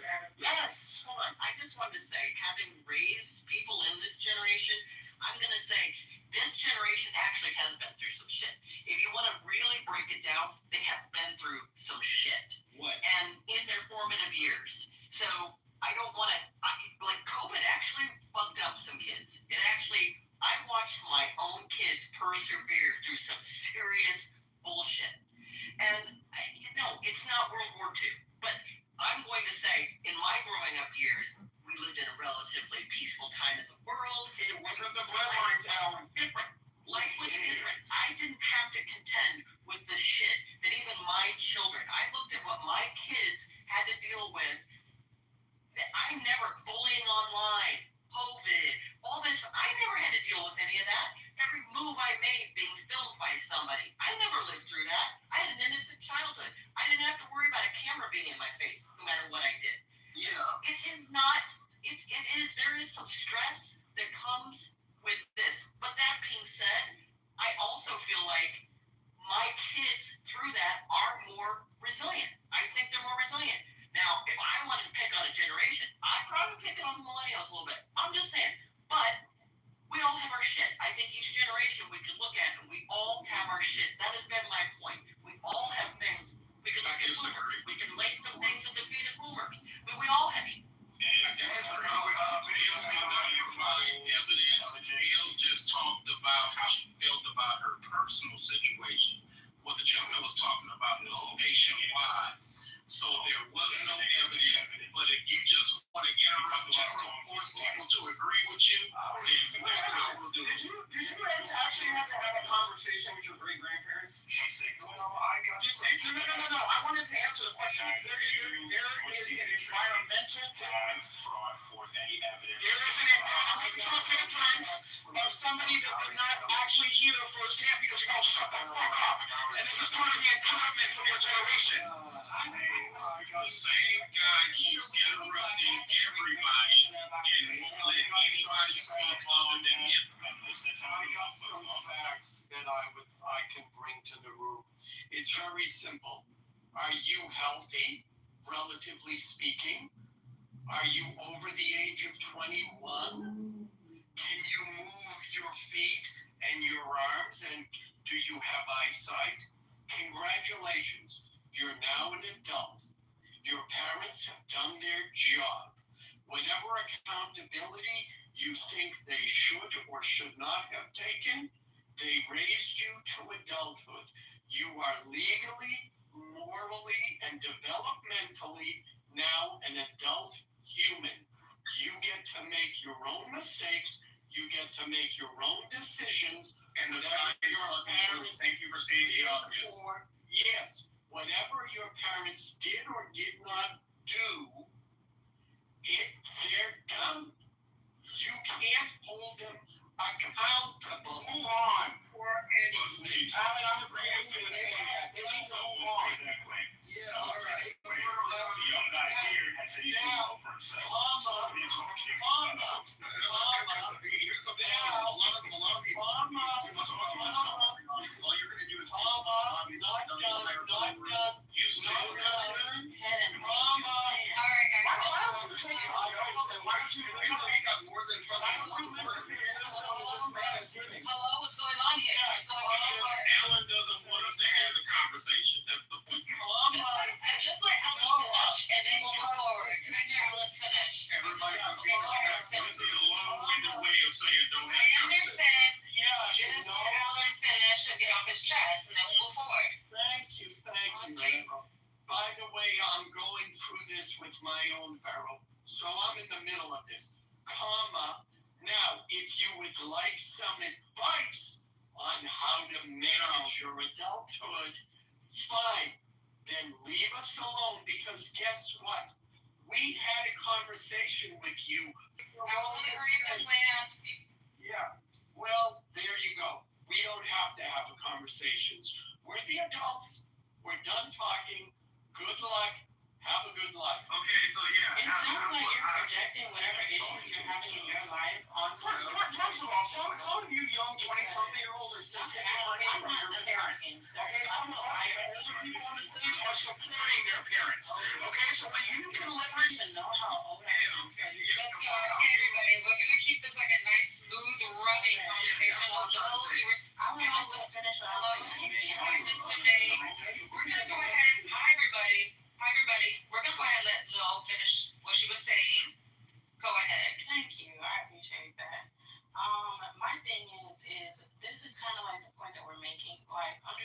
that, you're having issues with whatever kids or whatever generation that you're having issues with.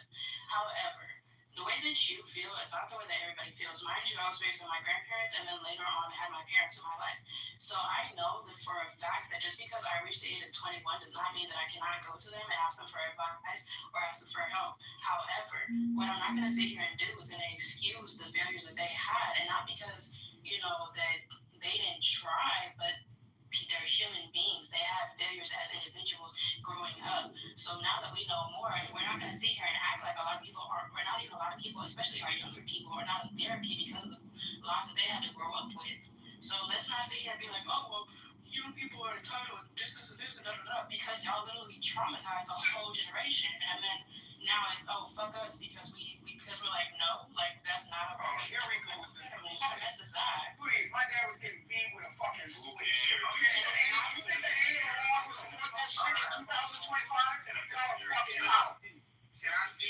Y'all just love romanticizing your trauma. Exactly. And that's kind of the You back off the mic again. They gave you the floor, and now you back off the mic. Yeah, he sound like he upset, and that's not what I'm trying to do. I'm kind of mad at myself for even bringing this up because I realized I noticed it, but all out, like relationship stuff. Like I kept hearing older people what I call deflecting and like trying to place all their issues on why they're not like making their relationship work on like. I'm going to say what could be their kids or the younger generation. And it's just like, that's not why you guys are emotionally unstable people and like fucking up with each other. You feel me? Like this conversation, are women more masculine today? Are men soft? Like that's not the reason. We're not the reason why y'all have. You get refused from in your generation. Y'all run out into the school with a machine gun. What the fuck are you talking about? Let me speak quiet. Every time that he cut me off or cut somebody else off as an old. Yeah, I forgot what generation he said he was from. He's proving my point. Like, sir, this is not us. Who keep you? Like, which one of these moms keep you? Listen, I'm gonna mute y'all again. I'm gonna boom the room. I'm gonna say this one time. I think I can shut up. One mic at a time. I'm not babysitting. If we can't have a decent conversation, we'll just end the room. Okay, that's it. I'm not even gonna say it again. Take turns. Quit yelling over each other. It's stupid. Respectfully, though, we're not your children. So I don't give two fucks. You see how she wants to Like, respect. Let me have one. I'm not very good. I'm not gonna sit here and say fuck you, shut up, and all that because I respect. So respect. Give me a green. I mind very well. You see how this lady? You see how she's trying to help. Kind of emotional state you're in a situation like that with two guys and your girl. What we ask of a person in those kind of situations doesn't seem to be very reasonable. I think him punching the dude is reasonable. I don't see what's unreasonable about that. And that is the standard that the reasonable man standard is what's taken up in courts. Two guys, and I don't see how they could have called him unreasonable. And one of him and his girlfriend. Him being conflicted, I can understand it because you don't want your son to get a charge, but that doesn't mean that it'd be different if he just went at the guys, without being provoked and he was just bullying the guys or whatever. But that wasn't the situation, and unfortunately, our justice system can't adjudicate things fairly every single time. So I personally don't see any problem with it. Yeah, well, we can move on because he's not here, and not unless other people wanted to comment on it. Any other conflict resolution? I'll share mine a little bit, and I'll try to keep it short. I'm a little bit, and I agree with being about the way this is described. But I think it's always difficult. I think the big problem is trying to get to, what's the reason for having the argument or fight with people. I'm more careful online than I am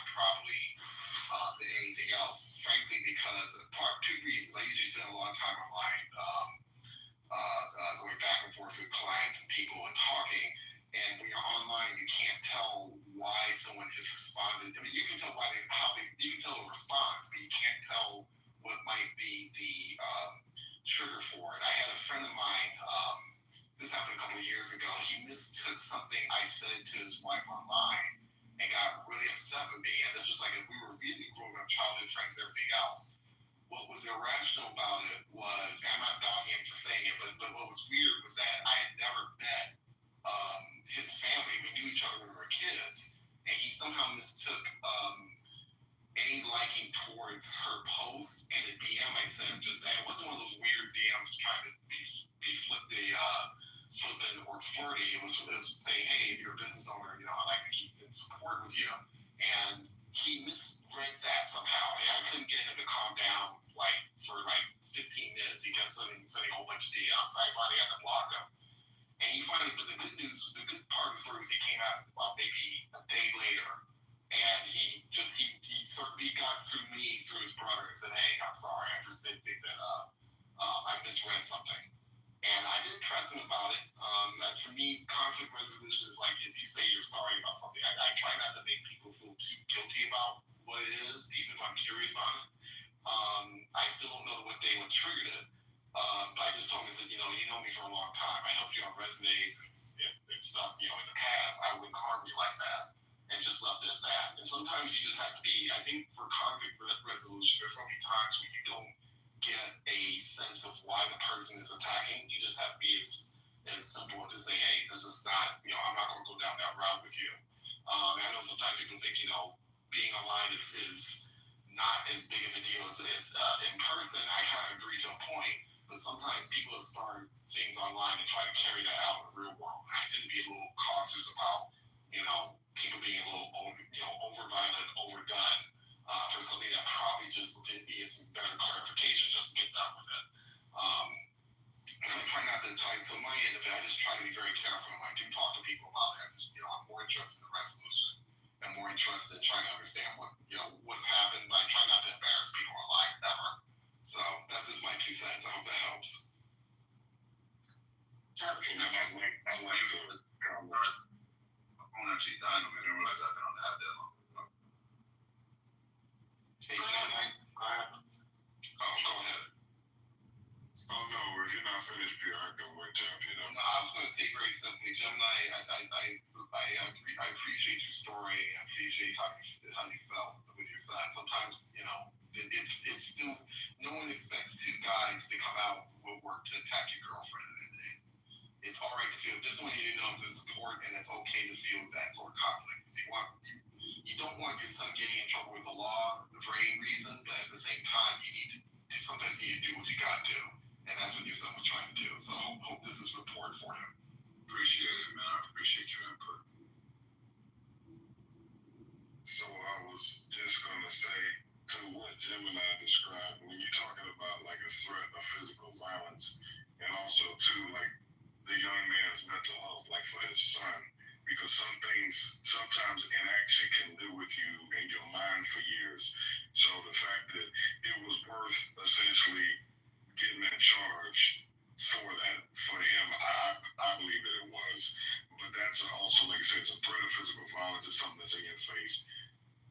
When we're on Clubhouse or when you're like speaking to someone, even face to face, if it's an argument, sometimes, in my opinion, it's best to try to think about the other person's perspective, because just understand that everybody's point makes sense to them, whether it makes sense to you or not. Literally, everybody's point makes sense to them.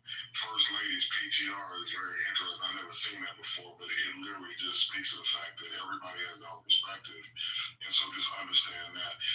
When we get into these things on Clubhouse, because I hear it all the time, so when people crash out or you get upset with someone on Clubhouse, I guess what I would recommend is maybe taking a beat, trying to think about where the person's coming from, maybe listening to try to understand.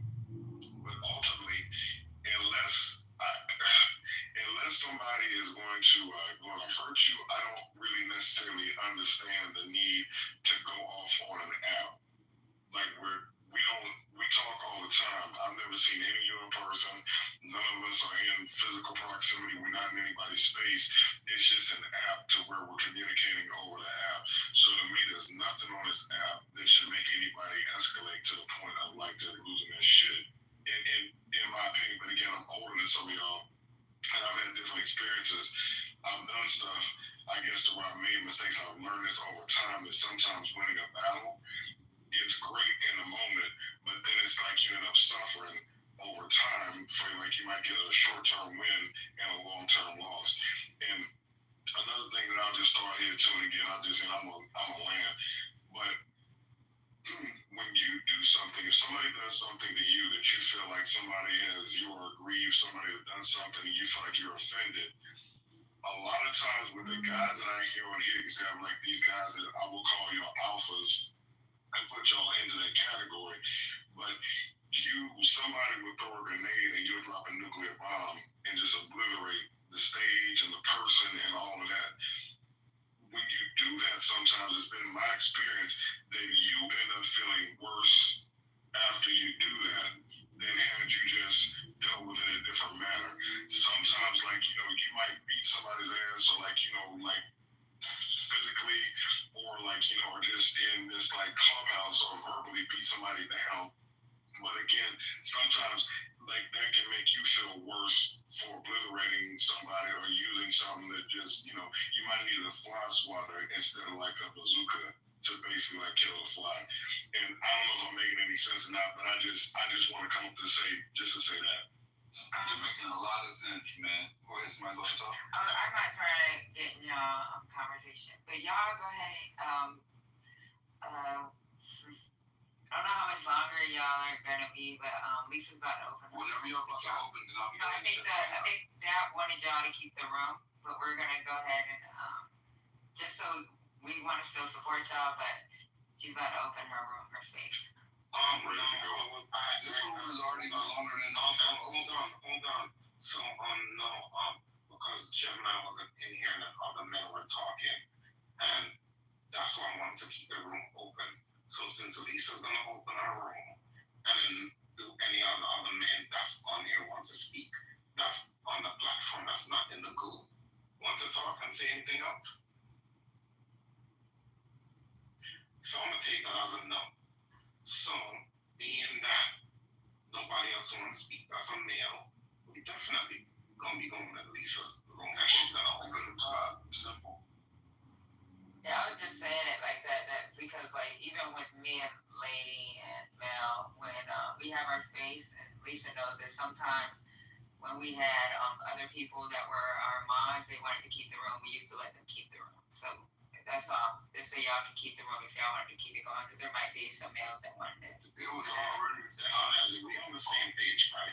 Okay. It was supposed to be a few hours. The room was supposed to be 2 to 3 hours. We are now at 4, so we was already past where we were going with it anyway. That's not a problem. All right, Lisa. Okay, and Big Brother, you have to call me before I open up my room. It's a 911 this time. I just call me, please, and then I'll open up the room. Give us 5 minutes maximum. I'm not gonna keep him long. Who's the Big Brother now? Where's that? Be quiet. See, that's why you should never have a sister wife. They in all your business.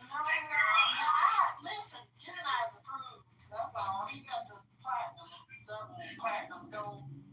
Yeah, I gotta talk to you later on, sister wife. But anyway, No, we're not doing that. You can talk to her right here, right now. No, this is personal No, property. No, she can't. Yes, he can. No, I have to. Right? Can you, Gemini, just give me a quick call? That's all I ask, and then I will open up the room. As a matter of fact, I'll open it up, and you guys can start it off, and then I can talk to Gemini, and we can both drop in, so you guys won't be saying, "Look what he did." Yeah, because here on our ass. I'm not. I swear to God. Let me open up now. Does anybody want to come pull the link? I'll open it up, and then we can pull the link, and y'all can play a couple of tunes while I talk to. Yeah, I'll go over there. DJ Patty G, don't look it up. Patty G. Okay, all right. So let me. Last name JD. Oh shit! I cannot live. DJ Patty J. This is light skin. He told me. Right? Right. Let me stop playing. No, I'm not playing. She is not playing. You ain't playing. No, she ain't playing because even my never mind. I'll tell this to Patty the back channel. But anyway, go ahead, y'all, and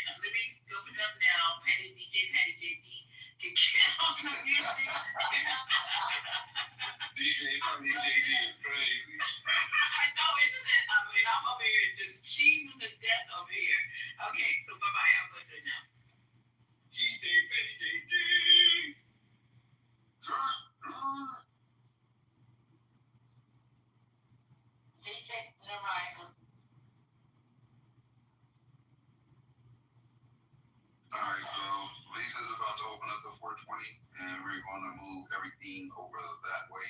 Appreciate y'all, and we will be doing this again next Sunday. Thanks for the interaction. Hopefully, y'all got something from it. Gemini, What's up, fam? you and Brian have a meeting. How come I ain't get into the meeting? What's going on? We didn't have a meeting. Oh, so we just was winging it. Yeah, we winged it. That's why it was. Yeah, that's what's up. Yeah, that's what's up.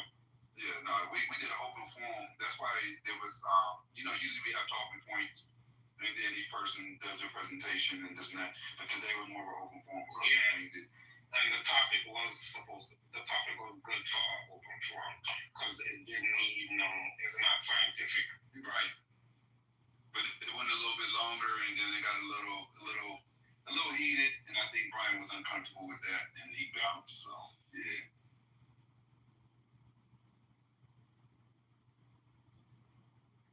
But no, we didn't have a meeting though.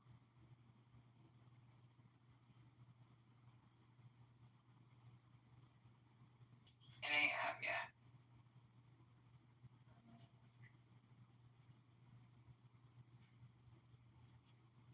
I do believe there was some good discussion had today in the room. Okay, it went a little left at times, but for the most part. If you need a room closer, I don't know if I could close it if you guys want me to. Yeah, no problem. Appreciate it. Sure, but that was the thing I meant to present for the young men. Strip your bed at least once a week, or as needed. If the phone got the room.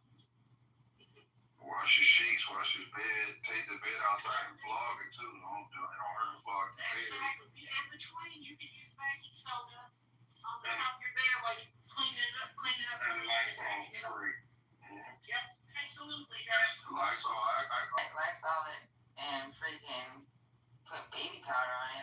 Which one we doing y'all bed? What's going on? Tear the bed.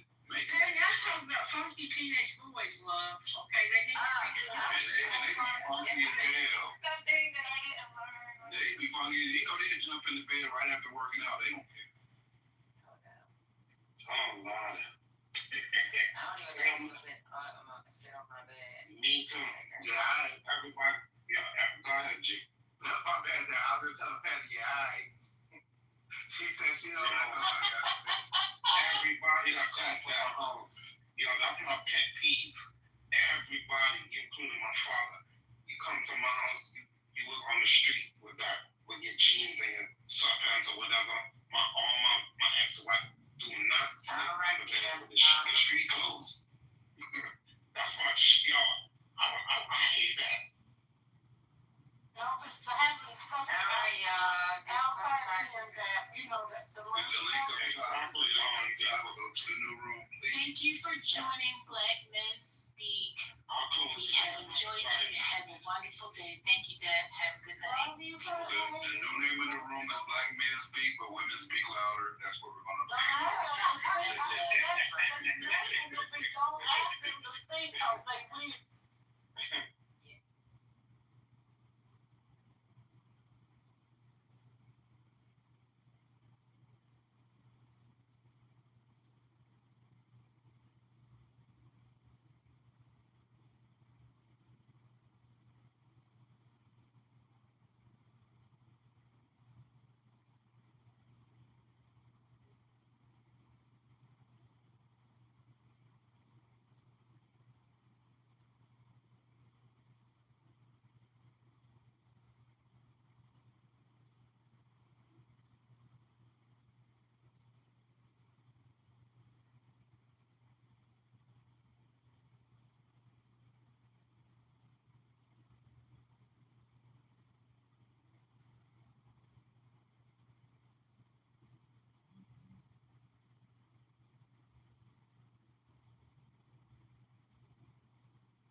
they don't want. Okay, but you're gonna tell me the Palestinians to find out how the baby died. They didn't get to the coroner's office, and then he drop kicked the baby in the trash can. So there will be ways of finding out. Is that your problem? I think he's definitely involved. He's definitely involved. I think you're a boss. I think you're a boss. You know what's weird to me? You guys are all obsessed with homosexuality. They seem to have is to deceive. Have repressed urges. Why are you Muslim guys so desperate? Look how he tries to flip it. Hell up. Now he's trying so much. I'm just asking. Hey, listen. No one is born that way. That is an unnatural choice. Be quiet, you gay white man. Be quiet. I think it is. It's unnatural, it's immoral, and it destroys communities. Ain't nobody trying to hear you, white man. Shut the hell up.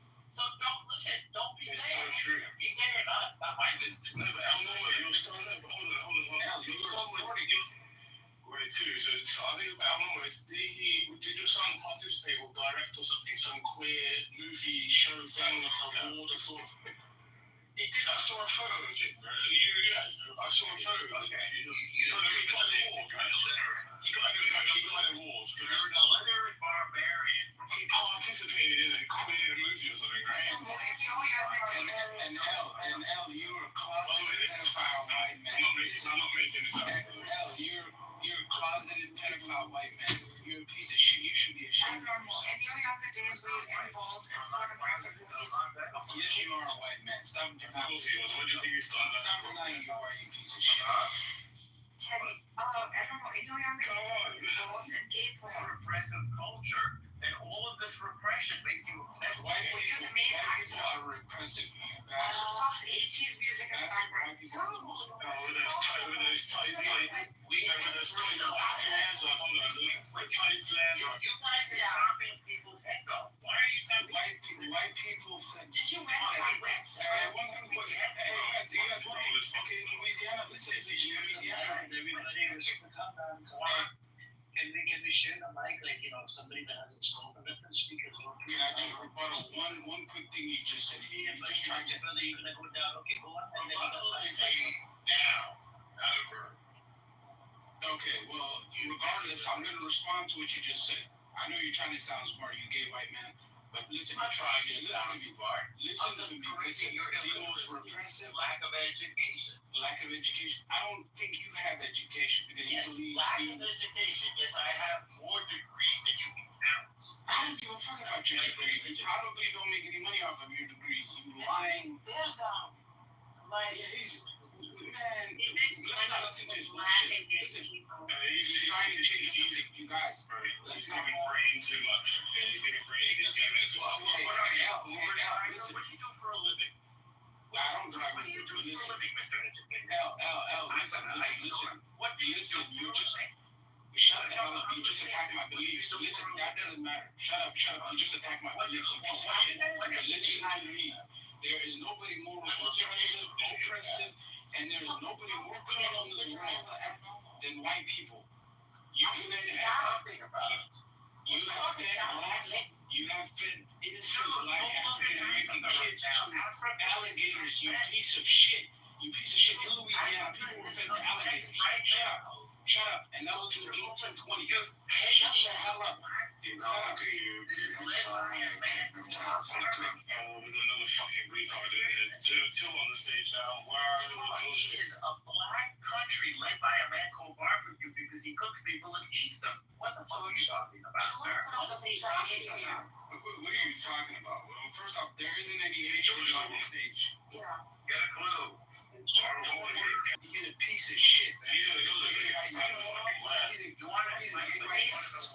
George is embraced his feminism. Because you don't have any girlfriends. Because you are the lowest form.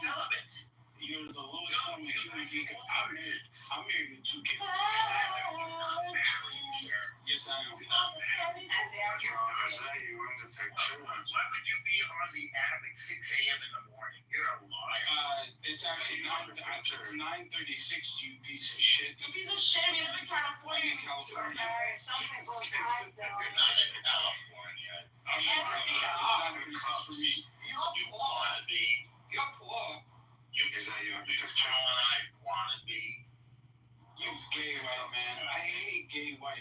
white people in general that support gay, you're a piece of shit. Bro, is that you in the picture, dog? L. In the 1980s,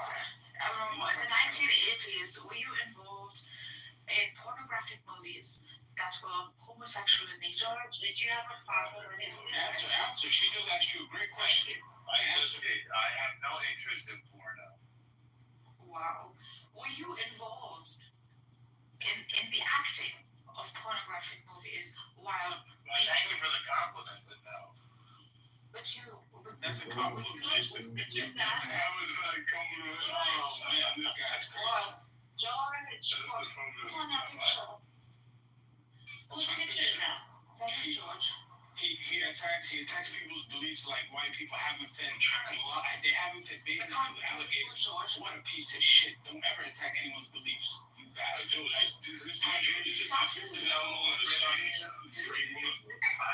I'm attacking your primitive, repressive. George, can you answer the fucking question? Homophobic, racist beliefs. Yes, I'm attacking them. We need to become civilized. That's what I'm doing. Yes. I'm attacking your fucking face because you're Hey, L, you are a pedophile. You are a fucking pedophile. I know pedophiles when I see them. Hey, you know what? When you bring it up, it means that it's you. Somebody who brings that up is obsessed with this stuff. No. You go for White men. It's not going to be the white man. Statistics prove that on the planet. And most pedophile people are in that picture for George. I like it. It's already a gayest country. Everyone with that freaky, crazy desire, they go to Israel. But George answered the question. People, we just don't Is that one of your girlfriends, George? That is George. You desecrated the freaking over there. You messed it up. You has been liberated. We're gonna eradicate you soon We're enough. not primitive barbarians. How did you feel that? Make it the I want to know, right? I want to know. Yes, Steve, I want to know. How did you feel as a man, as a father, when your son came out? So you just He felt good. what was the feeling? What was the feeling? No, I want you to tell me. I want to describe the feeling. Please tell me. How did it deliver the news to you? I'm going to tell you, if any of my sons or daughters were gay, I would love them just as much. They don't I said bisexual. Turn your ears on. Turn your ears on. Bisexual. He has no more. I said bisexual. I'm bisexual. I'm homosexual. He just said he's bisexual. Your son is bisexual. I know he is. I've seen it on social media. He hates Muslims and minorities, but he supports gays. What a piece of shit. I'm sorry to the lowest. You are the lowest form of human being. I think so. Hang on a second. I do remember what you wrote, brother too. Brother too, you said you don't like white gay men. No offense, you do love. No. I don't support any gay men. I was just trying to make fun of them. I don't support that. I just make sure, brother. You know, we're on the same page. Because you said you don't like white men. What about the black and brown gay men? Hey, brother, the country I'm from, listen. Okay, shut up. Shut the hell up. Shut up. Get in your answers, and you shut the hell up. You're a pedophile white man. Shut up. I don't want to hear anything against it. Hey, Amir, I don't support it. Not only do I not support it, I'm openly against anyone who supports or even anti-Semitic, homophobic. Yes. And sound dumb as fuck. You haven't told you as well. No one cares. Yeah, no one cares what he has to say. I thought you haven't told her as well. I like your chain, bro. That's chain.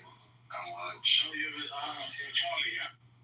No one gives a fuck what you do. Is it Charlie? Is Charlie, is that right?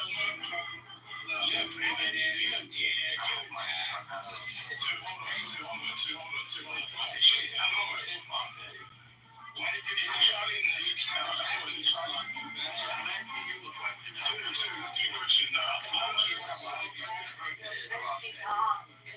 you allow hip hop to colonize your soul? Why do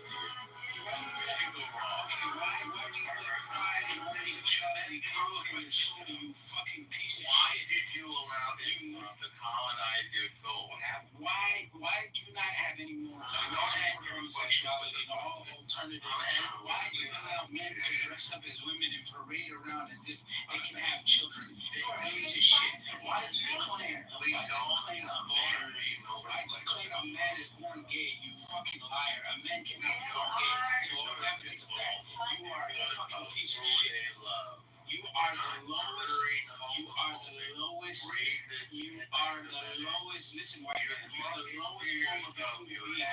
You are a fucking homosexual white man.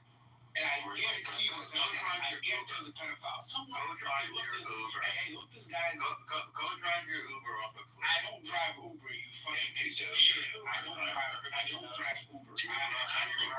have never driven Uber. You're an Uber driver with low rating. My man is legal. You're a thief. Who are you to talk to? Yeah, that's they support homosexuality. All the Uber drivers with low rating. Hey, listen, you're anti-Semitic and you don't say it until you like the stuff. You're 100% right. I am anti. I am homophobic. 100%. Anything that goes against natural. You are a secular liberal homosexual like you. You are a piece of shit. I hate this, but shut up. He looks like he touches kids. He's talking about Uber drivers. Go drive your Uber. Anyways, I think we're gonna pivot from normal because he's just annoying, just like usual. Thank you, Norma. Thank you for leaving on your own. I don't have to move you down. That's it. Thank you. He'll be back in a bit. Anyways, we see now Norma's behavior on this app. He was attacking Mark. Mark is his Jewish brother, right? So Mark, if he would have pressed his button, he would try to, dox you and whatnot. He has done it to the Jewish brothers here and sisters. So just be careful. That's all I can tell you. Be careful with that Normal. He's a very, very vicious. And Brother Amir, I don't want to cut you off. Let me just say one thing. Anything that goes against our deen, our faith, I will never not only support, but I will denounce anybody who supports. I know, but brother, you made a mistake. I was just trying to make fun of him. I was just trying to make fun of him. That's it. That's it. I know, but you gotta be clear with the words white, brown, black, all give. Yes. No, 100%. I should have clarified. I agree with you. But where I'm from, listen. You don't go to jail. You go to the graveyard if you're homosexual. I know it's wrong. It's wrong to kill people. I know, but it's wrong to kill people that are, the gay, LGBTQ. We can bring them back to the right path. It's wrong to kill them. I agree with you. What do they call that thing? What do they call that thing where they send them back? One thing we should. I don't know if you guys know. Just 1 second. I don't know if you guys know about this term called corrective rape. They do that in some villages in Africa, in India, Pakistan, whatnot. What this means is it's called corrective rape. So let's say if your son is gay or lesbian or whatever, they force one of their cousins to have sex, by force to make them straight. Okay. You see what I'm saying? It's called corrective rape, and it happens in some villages. This term